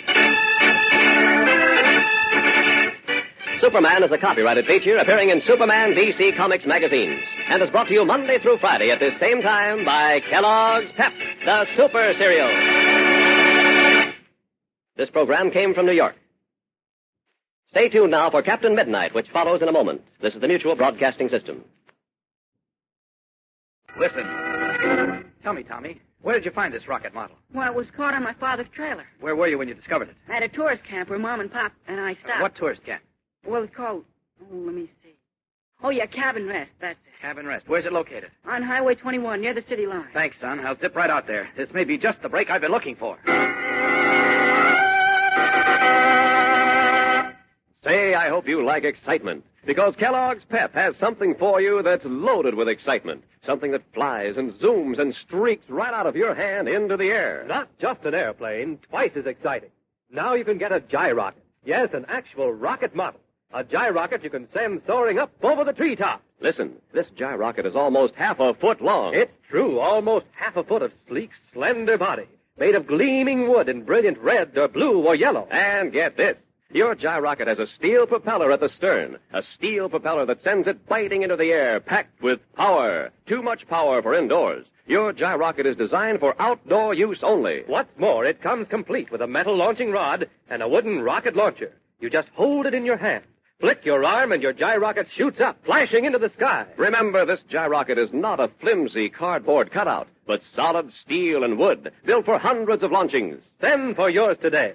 Race your gyrocket against those your friends have. Test yours against theirs for distance and speed. In a few days, this offer goes off the air forever. So for each gyrocket you want, today send 15 cents and a box top from Kellogg's Pep to Superman, Box 124, New York 8, New York. Don't forget, you can't buy this gyrocket anywhere.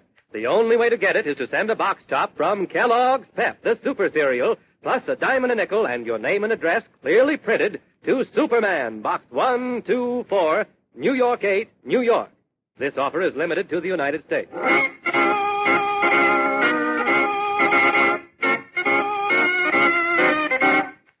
And now, the adventures of Superman.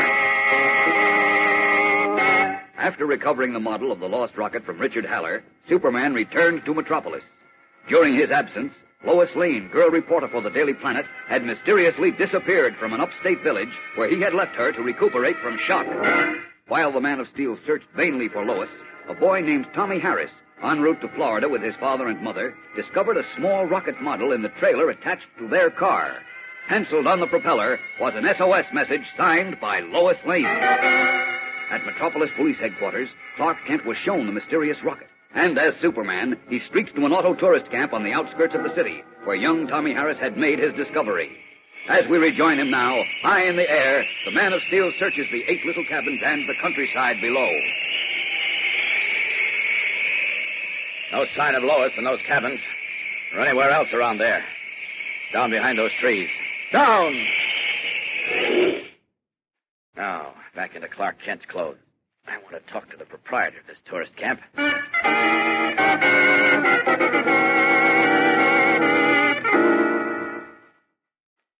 You're certain the Harrises are the only guests you've had today, Mr. Johnson? Of course I am, Mr. Kent. You can see here in my register. Uh-huh. Fact is, the Harris family are the only customers I've had all week. Oh? Well, it's pretty late in the year for folks to be traveling. I'm thinking of closing down till next spring. Look, Mr. Johnson, Tommy Harris found something in his trailer after they'd been here a little while this afternoon. Something put there, or perhaps thrown there, by a young lady who has disappeared. Well, so what? Nothing, except I thought that object might have been dropped into the Harris trailer while it was parked here. Don't see how that could be. Because, like I said before, except for the Harrises and me, there hasn't been a soul in these grounds all day. Well, if that's so, then... Uh-oh. Here comes Inspector Henderson of the Metropolis Police. Police? Huh? Well, now, look here, Mr. Kent. I don't want to become involved. Oh, relax, Mr. Johnson. You've nothing to worry about. Hi, Kent. Find anything? No, not a thing, Inspector. Inspector, this is Mr. Johnson. He runs this tourist camp. Oh, hello, Mr. Johnson. Inspector. Mr. Johnson tells me he hasn't seen anyone other than the Harris family all week. And that's the whole truth. Which means Miss Lane didn't drop the little rocket into Harris's trailer here. Either did it some other place the Harrises stopped, But or... they tell me this is the first stop they made since they left their house this morning. I see. Then that would indicate Miss Lane must have thrown the rocket from a passing car and it landed in Harris's trailer. No, Huh? no, I can't see her a prisoner in a car being able to write a message on the propeller of a model rocket and heave it out of the window. Well, my hunch still says she's being held someplace from which she could fire this little rocket. Yeah? Where? That's what we've got to find out. Tommy? Yes, Mr. Kent? Tommy, you told me you and another boy made a launching rod for this rocket model. Is that right? Uh-huh. You want to see it? Please, Tommy. Oh, I'll go get it. It's under that tree across the lawn. Okay, come along, Inspector. What's the idea? I want to try a little experiment with the model to see how far it can go. Oh, now, wait a minute, Kent. That won't Here's prove the a launching thing. rod, Mr. Kent. Thanks, Tommy. Now, we'll just slip the rocket down the rod, like this. Now what? Now I'm going to launch it. Here goes. Gee, look at it go way up over the tree. Hey, that's pretty good. Yes, it went up about 100 feet. Shot straight out or downwards. Now, let's see. With a wind behind it, it might conceivably go 4 or 5 times that far. All right, that means, if I'm right about this, Lois is somewhere within 400 or 500 feet of some road Tommy and his family drove on today. Gee whiz. Tommy, how did you drive here today? I mean, on what roads? Why, I'm not sure, Mr. Kent. I know we came out on Highway 21, 21? but before that, Dad took a lot of side roads. You did, huh? Would your mother know? I don't think so. She slept a good part of the trip. All right, then I've got to talk with your father, and fast. Come on, Inspector. Right. Let's go out to meet him in your car. I've got a feeling there's no time to waste.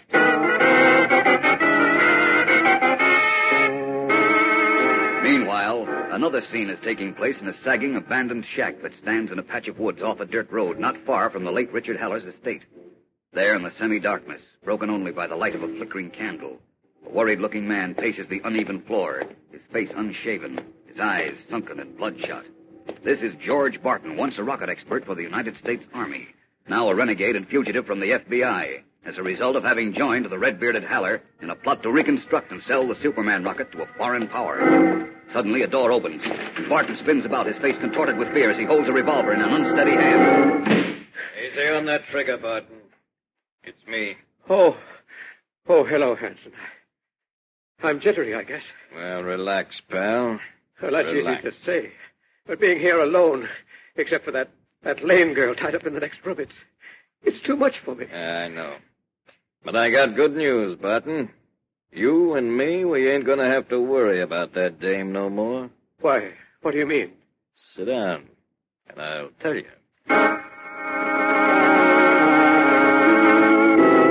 Nervously, George Barton eases himself down to a rickety chair and, sitting on its edge as if poised for flight, looks apprehensively at his companion. This doesn't look good for Lois Lane, particularly with Superman still unaware of her whereabouts. What will happen? We'll know more in a moment when we return for the exciting climax of today's episode. So keep listening. Now you've got more thrills coming, so sneak in close to your radio and get every word that follows. Right, because we're here with a sizzling hot offer for you. Listen. Kellogg's Pep, the super cereal, offers you a gyrocket. Yes, sir, a sensational rocket model. A gyrocket almost half a foot long. A gyrocket that streaks from your hand into the sky, up over the treetops. When you get this gyrocket, notice the sleek, gleaming wooden body. A brilliant red or blue or yellow.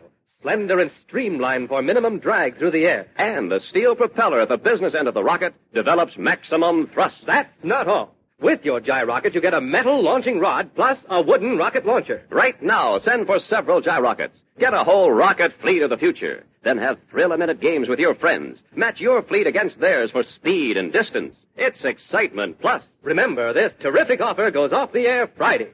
These gyrockets are just about gone, so don't get left out. For each gyrocket you order, send 15 cents and a Kellogg's Pep box top to Superman, Box 124, New York 8, New York. You have just 2 days more. Remember, you can't buy this gyrocket anywhere. The only way to get it is to send a box top from Kellogg's Pep, the super cereal, together with a dime and a nickel, and your name and address clearly printed to Superman, Box 124, New York 8, New York. Do it today, sure.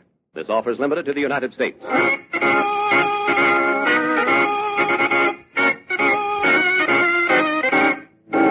Now, back to the adventures of Superman. As Superman and his guise of Clark Kent waits anxiously at a tourist camp for information that may help lead him to Lois Lane, the girl reporter is a captive of 2 henchmen of the late Richard Haller, George Barton, once an Army expert and now a fugitive, and his companion, a man named Hanson, who has just announced that he brings good news. Yeah, troubles are over, Barton. Everything's fine now. What do you mean by that? Listen, I got big news. I've been down to the village. You showed yourself in the village? You fool, with every police officer in the state looking for us? Relax, pal. Nobody's seen me. Besides, I don't think the cops are looking for us anymore. Are you crazy? They want the lost rocket and Haller and everyone connected with it. They don't want Haller anymore either. What? They can look at the headline of this newspaper. Richard Haller crashes to death at sea. Superman recovers lost rocket. Good news, eh? I can't believe it. Well, it's true. And now that double-crossing rat Haller is finished and Superman has the rocket, here the cops won't care about us, see? We're in the clear. Don't kid yourself, Hanson. We worked with Haller, so they still want us. And besides, we face another rap just as bad now, Hanson. What do you mean? Right now we're facing a kidnapping rap, too. Remember? And that's punishable by death in this state. What are you talking? Oh. You mean Miss Lane? Exactly. She's locked in the other room. If we're caught with her, it means curtains. We don't have to get caught with her, you know. What? Nobody even has to know we ever saw her. Really? How do you propose to accomplish that? You know, Barton. You got a gun. No, I can't. Why, that's murder. I've never done anything like that. Okay. I'll do it. Where's that bundle of stuff we brought with you from Halle's? All them drawing tools and the little rockets. Well, they're in the other room where Miss Lane is. Okay, come on. I'll take care of her. Then you take your stuff and bury it in the woods. Right? All right. Let's get it over with.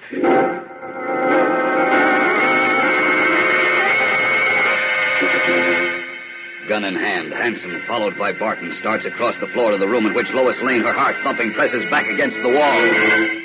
Meanwhile, miles away, Superman, who has intercepted Mr. Harris and learned the route he had driven that day, is streaking northward through the skies, following a pattern of roads, his amazingly keen eyes searching every house and barn and store, every building within 500 feet of the road, the maximum distance he estimated the model rocket could fly. With only seconds remaining for Lois, will Superman find the hidden shack in which she is imprisoned? And will he arrive in time to rescue her? Tomorrow tells the story, fellows and girls, and adds a startling, shocking surprise for Superman and for you. So don't fail to be with us. Tune in, same time, same station. And remember, for breakfast, it's Kellogg's Pep. For excitement, the adventures of Superman.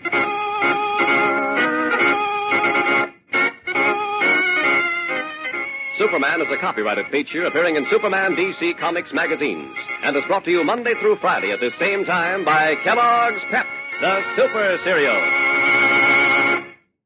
This program came from New York. Stay tuned now for Captain Midnight, which follows in a moment. This is the Mutual Broadcasting System. Faster than a speeding bullet. More powerful than a locomotive. Able to leap tall buildings at a single bound. Look, up in the sky. It's a bird. It's a plane. It's Superman. Today, eat Kellogg's Pep, the Super Cereal. Super as in Superman. Kellogg's Pep, the Sunshine Cereal. Kellogg's Pep, the Super Cereal presents The Adventures of Superman.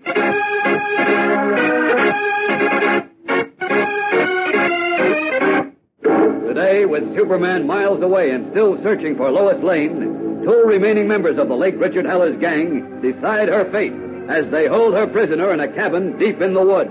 Listen. If we're caught with that Lane girl, Hanson, it's curtains for us. Because kidnapping is punishable by death in this state, you know. Well, we don't have to be caught on that rap. Nobody even has to know we ever saw her. Really? How do you propose to accomplish that? Don't worry. Just give me a gun. I'll take care of her right now.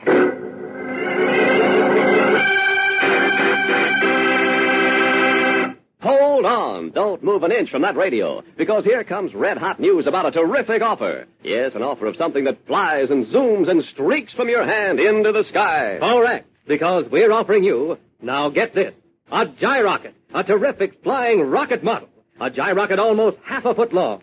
A gyrocket you can launch high into the sky, up over the treetop. Yes, sir. Kellogg's Pep, the Super Cereal, offers you this gyrocket on the air for 2 days more. It's yours only if you act right now. Listen. The gyrocket itself is long, slim, and streamlined, shaped of gleaming wood, red or yellow or blue, and with a steel propeller that packs maximum power. With your gyrocket, you get a metal launching rod and a wooden rocket launcher. You launch it right from your hand. A flick of your arm and off it streaks. But this terrific offer ends on the air tomorrow, so don't miss out. Send for your gyrocket today, right now. To get your gyrocket, send 15 cents and a Kellogg's Pep box top to Superman, Box 124, New York 8, New York. Remember, you can't buy this gyrocket anywhere. The only way to get it is to send a box top from Kellogg's Pep, together with 15 cents, a dime and a nickel, and your name and address clearly printed to Superman, Box 124, New York 8, New York. This offer is limited to the United States.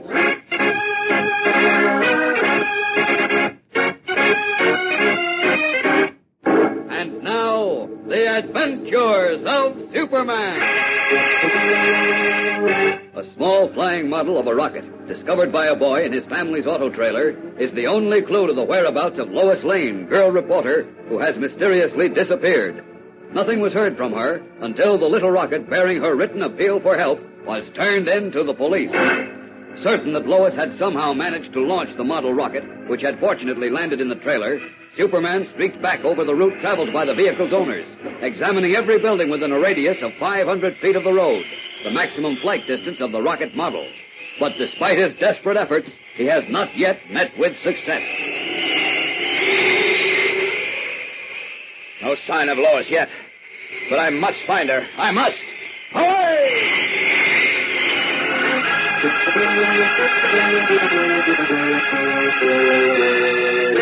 Meanwhile, hiding out in a shack in the woods, two members of the late Richard Haller's gang, George Barton and Lou Hanson, learned that Haller was dead.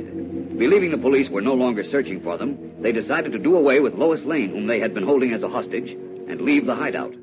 Now, gun in hand, Hanson, followed by Barton, approaches the door of the room in which the girl reporter is imprisoned. She locked the door, Barton. No, there's no lock on the door. She must be blocking it. Oh, yeah? I'll fix that. It's funny, I can't budge it. What's the matter with you, Hanson? Let me at it. Hey, wait a minute. She probably braced a chair under the doorknob. Open the door, Miss Lane. Open it or I'll bust it down. Come on, open it, I said. You better do as we say, Miss Lane. We mean business. Why doesn't she say something? I don't know. Look, do you suppose she got away? Impossible. There's no window in that room. And I was here all the time you were gone. Well, something's fishy. Well, maybe she's just playing possum. Let's try her again. Look here, Miss Lane. If you make us break this door down, it's going to go hard on you. You're wasting your time. If you've got any sense at all, you'll let me alone and try to get away. The police are looking for me. And when they find me, it's all over for you. Yeah, she's right, Hanson. She's right. Maybe we'd better... Come on, give me a hand and we'll bust it down. We've got to get rid of her. Okay. There. It's starting to give. We'll have it open in a minute.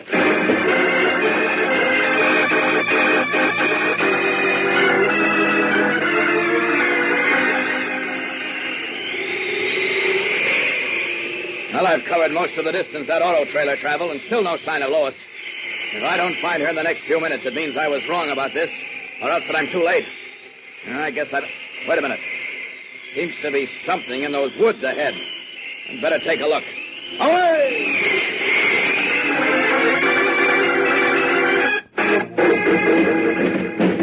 Now, once more, Hanson. The door's almost off the hinges. Yeah, this'll do it. There. That does it, Hanson. Now, Miss Lane. Don't.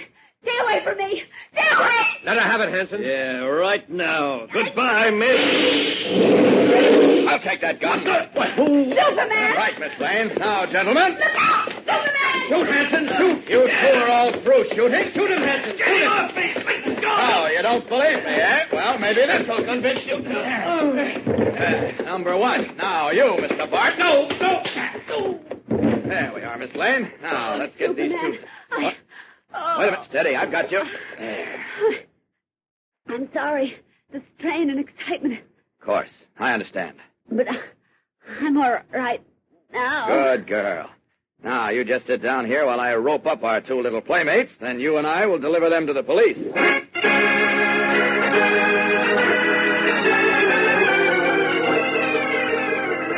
Fussing up the unconscious Barton and Hanson, Superman carries them and Lois Lane to Metropolis Police Headquarters. Then, after adding his statement to Lois's and seeing Barton and Hanson locked in cells, the Man of Steel disappears. A short time later, once more in his guise of Clark Kent, mild-mannered and bespectacled reporter, he sits in Editor Perry White's office at the Daily Planet and listens wide-eyed to Lois's recital of her recent adventure. And I don't mind telling you this time I really thought it was all up with little Lois. But then Superman showed up and... Oh, I still get weak when I think what almost happened. Oh, no wonder, you poor kid. Yeah, but look, Lois, you said there was no window in that room. How did you get the rocket out? Oh, I thought I told you, Chief. Oh. There was a hole in the wall near the ceiling. I imagine a stovepipe used to go through it. Uh-huh. And I just stood on a chair and launched the little rocket right through the hole.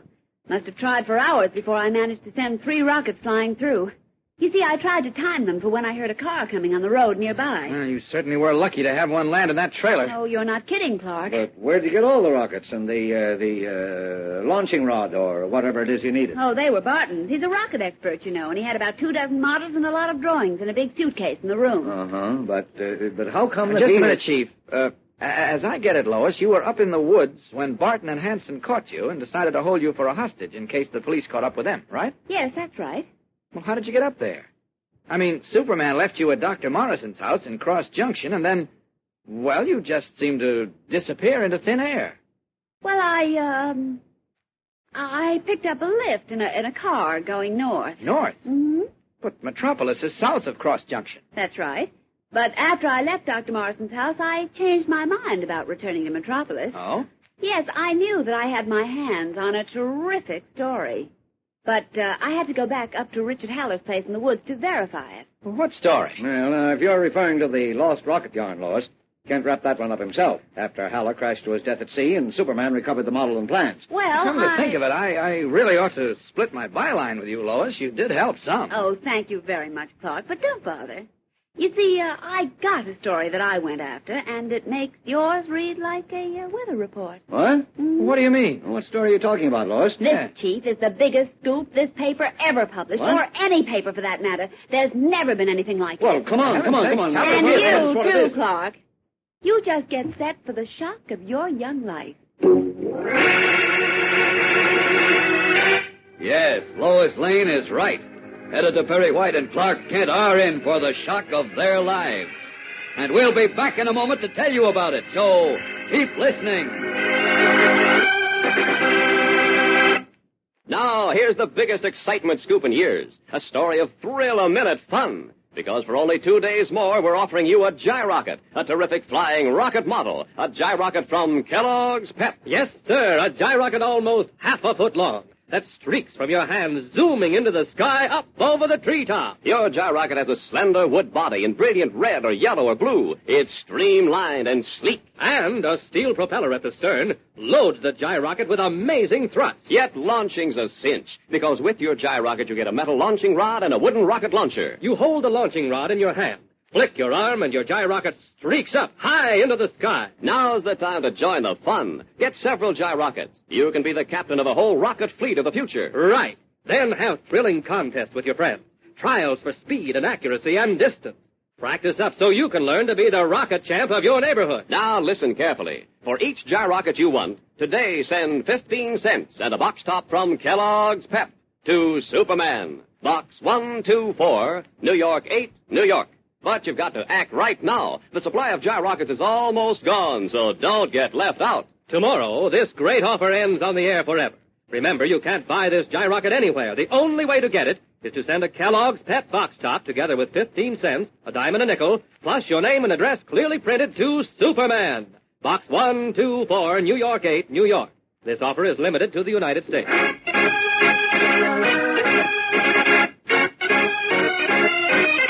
And now, back to the adventures of Superman. In Editor Perry White's office in the Metropolis Daily Planet, Lois Lane has just warned the gray-haired editor and Clark Kent to prepare for the shock of their lives when they hear the scoop story she is about to unfold. Here, Lois, what is this world-shaking scoop you're talking about? Just wait until you hear it. Well, come on. What is it? Let's have it. Sure. Not so fast, Chief. Don't rush me. Oh. After all, it is a bit of a shock to find out that one of your best friends, one whom you've known and worked with side by side for years, has been leading a double life. What's that? Who's been leading a double life? Oh, Clark knows. I do? What are you talking about, Lois? It's no use, Clark. I know everything. But, now listen, You know everything about what? Will you please make sense?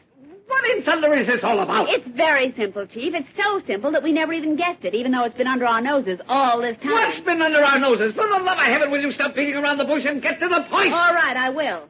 But just get ready for a shock. No, wait, Lois, don't... You see, Chief, Clark Kent is Superman.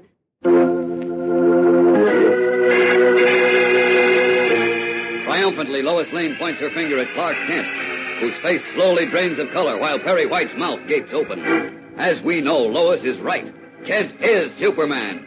But how did Lois find out, and can she prove it? Richard Haller, who came closer than anyone else in the world to revealing Superman's double identity, is dead. But now Lois says she knows the secret. Will Superman's great secret really be revealed now? Don't miss tomorrow's tense episode when we begin another of Superman's exciting adventures. Be sure to tune in, same time, same station, for a new and thrilling story on The Adventures of Superman. And remember, for breakfast, it's Kellogg's Pep. For excitement, The Adventures of Superman.